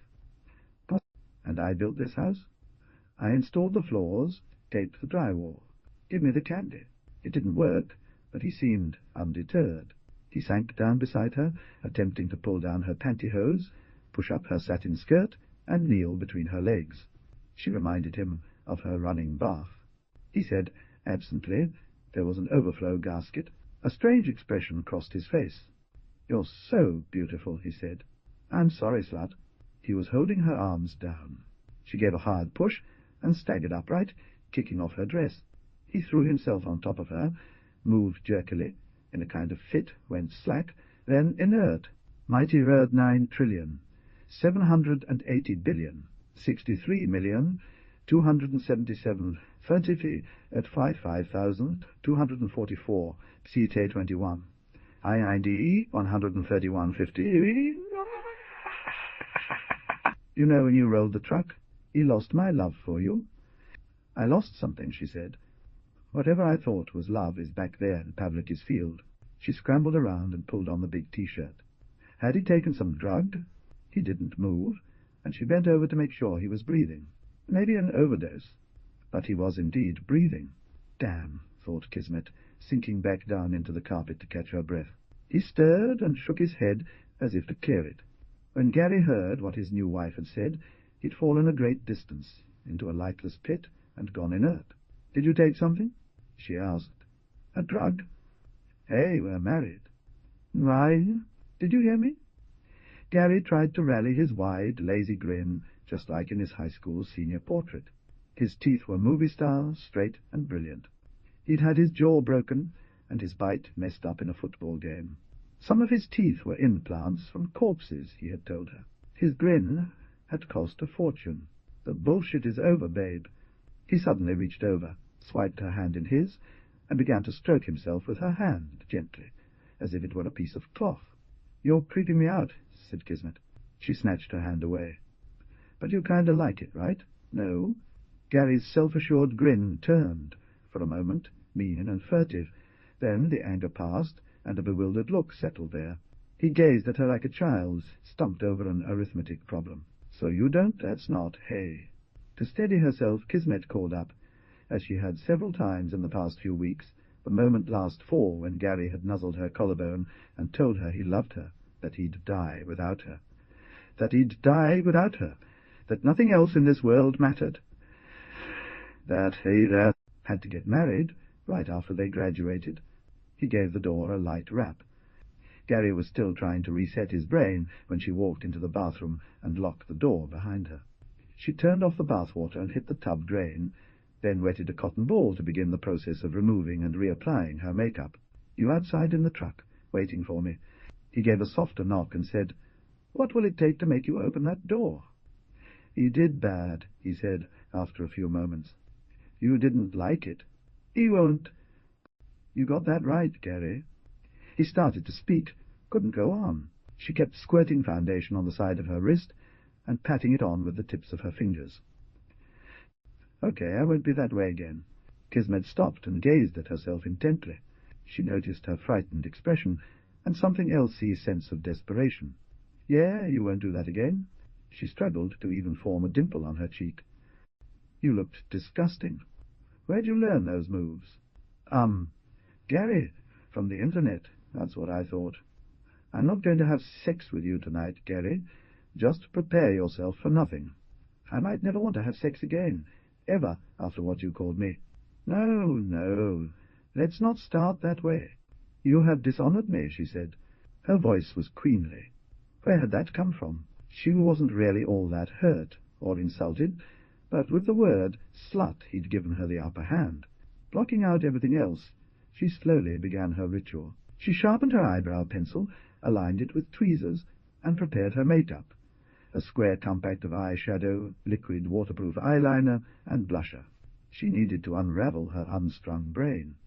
Mighty Erdrich trillion, 780 billion, 63 million, 277, 32, at 5,244 PCT, 21, I-eyed. 33, 52, and 424. She had 4 hours before the 6 p.m. dinner, but after only an hour she woke, swimming into consciousness, and the awful sensation broke over her. Martin, then the ache over Kismet. Crystal took a painful breath and decided to meet the afternoon. At least she now had the whole mattress to herself. At least now she could rest on the firm centre. She did not have to sleep in the shallow furrow. Her body had pressed into the various foams, quilted cottons, and whatever else had taken the impressions of her and Martin's sleeping bodies. She sat up. Her backache was gone. And here I thought it was the driving. She was thrilled for a long second. Then a little of the ache returned. But the centre of the mattress had definitely helped. Crystal swung her legs over the side of the bed. She needed coffee. The floor she'd sanded with a rented sander, and coated with a toxic poly, was smooth and cool. To have it now, she still had to go through the lengthy procedure Martin had instituted. She walked out to the kitchen, put a kettle of water on the boil, and shook magic beans from their airtight jar into a white grinder. The droll club-shaped machine cracked the beans and began to whir. The scent of ground coffee, and then the first taste of it, bounced her up. While she had slept, the mail had come. It was 3 p.m. She fetched it from the box and set the envelopes in a crisp pile. Her daughter had been married for a total of 4 hours. Already Crystal regretted letting the marriage just happen. Couldn't she have done something?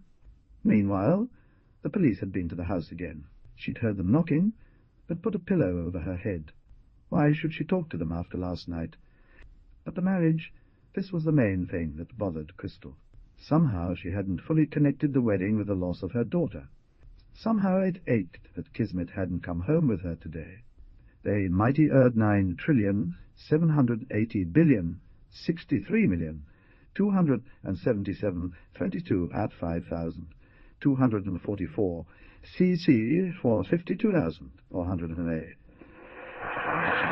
Mighty red 135 a.m., the mighty red 1535 a.m., the mighty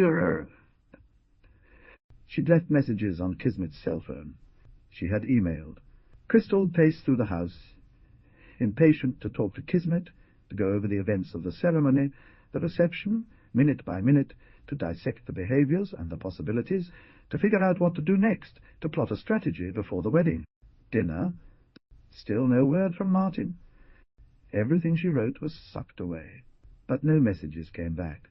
Of course, coverage was probably sketchy out there on the farm. Looking in the slender old phone book for the Geist's number, she came up with only the Beat Factory offices. She supposed their home number was unpublished. To show up with a police tale, how would that look? And with her own house staked out by the police, she noticed that a white Camry was still parked across the street. An unknown man behind the wheel. She didn't exactly want to jump in the car and drive to the farm. She dragged herself over to her plain desk, set in a corner of the living room. Nothing on the desk was of any sentimental value whatsoever, except taped into an aperture, the last payment she had made to extinguish the mortgage on the house. Crystal had usually worked 2 jobs. Weekdays, she used to be a receptionist for a construction company in town. On weekends she worked on the main floor at Penny's, right downtown, and only a few blocks from home. She saved and scrimped, loved to see zeros in her amount-owed boxes. Late fees sickened her. The other slots in her desk were there to hold current bills, fresh envelopes, and stamps. The drawers held checks, paper clips, yellow sticky notes, a letter opener with an enamel bluebird handle from Kismet. Discarding the junk mail and credit card offers first, then using the bluebird opener, Crystal slit open every envelope. One by one, she slipped out the bills or notices and studied them. Medical insurance. She wondered how to handle Kismet's coverage now and put that aside. Electric was satisfyingly low because the furnace was turned off and no air conditioner in use yet. May, June, and September were low months. When it got really hot, no watering, except she saved her bath water for the flowers. She'd get by. Her family phone plan.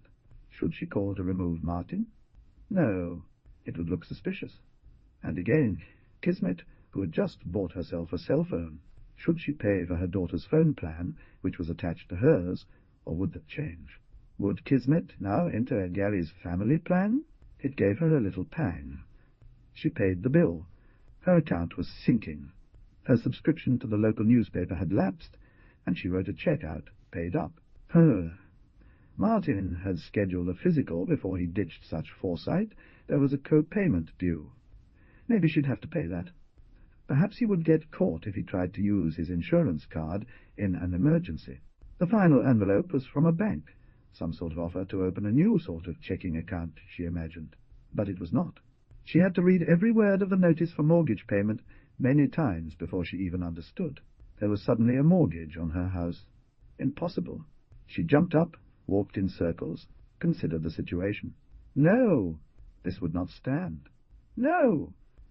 The explanation was too obvious. Martin had gone behind her back. Somehow he had tried to mortgage her house. When the truth hit her, a red film dropped across her vision. Her head buzzed with adrenaline. The sickening nerve. How this was even possible she had no clue. But there it was. Not a large amount by some people's standards. An impossible amount for her. It would take the money she'd saved for Kismet's college fund, at the very least. She stood, sat, took hold of herself. But of course he had done this illegally, and she would straighten it out. She would drive no walk immediately to the bank. She snatched up the scrap of paper. But there the problem magnified itself. The name of this bank, or this mortgage company, was unfamiliar. Perfect advantage. Only a post office box in Omaha for the place to send her check, not even a physical address. There was, however, an 800 number. She dialed the number. A young male voice answered. Perfect advantage. How may I assist you? I am a representative of the Better Business Bureau, said Crystal. The voice didn't miss a beat. All right. May I have the name or account number? The name is Crystal Fretchet. Mighty 9,780,000,000,063,277,32 at 5,000. 244 Pasite 21 II8. 136,52,424 9:35 a.m. The mighty red 137:30 hour. You had it right, 100, and I would like to. But there is no account number on the letter she received. Spell that, please. If you'll hold for a moment, I'll check her information. I have a number for you. Crystal held for 3 minutes, and the young man came back on the line. Are you ready? Yes. Great. Don't forget the dash. If you would take this down. 28 sextillion, 794 quintillion, 994 quadrillion, 832 trillion, 20 billion, 384,706,105. That is the account number. According to our records, the first payment of $823.34 is due on June 20. In order to avoid any late payment fees, your client can use a credit card. Would your client like to do that? No, said Crystal, because she didn't take out a mortgage on her property. I'm afraid she's mistaken. Our records show. I'd like a copy of your records. Certainly. I'll transfer you to our records department. The line went dead. A scam! Crystal laughed and threw the paper down. A phishing scheme. Sending out fake mortgage bills, hoping someone foolish enough to pay. What audacity! She seethed with anger. She walked back and forth from her desk to the kitchen to the front window. The white Camry was still parked outside. She grabbed the mortgage bill and once again turned it over, as if in secret, expecting an explanation to appear. She sat down at her desk, tapped her bill-signing pen on the sturdy edge of her jaw, then called Jennifer. Half an hour later, Crystal entered an office building, constructed of textured brown cement blocks. The double longi sounded good, but the only longi there was Jennifer. She was a salty, freckly brunette who wore sharp jewellery and bold colours. She checked in with the poker-faced mighty word 9 trillion, 780 billion, 63 million, 277, 2044, CC21, IID 137, 5024, 995 AM, 135 AM, Louise Erdrich, receptionist part-time, Crystal knew, and took a seat in the generic beige. Waiting alcoves, yes. Jennifer burst into the waiting area, grabbed Crystal around the shoulders, hauled her into the office, and shut the door. Here, she poured a mug of coffee for Crystal, and pushed it across her desk, then sat down with an expectant look. Her narrow brown eyes glinted. Her earrings were silver scimitars. Jennifer was wearing a purple jacket and turquoise knit top. Really glad you came in. You're going to need some legal protection. No, let's make sure that doesn't happen. Has anyone hinted that they might hold you in any way responsible for the money Martin stole? You said. We'll get to that. We have to talk about that. Yes, what Martin did or didn't do with the church fund. But now there's something else, this letter I got. To preface this, I paid off my mortgage 10 years ago, and a line of credit 2 years ago. I own my house, as you know, all too well, said Jennifer, who'd listened patiently to many a DI crisis. Crystal slid the letter across the dull laminate surface of the desk, and Jennifer examined it. So you didn't take out this mortgage? Martin must have forged my signature, everything. The shit. Let me keep this. I'll do a search on this company and try to find out the scoop. You haven't paid, of course. Crystal cocked her head. Of course not. Well, some people just pay anything that comes in the mail. You'd be surprised. I'd say ignore it. But with this Martin thing, you never know. That's what I thought. Okay, I'll get to the bottom of this. No charge. Crystal teared up, put her hand to her throat. Not just by Martin either, honey. I have this bad feeling. Bad feeling? About what? Mighty 9 trillion, 780 billion, 63 million, 277.52, art 5,244, Basite 21, I am mighty red 139. I am a mighty red 139, that's all right. I can't haven't you been screwed over enough for, I can't haven't you been screwed over enough for ennui? Jennifer looked wary, coughed delicately into her fist. And I have not gotten over that weird announcement at the book club. Stockton told me Kismet says she really loves Gary, but I still don't trust the wedding.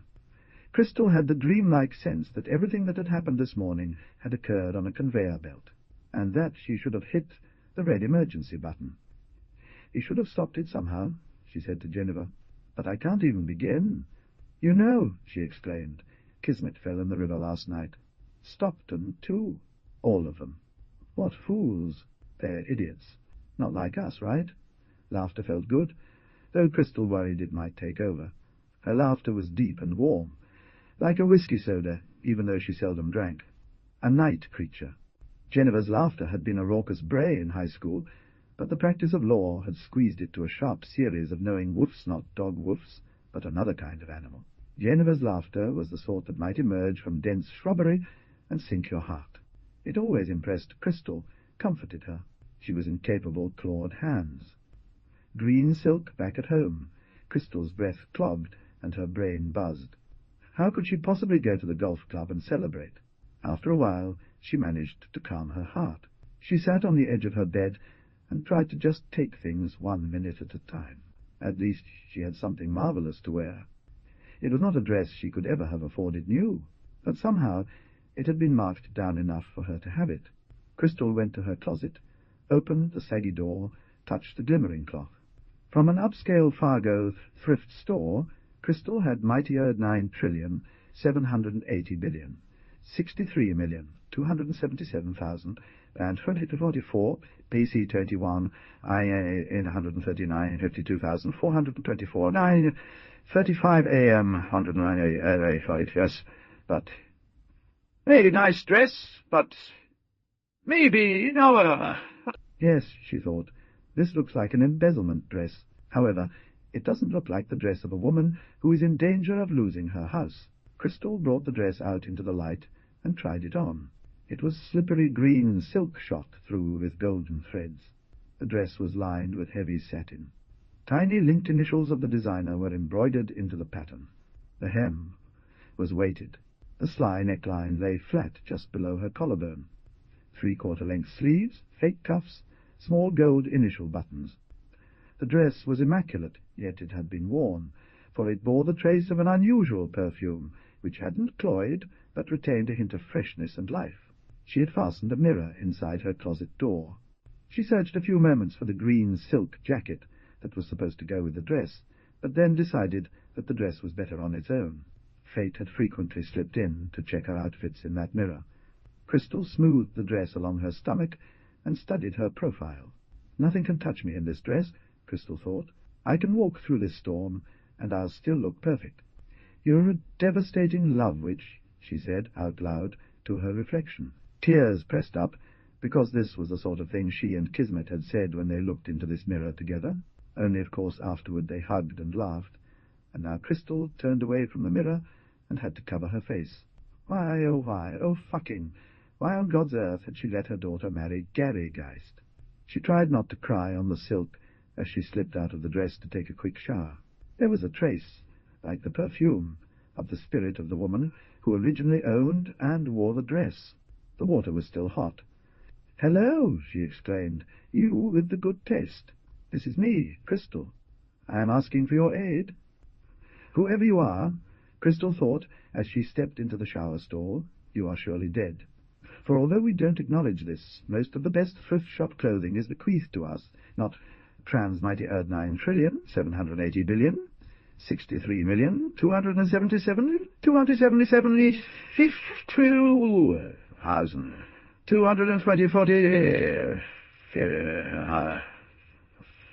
9:35 a.m. The mighty red 141. I must navigate through tribulation while maintaining my composure. I aim to extract my daughter from an uncertain marriage, should she require such a step. Additionally, I must retain possession of my home. Take heart, the spirit whispered, its voice like calming steam. I have endured and emerged on the other side, but know that I will assist you. I possess connections. Crystal pondered this, her mind a mix of disbelief and gratitude. Somehow she felt better. She woke, and her heart flopped. Now the wedding dinner with more of this confusing pall of celebration and disaster. Kismet switched on her phone, her beloved pink Motorola. Mighty 9,780,000,000,000, 63,277,000, 2044, BC Day 21, IID 14152, 424, 9:35 a.m. A sour rain in... rain 50...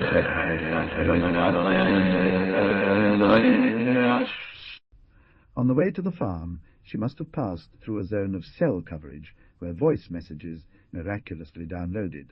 She couldn't bear to listen to her mother's message yet. Hugo had also left her one. He'd be working at the bookstore later.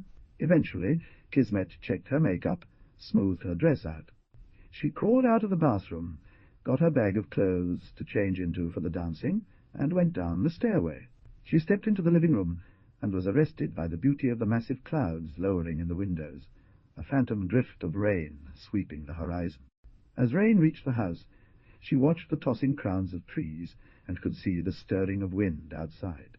But she couldn't hear the wind and could hardly even hear the rain. Sound was missing, very missing. Now the newness of the house took on a sinister aspect. It had taken sleep to help her realize how inhuman, maybe even violent, an extremely soundproofed new house was. The floors didn't squeak to reassure her of another person's presence, or warn her either. The plumbing didn't groan. The doors opened and shut on soundless hinges. Kismet's throat ached. Most of all, she missed the rain. Drumming on the roof, pattering on the earth, gurgling in the gutters. The mighty red 143, she said nothing, as Gary handed her into the pickup. "Mom knows how to throw a party," said Gary. She missed the sound of the wind in the eaves, and how she used to read or fall asleep, listening to its muttering and moaning, buffeting and pushing, scraping against the siding, making the walls and windows feel alive. But now there's rain, so no fireworks. Kismet still didn't speak. "What's wrong, babe?" "I have to go through with this," thought Kismet.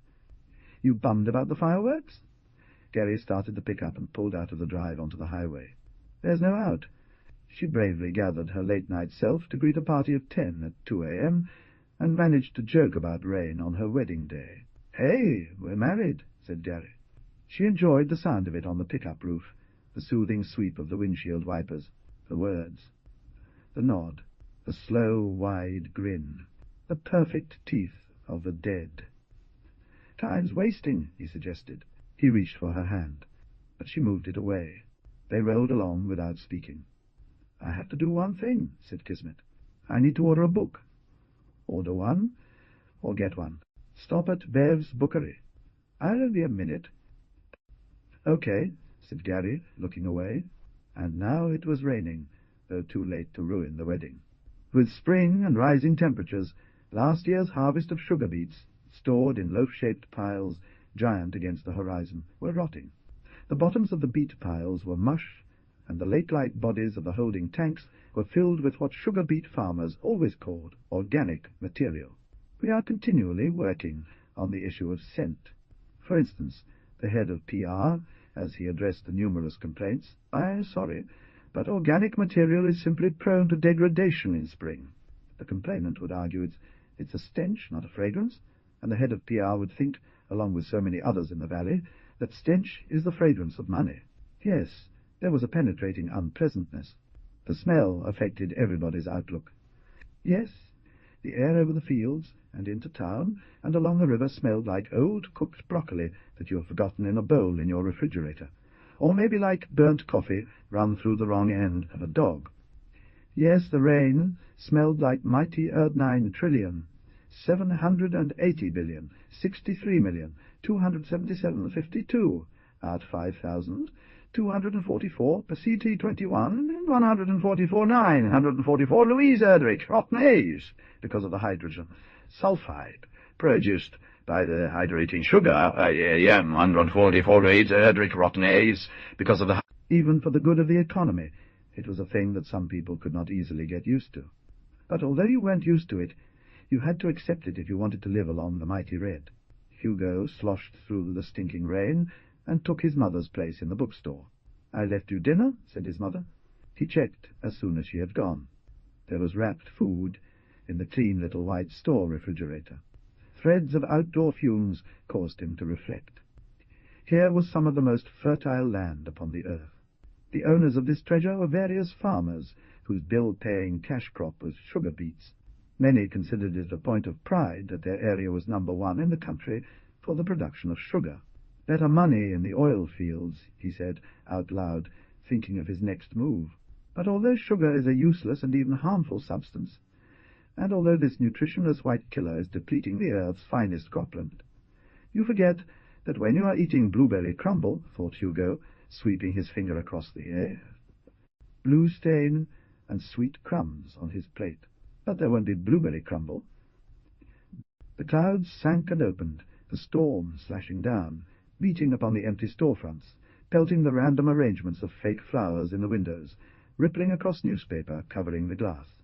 The bookstore had no customers. Hugo had accomplished the next phase of his studies, and now had some engineering classes under his belt.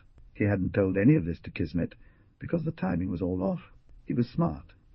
Not smart enough to fool Kismet, but he was sure that he was smart enough to use the courses he had completed to land a job in the science of fracking. He had gone to microscopic trouble to tamper with the dates on his old birth certificate in order to obtain a properly dated driver's license so that he could get hired. By summer's end, he intended to have made a big pile of money, enough to support himself and Kismet. Of course, he would have to steal Kismet from Gary Geist to whom she had now been married for 6 long hours. He washed his plate in the bathroom sink and emerged again to sit behind the desk. Hugo bent close to the computer to try and figure out his mother's new style of keeping inventory. Instead of going to the oil fields, he would have preferred continuing to work where he was working now, where Hale loved this exquisitely crammed, pleasantly dry little bookstore on Main Street. He squinted at the tangle, drifting as water darkened the sky and the sky poured mightily down. If only fate. He glanced at the door. She burst in through the sour rain, stood on the absorbent mat just inside the entryway, dripped, and spoke at the same pace, which is all Hugo noticed. The essence, the meaning of what Kismet said. Nothing. He could see her lips move and hear the sounds of her voice and the pounding rain. He couldn't grasp any significance. The air between them, the glow of headlights in the misty gloom, the soft hum of tires on wet asphalt outside, and just Kismet and Hugo within the dim bookstore, surrounded by countless Titelsana Karenina among them, once reflected their ecstasy, and now echoed their plight. Chekhov's The Lady with the Dog ended where their troubles began, while contemporary novels of betrayal, adultery, and sin provided Kismet and Hugo with a sense of confirmation, often culminating in death as justice, but more frequently only for the woman. These books they had sought were all around them now, and Hugo wondered if Kismet felt, as he did, their power at that moment. She was wiping the rain from her cheekbones with the palm of her hand, blinking, continuing to emit hazy white noise from her bare lips, and holding the very tip of her tongue between her teeth as she concentrated on his face. "I have to tell you," said Hugo urgently. He'd been thinking. Like maybe your dad did not embezzle the money. She watched his moon-round face in the grainy dim light. "Maybe didn't steal it," he continued. "Maybe he lost it. Was he weird?" "He was weird," said Kismet, shaking water from her hands. "Yeah," said Hugo. "Even I could feel it. Mighty word 9 trillion, 780 billion, 63 million, 277,000, and 52 out 5,000, 244 PCT21. I am 146. Louise Erdrich Hugo said, 140 vanished last fall in the crash, along with so much other money in that. But now that the building season's starting, see, the money isn't there. Maybe it was all spent on the design, and there's nothing left. Maybe Martin's going to turn up with a scorched earth portfolio, and it will be awful, sure. But it won't be a criminal proceeding, or prison, or whatever. It was awkward now. So, he said. Then she was out the door. She began to weep as she walked backward, muttering incoherent phrases of longing and regret. Hugo stood between the romance and non-fiction shelves, watching the pickup leave, and the rain skitter down the plate glass. He thought maybe she had needed him to say different words, words he couldn't produce. She had asked him to save a book, hadn't she? Well, not in time, anyway, to stop her from walking back out into the rain, and said that Gary was waiting in the truck. Yes, she'd said that. He'd give her a copy. What's the book, Madame Bovary? They had laughed about how they would read their way through Europe before they ran off together. Had she also said, could he have misheard? Or did she actually say, wait for me? Crystal was waiting in the doorway, wearing the green dress with its pattern of tiny golden symbols. Kismet took his hand as she stepped out of the pickup and shuffled along beneath Stockton and Aile's moving roof of umbrellas. Of course, word got around, before the truth of the dress came out, that Crystal had spent a ton of stolen church money on designer clothing. Crystal fixed her daughter's dress and hair. Then they held each other in the hallway, where the photographer had set up flowers and lights. Crystal whispered, "Are you okay?" "Mom, he didn't steal the money." Crystal wrapped her arms around her daughter and said, "Let's smile." Kismet's face was already sore from forced smiling, and Crystal felt so disoriented that she struggled to keep her balance. Winnie Geist appeared, arms spread wide, posing sideways to accentuate her slender hips. She was prepared to kiss her son on the cheek and pose for more photographs. There she stood, tense in a suit of textured linen, her eyes and hair the colour of dry sand. "Where's Diz?" she exclaimed. It was a relief to have clear instructions to follow. The photographer arranged them, organized them, and instructed them to move here and there. Kismet joined the line with her bridesmaids, and when Stockton said, "Oh, puppy, let me hug you," Kismet wanted to sob. Her mother would be furious, but she'd handle it. Ally confessed she left the radio on in her room, playing music, and snuck out. "She can't take my phone away because I don't have one," Ally said, as she had said many times before. Brianna is now locked in her bedroom. "Let's have the bride and groom," said the photographer. Kismet hitched her breath in as Gary put his arm around her waist. She tried to control her slow roll of dread as the photographer's camera mechanically stuttered. "Watching Mighty Earth 9,780,000,000,000, 63,277,244, C, 81, I 1949, 52,424, 9, 35 a.m., 150. Louise Erdrich. The two take their places," when he said, "Children." Gary let his mother grab his head, arrange his hair with her fingers. When he reared back, she tucked her chin down, teared up, and said, "Gary, my boy, oh, Gary, come on, guys, pictures." He moved her hand off his neck and went to find his best man, Eric. Nival and Harlan sauntered over. Charlie, watching the crowd from the bar, clawed back his brown-gold mane, aware of eyes on him, for he had been favoured by fortune, although his beauty was only recently apparent. A year ago he'd been awkward, too skinny, tentative, but after near death he'd become an arresting creature, lynx-like, with muscles of hard wire and jutting cheekbone. His sceptical, sweet smile ended in thin white scars like whiskers. They drifted apart as everyone moved into the banquet room, and with laughs and calls searched for their name cards. The groomsmen were wearing their powder-blue rental tuxedos, and also staring at forced smiles, because, although they were comfortable with one another as teammates, their friendships had been strained ever since the party. There was a table of assorted friends, the parents and siblings of the wedding party. There was a table for Uncle Gusty, Aunt Dalva, the Pavlecki and Spiral families, who were all more or less related by blood or proximity. There was a table of skillet employees, including the Callinors.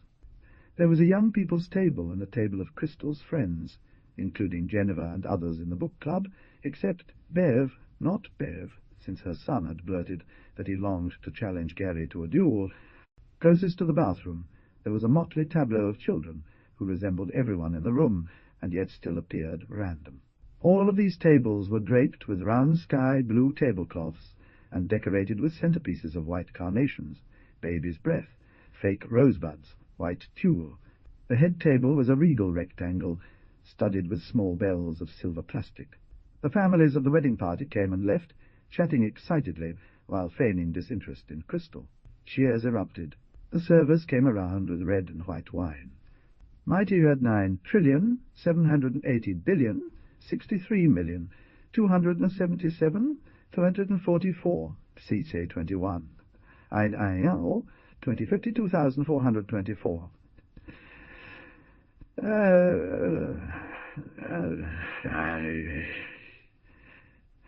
I am the mighty Red One, 51. As soon as Gary and I... On each table there was a platter of cheese, crackers, and fruit. There was a bowl of olives and a basket of bread. The servers returned with kebabs of chicken and vegetables, strips of marinated steak and peppers, and more bread. Winnie put a cloth napkin carefully over her dress. On a wide side table there were plug-in pots and steel steam trays. She looked brightly around, poked up a black, wrinkled olive with a toothpick, and tried to pass the bowl to Diz, who frowned as though in pain. Winnie elbowed Diz, and he stood. She handed him a cordless microphone. He tapped it and spoke. There were giant bowls of salad with shaved carrots and cucumbers, and smaller bowls of rotini salad with broccoli, pepperoni, and pickled peppers. The servers lifted the lids on a three-course buffet. Chicken breasts doused in tarragon sauce, pink salmon with dill, sliced roast in gravy, mashed potatoes, steamed green beans, carrots, and pearl onions. "Welcome, welcome. That's all you're going to say?" You said to welcome them. Diz gestured expansively and sat down. "You'll have to be more festive, Diz. Congratulate Gary. And Kismet, too. Get everyone up for dinner." This was their only wedding, the only one they'd ever hosted, and Diz realized he had to give this moment his all. He gathered his courage, took back the microphone from Winnie, and stood again. "The bride says I wasn't festive enough." Diz paused, and the room fell silent. He commanded attention with an uneasy presence. "We love our son. You understand," he began, and now the room grew tense. He stopped, searched the ceiling, gathered his words. "And now we will surely love his choice. I mean, love Kismet. For love in the beginning is a downpour. Over time, like me and Winnie, it is a good soaking rain." He made a gesture toward heaven and sat down, sweating. He had never said anything so poetic. There was a general rush for the buffet table. "Mighty Earth 9,780,000,000,000, 63,277,052 at 5,244 CT 21 by Someone was supposed to bring plates of food to the head table, but no one arrived, so Kismet and Stockton took orders from the parents. They told the rest of the bridal party to fend for themselves. "I'm on my feet so much," Winnie said. "I'd enjoy a plate." Kismet arranged a plate of food for her. "It's a picture." As she set it down, Winnie oohed at the way Kismet had tongued up a sprig of dill onto her salmon. "Like in a restaurant," she said.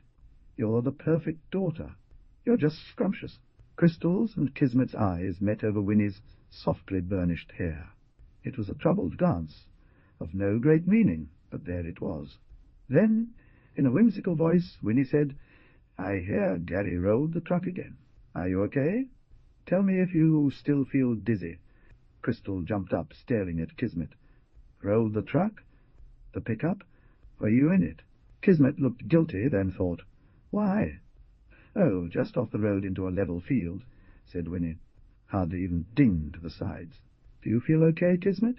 "I'm really okay." Kismet went to her mom and put her arms around her golden, green, silky shoulders, kissed Crystal's cheek, and whispered. "Things are sliding," thought Crystal. "Come home with me," she said. "Don't be married any more." She touched her olive wood cross as Kismet gave her a tense smile and sat down again. After the gabbling and eating and laughing, so satisfying, such a relief to Winnie, the time had come for people to say something nice, to bless the wedding. She waited for someone to start, maybe Eric, as the best man, or maybe Uncle Gusty, but nobody seemed to think of it. So Winnie rose, with the microphone in one hand and a glass of red wine in the other. People scrambled, laughing, to fill their glasses with wine. "I want to make a toast," she exclaimed. Winnie raised her wine glass, and before she could speak, tears welled up, thickening her voice. "I am the lucky mother. Gary and Kismet are the most loveliest couple the world has ever known. Mighty Earth 9,780,000,000,000, 63,277,244 CCT 21. I-90 152 52,424 9. The mighty red 153 people tapped their knives against their glasses. "Oh, I'm choking up. I love you. I can't talk. Where's Eric? Eric, you up?" Glasses clinked, and Winnie sat, dabbing a tissue beneath her eyes. Eric rose, his voice shy and strained. He made it carry, though. "Where's the good stuff? We should be drinking Diz's best champagne, not this box wine." A laughing cheer went up. "Let's save that for later," said Eric. "For now, just let me say what an honor it is to be Gary's best man, partly because it gives me a chance to warn the bride. She's got a lot on her plate right now." The guests shifted and looked around, uneasy. It was clear that Eric had had an early start on the partying, which was unusual for Eric. Not that he always held back, but he was known to be disciplined, usually sober, careful to make his weights during wrestling season. Of course that was over now, for good.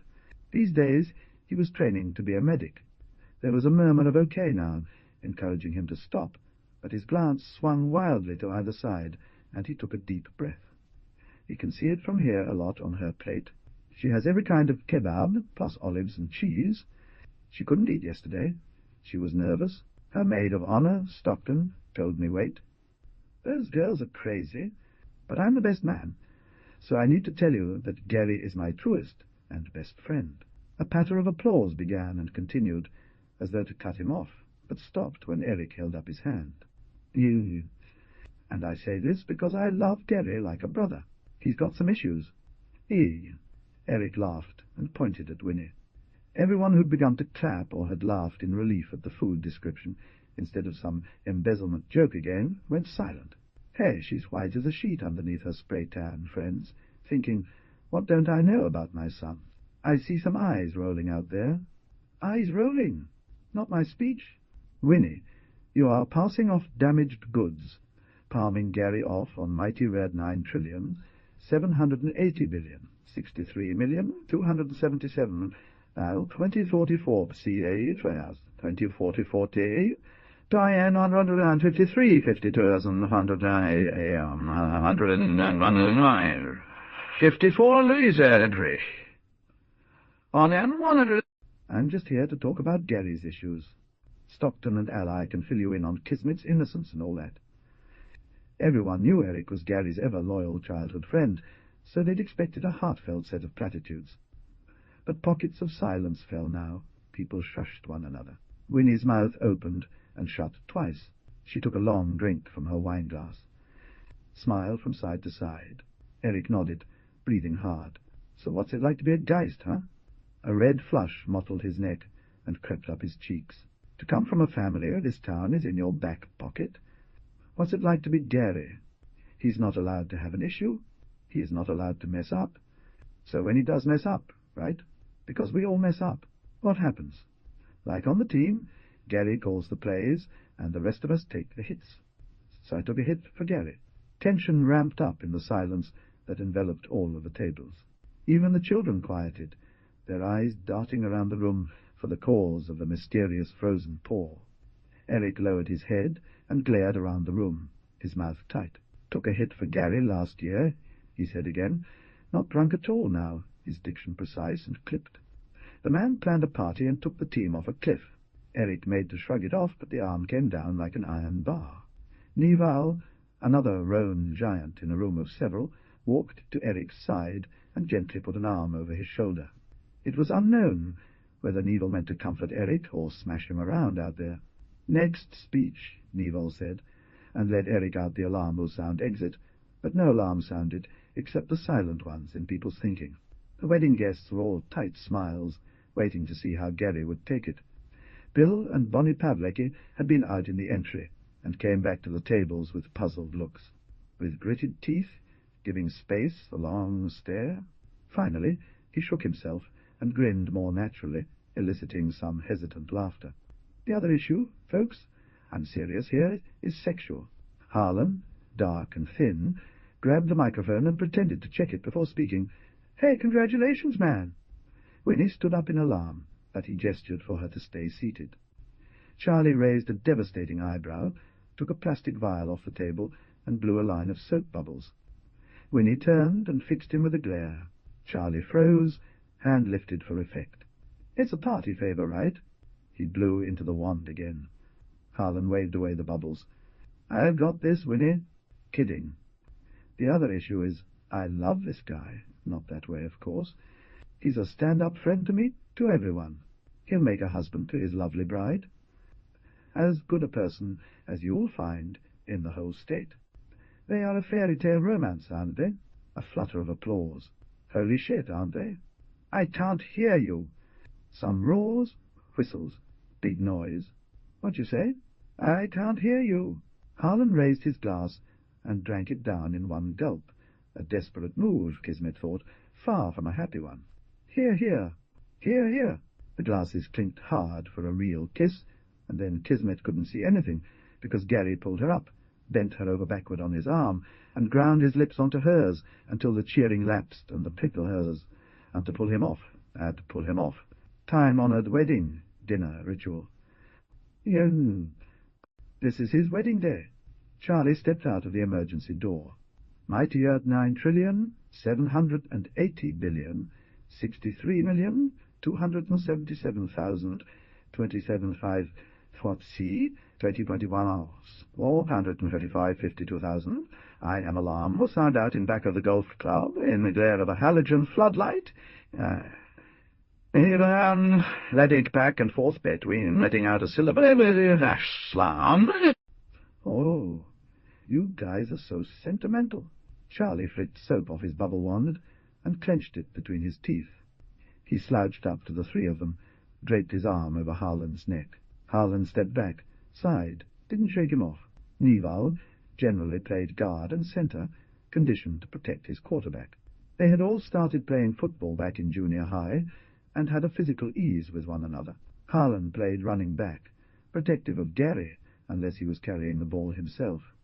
They were okay with fake fighting one another, or Eric, but even then they went easy on Gary. Now their tight friendship group had two big holes in it, one filled with sorrow, the other rage. When things went upside down, the anger seeped out all around like acid from under a loose lid. Nival shrugged his jacket back into shape and shot his cuffs. He'd always had little issues with Charlie, who cocked an eye at Nival's movie gesture, the stock image of a tough guy held back from violence. Nival gave a tight-lipped grin and tipped his head to stretch his neck, a movie gesture too. You know what's happening, right? Charlie took the bubble wand from between his lips and used it to emphasize his words. What's happening, Charlie? Said Nival, stretching his neck the other way. You're missing the point. Charlie wanted to reply, Stop doing that shit, but checked himself and spoke in a mild tone. What point? Said Harlan. He stared soberly at Eric. Charlie tossed the wand over his shoulder, straightened up, and started clapping slowly and emphatically. It's about time, Eric. Yeah, you do it all.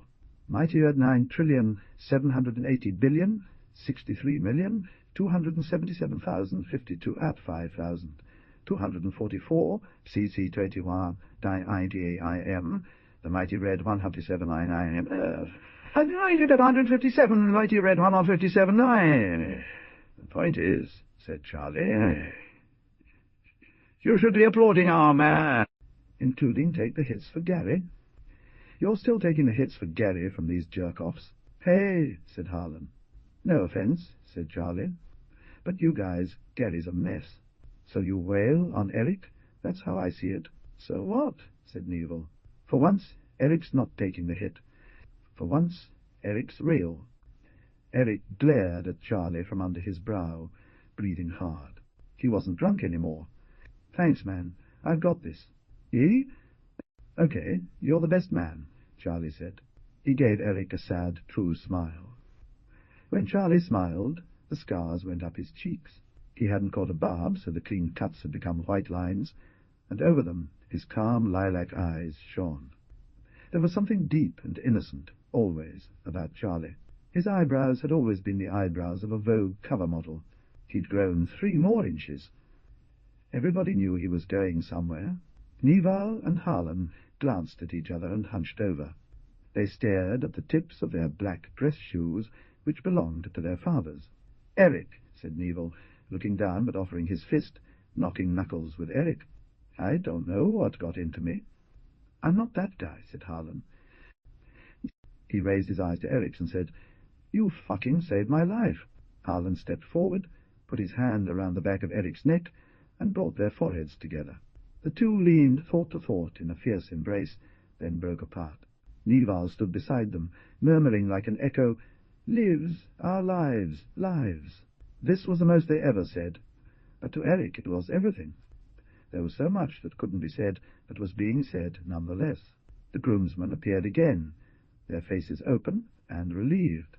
Eating was the one thing everyone could do, and everyone returned to devouring a staggering amount of food. Mighty Earth 9,780,063,277,022 at 5,244 pesite 1. There I am, the funeral cake. There were more toasts, increasingly strained, each one in flat or coming out garbled. Coming out garbled. Charlie tapped on the microphone to get people's attention. When everyone was looking at him, he leaned forward and slowly in a ringing voice said, Cake. There was a sauntering rush toward this second cake, the evening cake, set out in the entryway. Kismet walked out with Eric, who had become quiet and thoughtful. Wandering casually toward the cake, she noticed it bore no resemblance to the one she and her mother had planned with Tiny Johnson. Tiny was nodding at her, winking. Kismet stopped, stared at the cake, looked around. At some point, Tiny came over and whispered that the cake would be free. "Free?" said Kismet. "But it was already paid for. It was for Cal Buddy's funeral this morning. They wanted 3 white cakes for the dinner after, fancy sheet cakes," said Tiny. "But nobody even touched the last one. It's one of my best cakes. Free. I'll refund your mom for the other one. 2-layer vanilla sheet cake with raspberry filling." Kismet stared at the funeral cake. But it was an omen. "This marriage will end in death. You couldn't tell with the white piping and wreaths of white roses," added by Tiny. A thought began, and although Kismet tried not to let the thought surface into words, it did, momentarily. The strangeness and the wrongness was again catching up with her, and she thought of running out the door. The golf club was 100 yards from the Red River. If she removed her heels, she could sprint up the levee and leap back into the river. She sought a form of oblivion beyond mere alcohol. There was a terrifying, tearing sensation in her chest where her heart once resided. Nobody really talks about that after the ceremony. Later, she would remember the words, "Until death do you part," and realize that marriage is ideally supposed to end in death. But Kismet had already thought about it, and she thought about it a little more, when Val Callinor took from a zippered case an enormous chef's knife that he had brought for the purpose of cutting a cake. Val pressed the handle of the knife into Kismet's hand. For a moment she felt the weight and lethality of the blade. A sensation of hot red rage filled her, and she squeezed the handle. Then Gary stood beside her and put his hand over hers. His palm was padded and sticky, like a child's. His hand was sweaty and too warm, as though he'd been making a fist. Her fury adapted to his need, and she was swallowed, first by disgusted resignation, then by sudden loss. She nearly cried out with longing for her own anger as they pressed down on the knife. "Because it's a funeral cake," she murmured. "This cake sucks," he said in a shaky voice. Winnie was instructing the photographer not to send pictures of this cake to the newspaper, but to use a picture of the elaborate cake earlier that afternoon. There was no Martin to take the traditional second dance with Kismet, so Diz gave her a wink and held out his big mitts. They danced at arm's length to 3 times a lady. Charlie had taken charge of loading the sound system, and knew to start with tunes for the parents. Sugar was next, and everyone pepped up and moved to the floor, waving their arms and shuffling. After a few more tunes, the music got smokier and heavier. The children of the mixed-bag table became a frenzied mob on the dance floor. "What's going to happen?" Stockton cried uncontrollably, wetting Kismet's neck. She kept saying. Kismet shuffled around with Gary, then her mother, swinging her arms, followed by Gary's mother, Diz, swimming together, Dusty, Dale Himmelkamp, and finally with Louise Erdrich, as the mightier 9,780,063,180, 277,52, 21, 200, 160, Louise Erdrich's bridesmaids, who were both tearful and somewhat drunk. Kismet patted her back. Kismet had changed into a slinky red dress and 4-inch heels, black, shiny, giving her a nice arch. Eric tapped Stockton out and took her place. Stockton held her so tightly on her own 4-inch heels that they tottered comically on stiff legs, like dolls. He was eye to eye with high-heeled Kismet. "You mind? Gary sent you? He's not much of a dancer. The kids are gone." A slow dance came on, which felt a bit awkward, until Eric said, "What a relief! They're probably in the bathrooms, clogging the toilets with huge amounts of paper," said Kismet. "Yeah, that's what I'd do," said Eric. "So, what was with your speech? What hit did you take for Gary?" "I kind of want to apologize for what happened at Pookie's," said Eric, ignoring her question. "Gary wanted some advice about proposing, and I told him to take you out to an Italian spot in Fargo. He picked Pookie's." Kismet laughed, then felt she could easily get hysterical. She gulped back her reaction. "So it's your fault I got a black eye." Eric breathed in and turned down the corners of his mouth. "I heard it was a champagne cork. Really, I'm sorry. Did Gary tell you about it?" "It was Grace. We're cousins." "You're cousins with everybody. Just about everybody in the room anyway." You? I'm so tired, she said. Did I make a mistake? I can't believe I said that. She stopped and put her hand over her mouth. Forget it. He looked at her in a way that gave her vertigo. Maybe it was the coloured revolving lights. She really hadn't looked at Eric before because he was always near Gary, and everybody looked at Gary. The lights passed over Eric's impassive face, the banked energy behind his eyes. He was baring his unremarkable teeth and trying to speak. At last he managed some words. He mighty-eared 9,780,603,277,20,144, CT 21. Biennial, 60,52,424, 9:35 a.m., mighty red 161,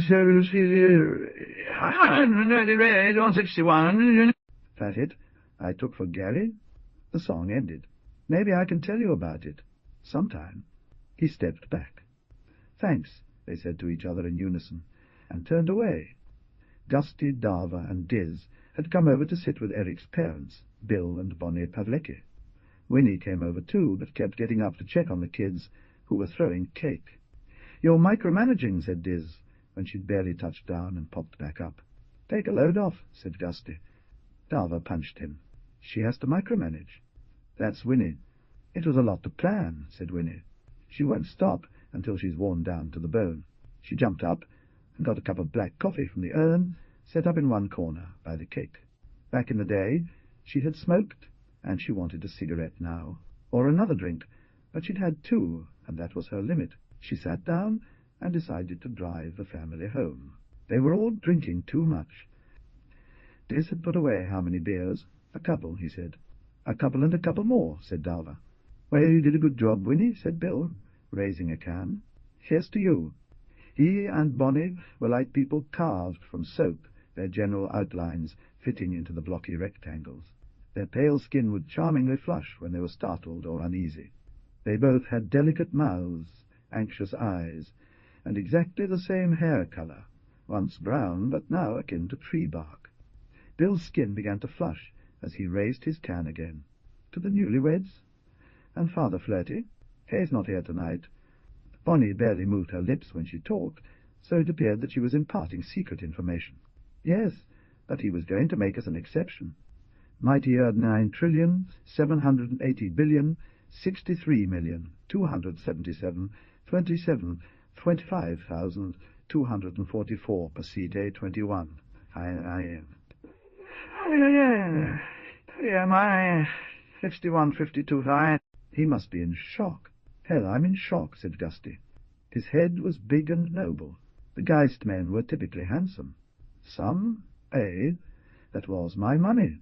"We're all tied up in it," said Diz. "If I ever get my hands on Martin—" "He's done for," said Bonnie. And you, she pointed at the men you're backing me up." "No questions," said Gusty. "We promised we wouldn't get into that," said Dava to them all, ruffling up like a plump little angry hen. I know," said Bonnie, with a grim seizure of her lips that could have been a smile. "It's just hard."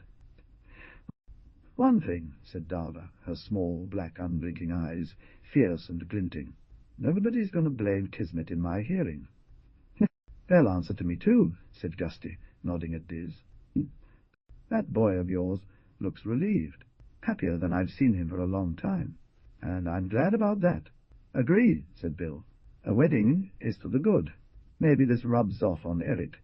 I'll be a happier guy, too." "Am I right, Bonnie?"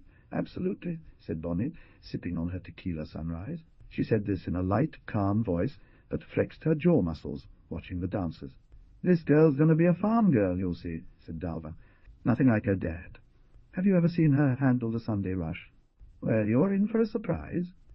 This girl knows how to get things done. But can she clean?" Diz asked. "Because we need it." He flashed a mischievous grin and rolled his eyes. "Winnie is up to her eyeballs." "Oh, I'm sure," Bill said, scanning the room for Winnie. "Did those kids leave any take?" There was still more crying on the dance floor. Ally started weeping, and she got Melly all emotional. She was only 3 years older. They were all wearing wet and wild mascara, so they could cry all they wanted. Which started them again, and even Melly cried, bawling out, "You idiots above Lady Gaga." Stockton and allies smiled at each other with dripping faces, and mightier 9,780,000,063,277,052 at 5,244. BCC, Stockton, whispered, 2463, Stockton, whispered, 463, Stockton, whispered. After each luxurious bout, the girls went into the bathroom and reapplied makeup, tipping up their faces to concentrate on lip pencil, turning back and forth to study the contour of cheekbones, the flare of eyeliner, the arc of eye shadow. They sprayed their hair back up in artfully messy chignons. They gave each other bravely shrugged and stepped back outside, leaning forward on their painful heels. The music grew louder. Suddenly Stockton threw her shoes at the wall and whooped. There was a disco ball for fun. The ovals of light caromed off the walls and bobbed in darkness, lending to the room a ghostly underwater calm. Kismet's heels were quite comfortable, and she twisted and turned with the music, sometimes alone. Silver ovals spun through the air, travelling across the walls, passing over the dancers' bodies, touching shoulders, hair, elbows, breasts, knees, skinny shanks or full hips, boys and men in saggy pants, slightly hunched in off the beat motion, all hunched in off the beat motion. The same, all with delicate approval. If she had stayed in the river, maybe it would have looked like this as the oxygen left her brain. That was off now because of what her father had done. Mushroom love? The second good thing to come out of that. The swaying swirl, the slow progression of danger in the music cut with gel. Her sentiment as she walked toward the light, which of course came on at midnight when the band left, and she and Gary were driven home by Winnie to supposedly pack for it. Their honeymoon. Although she did not fully recall her last sighting of Martin, there had been a fight. Over money, as usual. He'd taken a job, a volunteer job. His income in the past year had been barely $3,000, of which only $600 had appeared in their joint bank account. Now Martin was gone, at a huge cost, but gone. "You always throw money in my face," he'd said. There was no violence in Martin, but the hurt from their fights lingered. "Because you spend all your money on yourself." "You're stingy with your family," said Crystal.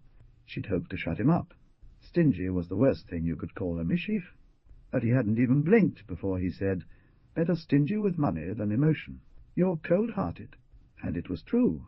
Cold-hearted was the second worst thing you could call a mischief. She was sometimes too tired to have emotions and had started acting rationally. She knew how men hated rational women. Crystal stopped showing her feelings in an argument.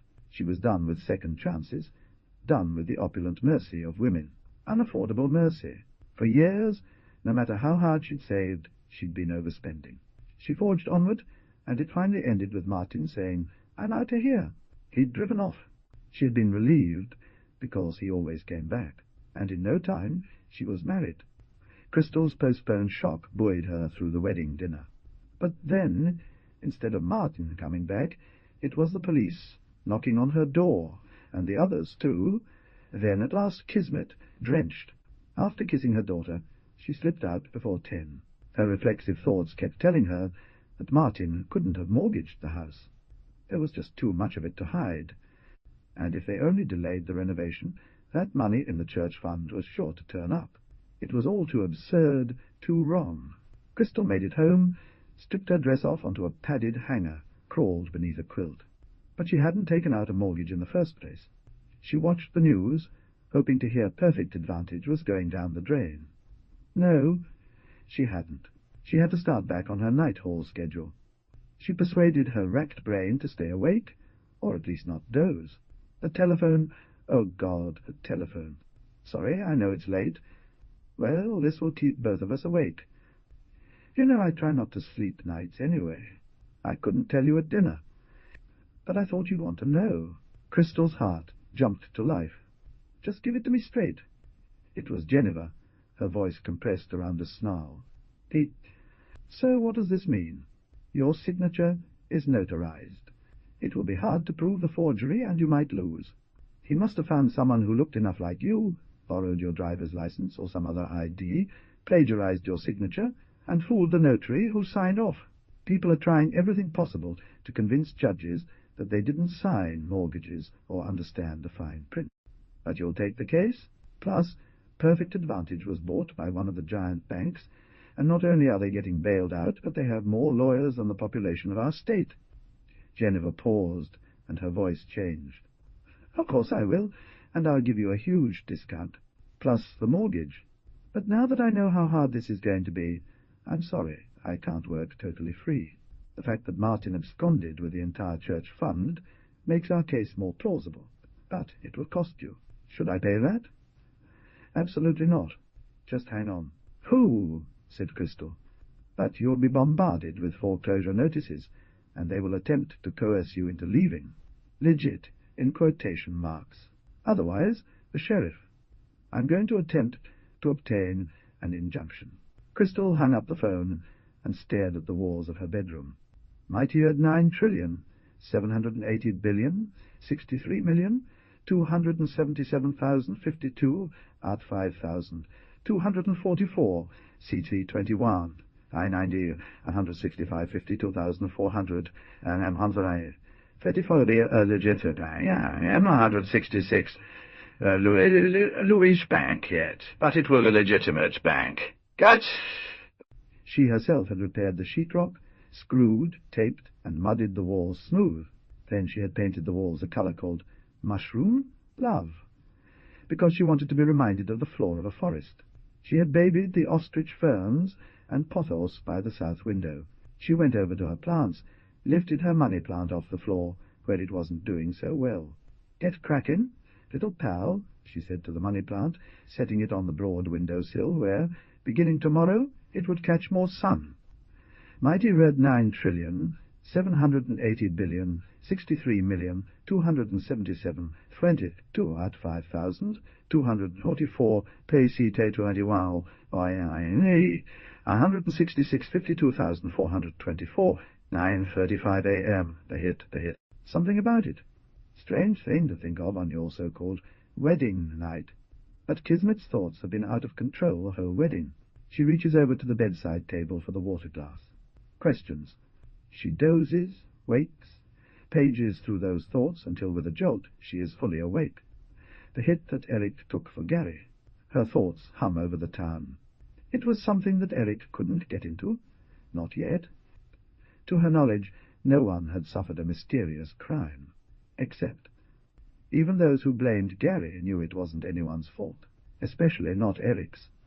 Except there was the accident that happened, March before last, a thing nobody wants to talk about or think about. And now the other thing, her father running off with the money, or running off with a depleted portfolio, according to Hugo. He'd left them to deal with the massive fallout, which was just beginning. None of that had to do with taking a hit for Gary, but she and her mother were taking a hit for her dad. How can she sleep under the pressure of such thoughts? Kismet slipped out of bed, into the bathroom, gulped more water, and made a nest for herself out of towels on the bathroom floor. Maybe they'd had some kind of sex, after all. She needed an ice pack. Between her legs, a purgatorial burn. If only she was eating greasy pizza with her mother. Instead, a mental cave-in occurred.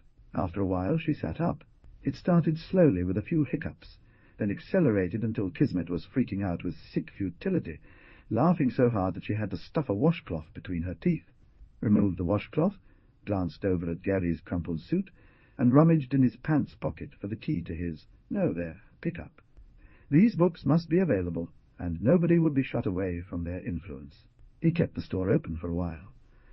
Mighty red 9 trillion, 780 billion, 63 million, 277,000, 52 at 5,000, 244, CC 21, 967, 50, 424, 9 offering after Kismet left the bookstore for the wedding, and you going after Kismet left the shop, but he was loyal to the closed up the shop. Scattering water from their umbrellas, 2 regular customers entered, as they did every few days, to sell back the romance books they'd bought the previous week and buy new ones from the crammed shelves devoted to that genre. They grumbled a little about not being invited to the big wedding dinner at the club.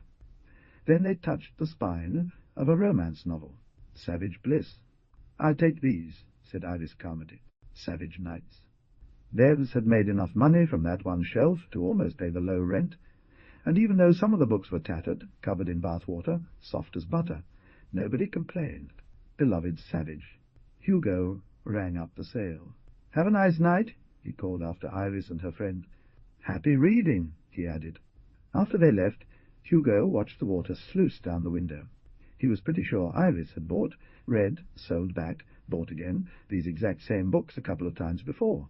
"Wait for me," had she said it? Had he imagined that she said it because he so unbearably wanted her to come back to him? Perfect for naps. But tonight he decided to sleep there, keeping a sort of vigil. Eventually Hugo closed the shop and wandered back, past the crooked little bathroom, to another crooked little room that he'd fixed up for himself. She had definitely said, "Wait for me." She had a cell phone, but now she'd be with Gary, and of course her reception was iffy. He had made it very clean. Anyway, Hugo preferred to rely on the psychic magnetism between them. He liked to feel the cleanliness of a place. The room had no window, which was a mightier 9,780,063,277,022 at 5,244. CT 21 AM, the mighty red 169, a good thing. AM, the mighty red 169. AM, the mighty red 169, a good thing. The walls were sturdy. Even though it was an old building, the floor was sound. He adjusted the antique prints of birds. He read for a while, then rose and dusted the room, wiped the woodwork. He'd placed them all around the bed. He'd slipped those prints from a second-hand book box that came in an estate bin, then centered the prints in cheap wooden frames. It was his childhood bed, narrow, blocky wooden planks. As a boy, he had scarred up the headboard, gouged arcane symbols of protection and power. When he moved it to the bookstore, he'd brought wood oil and polished the dry old boards. The mattress was thin and lumpy, the sheets limp and faded. The quilt upon them, however, possessed in his mind an unspeakable energy, for it was Kismet's quilt, sewn out of her favourite T-shirts. The one had given it to him upon their fateful morning, which, he glanced at the clock, 11:45, was still just that morning. The quilt held a history of Kismet from the time she was a child. Next came the Powerpuff Girls and Sailor Moon. Harry Potter.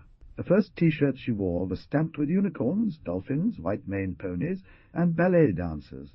Her favourite cereals: Tony the Tiger, the Lucky Charms, Leprechaun, then Lord of the Rings, Rihanna, Pink Dot, Katy Perry, Destiny's Child, Beyoncé. But her college picks.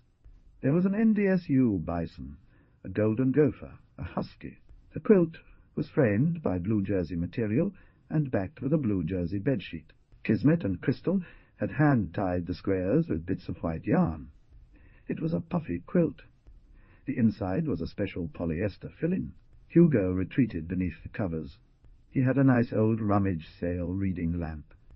It was not a warm quilt, but the lightness of it had a cosy feel, especially over a blanket. A wooden crate for a bedside table. He had pulled a hardcover copy of Madame Bovary to give to Kismet. It was a sweet, clean, old book. The pages were deckled, and the print crisped. An ex-libris bookplate with a brown sailing ship and compass. Rose identified the book as having belonged to Barbara Thrall. There was no date whatsoever in the book, just title, author, and Société des Beaux-Arts, Paris, London, and New York. You could tell things from the smell of the pages. For instance, this Madame Bovary had been kept in a dry, bright room on an unpainted wooden shelf. The spine was slightly faded to a lighter blue, so there was the scent of sunlight, but the shelf lacked height. Hugo opened Mighty Red 9,780,063,277,244 PCT 21, IN 169 52,424 9:35 AM. The top of the book was scraped, its indigo binding a bit frayed. This book had been regularly dusted and read at lengthy intervals, a few times only. The owner had used a bookmark, had not owned a cat, and had no sloppy eating habits. This book had a good life. Hugo chose a page at random and read. She could not detach her gaze from the carpet where he had walked, from those empty chairs where he had sat. The river still flowed on, and slowly drove its ripples along the slippery banks. Chemistry, math, geology, and even World of Warcraft weren't enough, though in the last he travelled to distant realms and experienced the simulacrum of death and resurrection. He had to read novels in order to understand the sensations that engulfed him when it came to Kismet. This passage reassured him he was not alone in his devotions, for he treasured an inkjet copy of the palm of her left hand, carried a singleton earring of hers in his pocket. Perhaps it was dangerous to love as a dog loves. Now Hugo flipped the lamp off, closed the book, and set it gently upon his heart. A few hours before, after she had walked back out into the rain, Hugo had stared fixedly at the drips on the mat and at the streaming window of the door, much as a dog stares after its departing human. To love with canine devotion was to live in a state of miserable exhilaration, to exist on a knife-thin edge of joy. "So be it," said Hugo, and another. An hour passed. The river still flows on, and slowly drives its ripples along the slippery banks. He dozed. It was she. At last there was a tap on the back alley door. Hugo let her in. The rain had erased the violent odour from the air, and there was only a sort of feline smell to nature. "My fate," said Hugo, holding her. Her night hair streamed down her back. They walked into the tiny room and sat down on the quilt she had crushed into his arms that morning, now yesterday's morning, 1,000 years ago. "Gary's sleeping. I came into town to get a pizza." "What kind? Meat lovers?" "Let's not talk about him." "Well, you asked." "I did ask. I unasked. I can only stay a minute. Let's lie down and hold hands." "Yes, my fate." "Quit calling me that," she said, cradling his hand to her face. As she toppled down, a swoop of delight threaded through them and gathered their hearts up and tied a bow. They lay there together as an offering, a bouquet for the gods. And the sun came out. Kismet had cranked the window open. A few sparrows from the grain silos down the highway popped over to chatter in the lilacs. How pleasant it was to wake to their high-pitched gossip, if only. Kismet's skin still prickled from lying near Hugo. At the thought of what he'd said last night about driving out to the oil patch, her heart lurched.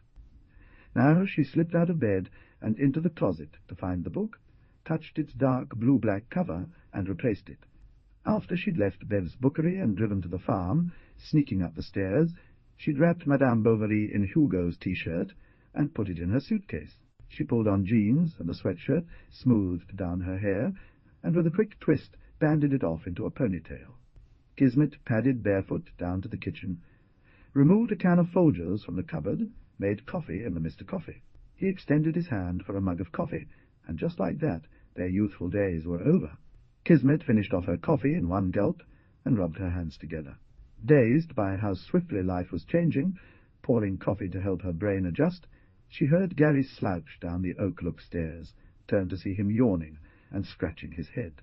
Diz appeared in the back doorway, walked across the linoleum wearing muddy boots, and sat down with Gary. Kismet didn't appreciate the muddy footprints. She tilted her head, studied Diz, and furrowed her brow. The two men began to plot out the day's strategy. Diz had already been out testing the fields, some wet and some dry. Over easy for Diz. Kismet investigated the refrigerator, found eggs, sausage, bread, then the freezer found frozen hash browns. Over hard, Gary stated, blinking into his coffee cup. 3 eggs, each for the men. She placed the sausages in the cast-iron skillet to brown. Mighty 9,780,063,277,052 at 5,244 CT21. All right, 54.9, 30 for M176 Louise Erdrich. Prepared in a apes, pretty high. Kismet toasted and buttered the rye bread, flipped out sausages, and then the hash browns, slid the eggs on last. Set 2 plates on the table. "Ketchup," said Diz. She got ketchup out of the refrigerator and set it on the table. Diz took a bite of crisp potatoes. Nobody said thank you. "Hey, you guys," she said, sliding into waitress banter. She stood by the table with her hands on her hips. "Can I get good morning and a thank you, gorgeous?" "You sure can," said Gary, startled, choking a bit on his mouthful of coffee. He lifted the mug with a gallant gesture. "You picked a good one." He gave a magnanimous smile, then fell on his eggs, proud of himself, and proud of her for being what his dad would probably call a pistol. Diz winked at Gary. "She's a pistol." "I was a short-order cook," said Kismet, wishing immediately she hadn't said that. She could see a lifetime of 3-egg breakfasts, and I still didn't get a thank you. "You could—" "Hello!" Winnie entered the house with a song-like hoot. She looked at the 2 plates of food set out before the men, then at Kismet, who poured her a cup of coffee. "Scrambled," said Winnie, before she took her first sip. Kismet made Winnie's eggs. Then she made eggs the way she herself liked them, sunny side up, and sat down across from Winnie. The men left their plates on the table and stood up to go outside. "Kizzy," said Winnie, "could you clear those plates, Kizzy? No one has ever called me Kizzy. I can't say your full name." She placed the men's plates in the sink and sat back down. "It hurts my tongue, Kizzy," said Winnie. She waved her fork. "You don't mind?" "I like to eat alone." "It's a thing I have," she said, staring at her new mother-in-law. "Do not call me Kizzy, Mrs. Geist," she continued. "It's a thing I have. You can call me Mighty Road 9,780,000,000,000, 63,277,052 at 5,000, 244, CT 21. Oh, Kismet was content to eat alone, so she took her plate outside and sat at the picnic table by the dirt driveway to be. Looking out at the struggling grass and tiny border of dirt, she decided to plant petunias and marigolds. The yard was small for a yard in the country. The front door faced the sunset, not the highway like Diz and Winnie's. 10 yards from the garage, boundless fields began. The rain was gone, evaporated, but leaving a promising scent. Kismet looked at the rows that looked like the ones her mother had hoed. The plants were still tiny. Though she knew the crops were rotated, and Gary had said they also planted some wheat and corn, this was a sugar beet field again. It felt like someone would come along soon and tell her to get back in there with her hoe. And she'd meet her mum walking beets from the other end of the rows. There were big-time owners, and there were workers. It had been like that since the Red River Valley was settled. First, the land was taken from the Dakota, the Ojibwe, the Métis, by forced treaties. Then the original people started working on the land they had once owned. Sometimes native people farmed, which made the taking more complicated. Sometimes owners were also workers now, with giant pieces of computerized equipment. Kismet's family had always been on-the-ground workers. Her granduncles, Hattie's brothers, had followed the wheat and corn harvests up and down the valley. Even Happy had picked potatoes before she made her fortune running booze. When sugar beets became dominant, Crystal worked alongside Mexican families who followed an annual migration route. Those families had occupied the migrant housing, which is now gone. The small houses were burned, and the land was leveled to grow additional rows of crops. Now there are as many retired white workers as Mexican workers, all residing in RV camps. Winnie called, and Kismet returned. "Thanks, honey," said Winnie, gesturing at her plate. "If you don't like Kizzy, I'll just call you Honey." "'Cause you're a honey." Kismet had no answer to that, but she wasn't going to bust for Winnie. She sank a stopper in the drain, ran hot water, and added translucent purple dish soap. She asked this politely. Winnie pretended she didn't hear, and just sat there with the dirty plates in front of her. "Mighty Earth 9,780,000,000,000, 63,277,022 at 5,000, 244, CT 21. 177, 52,478. I am eyes." She launched into a reverie about her dogs, while Kismet did the other dishes. "Poots has gotten so crazy. Maybe it's the pesticides. Then Jester goes nuts, too. He barks at every single noise in the house. The phone rings. Yap, yap, yap. Bolt. The microwave. Yap, yap, yap. And the doors? If you go through a door, open a door, he barks. So I can't just put him down, can't extinguish him like Diz wants. But then he looks at you with that expression. You know, as if the little tyke is seeing right through your chest bones and into your heart. I give Poots his sleepy pills in the evening, when Diz needs to watch TV, and then, oh my God, that little dog snores like a lumberjake. This was the first time Winnie had spoken to her about something other than the wedding. Winnie sounded slightly off, but maybe she just needed more coffee. Kismet left Winnie to her coffee and walked out the kitchen door, saying she needed a breath of fresh air. But the wind had switched direction, and Kismet breathed again, the sweaty air off the rotting beet piles. Past those piles was town, and her mother. Oh, God, Mom! She should be there with Crystal.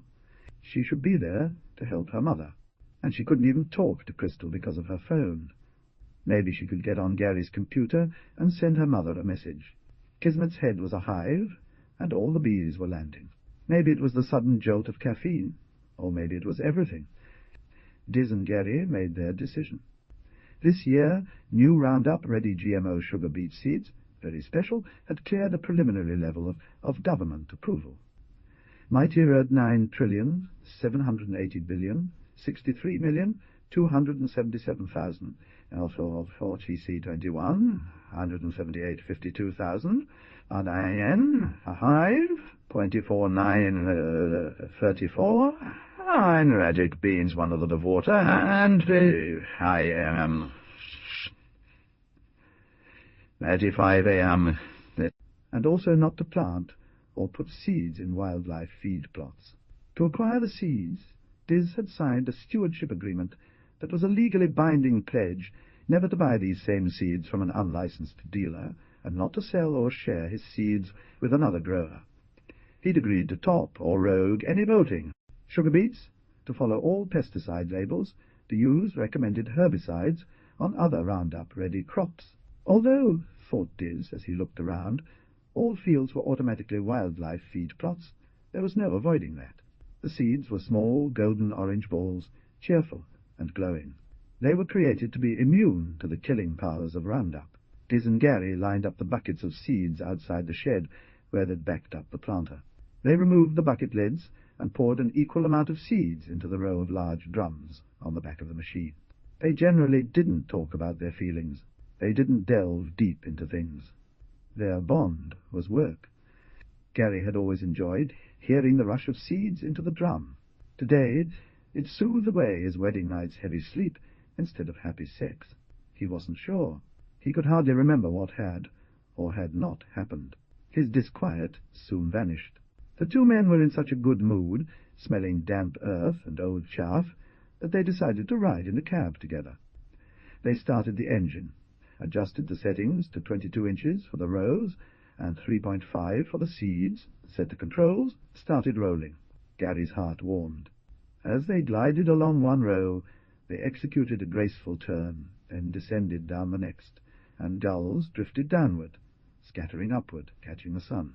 The constant motion of white wings, the smell of a working engine, the sunlight on the clean, bright green hood of the machine, where they'd tucked a can of brown sugar baked beans to heat, all was good.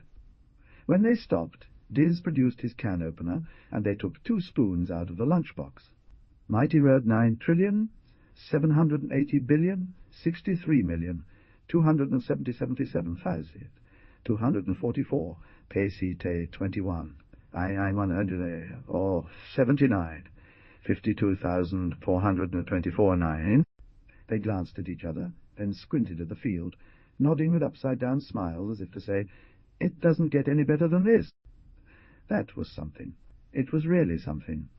You couldn't deny it was something. As they ate the beans, Gary thought about how Kismet had cooked the best breakfast they'd had for a long time. As they ate the rest of their lunch, the day started heating up. Gary loved how the shimmer of heat took up the whole horizon like a vast lake. He loved how the trees on the farmsteads looked like islands hovering over the water. Whenever he'd point out those islands as a child, asking his mother what they were, she'd always say, "Those are the happy lands." They were out there. Oh yes, the happy lands were out there today. Winnie had left, and was again calling from the other side of the lilac hedge. Mighty Earth 9,780,000,000,000, 63,277,244 per seat, 21, I aid, 24 mine. I know, 52,000, across the lilacs. Hello, oh! Come on over. Time for a tour of the big house? You need to go to town, Mrs. Geist. Is that okay? Sure, but later. You can even take my car, honey. But I need you for something first. Oh, very well, then. Kismet stepped through the lilacs. It was like a magic gate, but where you came out was unmagical as possible. The big house was indeed a much larger house, and older, but still very much like Kismet and Derry's wedding house. There were more of the perfect stones, some fitted to the outside foundation as trim. The windows were more elaborate, and there was a sort of turret from which it looked like the house could easily be defended. Kismet took off her shoes at the door and walked in behind her mother-in-law. She noted that Dizzy's boots had been kicked off onto a rubber boot tray. Next time she would ask him to do the same at her house, her and Gary's house. Poots was a small, rust-coloured dog of indeterminate breed, probably a miniature pinscher. The jester was also small, and of an indeterminate black colour. His ears flattened back, and he hopped across the rug. The two dogs played ping-pong with Kismet in a frothing frenzy, nipping at her legs, but she was wearing jeans. She ignored them. They circled swiftly like squirrels, dashing at her ankles and gripping the denim with their teeth. She continued to pay them no mind. Soon they stopped. They could smell her lack of concern, and then perhaps her surprise. Comforted by her indifference, they mighty 9,780,000,63,277,044 I CT 21 N80 IM 181,52,4. Initially the kitchen piled high with unwashed dishes and pots, a pungent, unexplained stench. Black and amber drips baked onto the stove. Winnie gestured proudly, as though nothing was amiss. Then, on a long dining-room table, plates of half-eaten food, bowls of dried pasta, as if a family had been forced to jump up from dinner and run for their lives. The kitchen was the same as if disaster had struck and people had fled, leaving everything behind. The tour concluded with the basement, the brightly lit laundry room, cluttered. The sole organized space was the closet, housing the vacuum cleaners, various mops, buckets, and shelves, stocked with cleaning supplies. "All right, dear. This is the rundown. You have a calendar," said Kismet. "We're way behind, as you can see." Winnie described the use of each cleaning instrument, and then gave Kismet a computer print at each room, had a cleaning calendar, and a set of directions for what should be done each time. "Haul up this vacuum cleaner, will you? Why are you so behind? Wedding preparations, you know?" Kismet had always had the feeling she would pay somehow for Winnie's fevered wedding work, but this was too much. She carried a maroon vacuum cleaner upstairs and set it on the living-room carpet. She tried to shake off a nightmarish fog. Winnie showed her the various buttons for wood floors, for delicate rugs, for heavy carpet. Then she walked away. Kismet picked up piles of magazines and newspapers. She stacked them on the lowest shelf of the bookcase. Agrotech, Quarterly, Farm Life, Egg Week, Valley Life. She went back to the vacuum cleaner, plugged it in, started it up with a roar. Soon her training took over. Kismet expertly ran the vacuum under and around each piece of furniture. What a machine! She and her mother had meticulously cleaned their house, exclaiming at dust balls, marshalling their brooms, mops, buckets, and vacuum cleaner. Winnie knew that late last night Kismet had driven the truck into town. In fact, Kismet now began to take satisfaction in the way the suction eagerly took hold of the carpet, energizing the petrochemical nap, bringing up sand from under the carpet in satisfying, grainy gasps. She was also awake when Kismet returned, a couple of hours later. "I'll give you the benefit of the doubt," Winnie said, and walked upstairs. "What doubt?" Kismet called after her. Kismet finished the carpet, then started on the rest of the room. Winnie had disappeared so suddenly. It sounded like she was running a bath. While she was removing wads of dust and muddied glasses and cups from the living-room window-sills, she heard water running upstairs. Kismet walked to the bottom of the stairs. "Winnie?" Winnie called down. The dogs yapped wildly in alarm when she raised her voice. "Throw Boots out the door. I'm just taking an eaty-beaty bath." "Finish the living room, okay?" Winnie wasn't taking a bath. She sat on the edge of the tub with the water running. The sound hid her low, heart-ripping sobs. The water ran for a while longer, then Winnie turned it off. She was having one of her episodes. Poots banged against the bathroom door, and Winnie let both dogs in. Winnie's mind was filled with pop-bottle rockets. Her thoughts fizzed out or sparked ferociously. Then she slipped into the bath. She picked up Jester and held him tight until she could breathe again. Nobody had really cleaned the house since the accident. But now that Kismet was here, they could start over. Kismet was polite and kind. Winnie already loved Kismet, couldn't get enough of her. She cooked and she was cleaning. Everything would be splendid, shining, godly. Things would be the way they used to be. Winnie would walk into the kitchen every morning, and her feet wouldn't stick. The dishes would return to cupboards, and the spaces would be reclaimed. Tables would be cleared. Winnie's heart lightened. Still, no Winnie. Kismet finished the living room, wiped off each surface, polished the glass coffee table with vinegar and the Sunday forum. She started on the kitchen, immediately filled the dishwasher, started it, hoping maybe Winnie would run out of hot water. Mighty word 9,780,000,000, 63,277,500, and 52 at 5,244, PCT 21, IN 83, 50,424, Louise Erdrich, Aero. But if she knew her value, Winnie feared she might escape. Kismet continued to wash dishes. In her house, her mom's house, she would. She filled the drainer, then smoothed out a dish towel, and set more dishes out to dry on the towel. Another towel. The counters filled with clean dishes. After a time, Winnie tramped downstairs, giving off a floral scent. "Oh, golly," said Winnie, hands over her heart. "You are a wonder." Can you believe it? These dishes are left from our Easter Day feast. "It's okay," said Kismet. She was mystified. But transforming this level of disorder into order was rewarding, too, in a kind of brutal way. "We're on a roll here." Winnie began to work with Kismet, clearing the kitchen surface by surface, scrubbing carefully at the drips baked onto the blue enamel of the stove. "I'd like to get into town," Kismet said. "I'm really worried about my mom. Maybe I could use a computer, at least, to check my email. My phone doesn't work." "Really? Lord, you got to baby this stove," Winnie answered, her head deep in the oven. Kismet stood back, resisting the fairy tale urge to push Winnie in, close the door, hit bait, and steal her car keys. No, how can that be in my head? Kismet's thoughts momentarily cleared. After all, maybe this was a trap.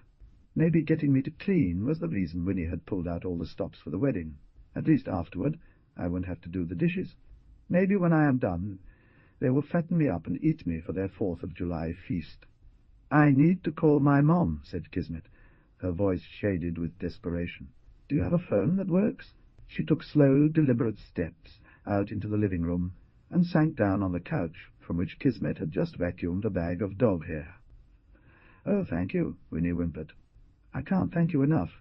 A landline? Mightier 9,780,000,000,000, 63,277,244, Fisi 2,424, 90 red 185 a.m. 35 a.m. 90 red 185. It's on the Friday. It is so clean here. It is a true marvel." Winnie plunged into a motionless slumber. Kismet joggled Winnie's shoulder and helped her over to the stairs, even placed her new mother-in-law's hand on the rail. "Maybe you need more rest. Maybe you're under the weather. Maybe you need to go back to bed. Can I take your car while you're napping?" "Not yet," yawned Winnie. "When I wake up, we will both go to town. I'll drop you at your mom's house. And oh, the computer. It is kaput. Okay. We'll go in when you wake up. Promise? Promise, honey?" Truly, thought Kismet, walking outside, it had probably been a fabulous wedding, if only she hadn't been the bride. Had she done something? It was hard to know if Winnie was always like this, so wary of her car being borrowed, making these excuses so Kismet couldn't call her mother, basically trapping her, or whether she had done something. Well, she had, this was true. taken Gary's pick-up into town and spent some hours lying beside Hugo on a bed. But Winnie couldn't know that, could she? Winnie must have been asleep. She seemed exhausted to the bone, and she must have slept hard. Still, the way Winnie acted it was disorienting. And the wreck of the kitchen, where was that from? This disorder that Kismet kept working at seemed deeper than a month or two. The pockets of grease in the corners had an ancient, sullen quality. There was a level of despair to the mess that pierced Kismet's heart. What she found shook her up. Cutlery, glued together with molasses, an unopened bag of birdseed, devoured by meal moths that had feasted and died within the sealed plastic.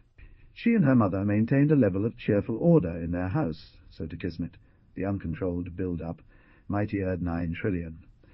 780 billion, 63 million, 277,027,052, what 5,055, 985,50,000, Louise Erdrich spoke, personal disintegration, I am 186 Louise. Knives rusting away in wet pans. There was an unreality to each discovery that pointed to a terrible underlying cause. Sometimes, as she drifted off to sleep, she imagined walking there. During those final years on that farm, Winnie had grown up tough. Nobody knew how that stayed with you. Mighty word 9 trillions, 780 billion, 63 million, 277,022, out 5,244, 936, 52,424, 9:35 a.m.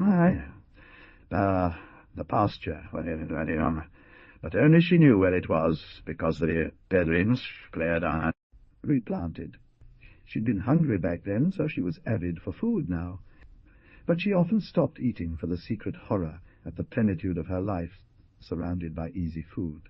Her parents had been third-generation farmers caught in the cost-price squeeze of the 1970s, when the income from crops and livestock was less than they cost to grow and produce. Her folks took out a government loan with the Farm Home Administration. An FDR-era lending agency established to safeguard farmers from the devastations of the 1930s. During the Reagan administration, Budget Director David Stockman decided to suddenly accelerate, or call in, loans that farmers had previously had decades to repay. Winnie's family clung on, scraping by each year until they ultimately collapsed, and their family farm, bordering Geist, was foreclosed and purchased by Sportgeist. Winnie had a brother named Clark, who returned to Tabor and bought a bar. Occasionally during the beet harvest, he would come out and help with topping or lifting beets. He had been the youngest, and hadn't been there when their farm and all of the equipment was auctioned off, but Winnie had. Diz knew, but he didn't really know, the secret shame of losing all you loved, the clapboard house, its back room, the original logs, the white barn with a fieldstone foundation, the horse, the livestock. They even lost their dead, who lay nearby in a country graveyard with a small Lutheran church beside it. The neat coops, the grain bins, the sheds, the livestock, the truck, the combine, the tractor, the mighty 9 trillion, 780 billion, 63 million,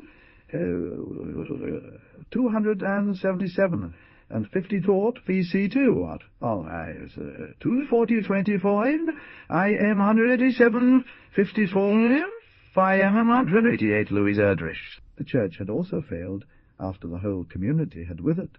Trees now grew through the roof of the K-12 schoolhouse, the swings dangling, rusting on their chains, the monkey bars hauled off and sold for scrap. There were still a few houses, a gas station, a bar, and the main road was gravel. It was all gone, but here she was. Winnie's parents wouldn't speak to her for a year after she married Diz, but she was the only one of their daughters who hadn't moved to the cities. Since then, she had pretended to be a ghost, living at a level of prosperity that she didn't believe would last.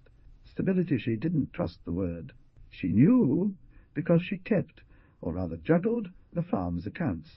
But when Gary had nearly died, and Travis and Jordan, she had fought her way back to a functional life, and had weathered literally the many times she and Diz had misjudged or hit a long drought or heavy flooding and gone into debt.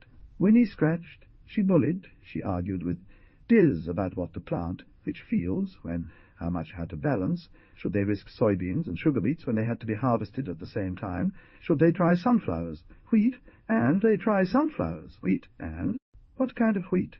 Well, when they died, some part of her had plunged down that pasture that once belonged to her farm, and she'd gone into the river with those boys, filling it. When the dogs set each other into hysteria, Winnie thought of the utility tub downstairs. Did they even know? Mighty Erd 9,780,063,277,052 at 5,244 CC 21 at 88,52,408 Ah, poof, two little dogs. Oh, yes, two little dogs. Earth, two eyes. Of course they didn't. They trusted her with their very lives. So there it was. Poots and Jester. She couldn't call the cat by name, although it gave her the least trouble. This was supposed to be the time in a woman's life when she cut the shit and went for broke. Instead, Winnie picked up, or left, all sorts of shit on the floor. These little dogs had been invented many centuries ago for rich people who had servants to deal with their waste. Now everyone kept these dogs because they were cuddly alarm systems, cheap to feed. Desperation gripped her when people told her that small dogs could live as long as 20 years. Then she looked into the dog's young and trusting eyes and felt ashamed. "Ready to go to town now?" Kismet asked. Winnie walked back downstairs, and the dogs began to tremble. The bottles would be positioned below the dogs' chins. "Boy, yoys, come to Mama!" cried Winnie. From the end of a brand-new charging cord, Winnie pulled 2 tiny collars attached to citronella spray bottles. The bottles were fitted with noise-activated nozzles. When the dogs barked, there would be a puff of harmless citronella, a smell that dogs apparently liked or disliked. Who could say? "Finally, there will be peace in the valley," said Winnie. She winked at Kismet and filled each tiny bottle with the penetrating citronella oil. There, she stroked and patted the dogs, set them gently on the floor. She seized the collars and buckled one of the contraptions. Mighty Erd 9,780,063,277,052 at 5,244 CC 20Y. 189 fatigue. Secured a collar around each dog. Friedrich secured a collar around each dog. Latest in humane technology. As soon as she backed away, Gary came into the house. The dogs, who adored him, began to bark. As advertised, the citronella bottles puffed. Bark.e. Puff. Bark puff. Bark puff. Bark puff. Bark puff. Fefdark.f. The dogs went batshit, popping and puffing. Winnie was hungry and went to the refrigerator. Maybe, no for sure, they were actually getting high on the citronella. It was 4 p.m., and she was utterly calm. Winnie watched the dogs until 3 beers washed her brain clean. She sat down, popped a beer, and watched the tripped-out dogs skitter in circles across the linoleum. "You are sheer entertainment," said Winnie. "Mind-blowing," said Kismet. She gulped her own beer, icy cold. "Now let's take the collars off." Gary bent over and gently removed the collars. "I'm sorry," she said to the dogs. The dogs rolled their eyes at Kismet in such horror that tears started into her eyes. "Winnie, you were torturing them," said Gary. "Those are Humane Society approved," said Winnie, tipsily complacent. "I have to use your phone to call my mom," said Kismet. "Then we're going to town, right?" "For sure." Winnie went out for a watering can walk around the yard. She loved pampering her rows of flowers. But no, their legs jerked spasmodically, so they were still alive and dreaming. Their gums flared back, yellow teeth clenched in ecstasy. When she came back, the dogs were stretched out, silent on the floor, and she thought for a moment, with hope and horror, that she'd killed them. Soiled Kismet pulled a plastic armchair from a stack in the garage. Mighty Erd 9,780,063,277,3034 CT 21 190,52,490,52,400 IM dust versus dirt. She set the chair on the concrete floor of the garage with the double door open to the west. Although she needed to go to town, She also needed to drink a beer, even though she didn't like beer. What was to be the driveway was water-resistant, clay-grey silt.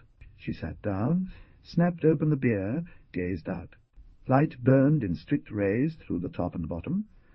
Everything was lined up across the horizon, the dark purple and magenta clouds in stratified layers. You could see the day going out as the sky slowly ate up the light. Tomorrow would be a furnace. The wind came up, a strange, unnatural wind, burning hot, whipping up the dirt, coming from the southwest. Any flood waters would vanish. Any rain would evaporate, as if it never had fallen. The heat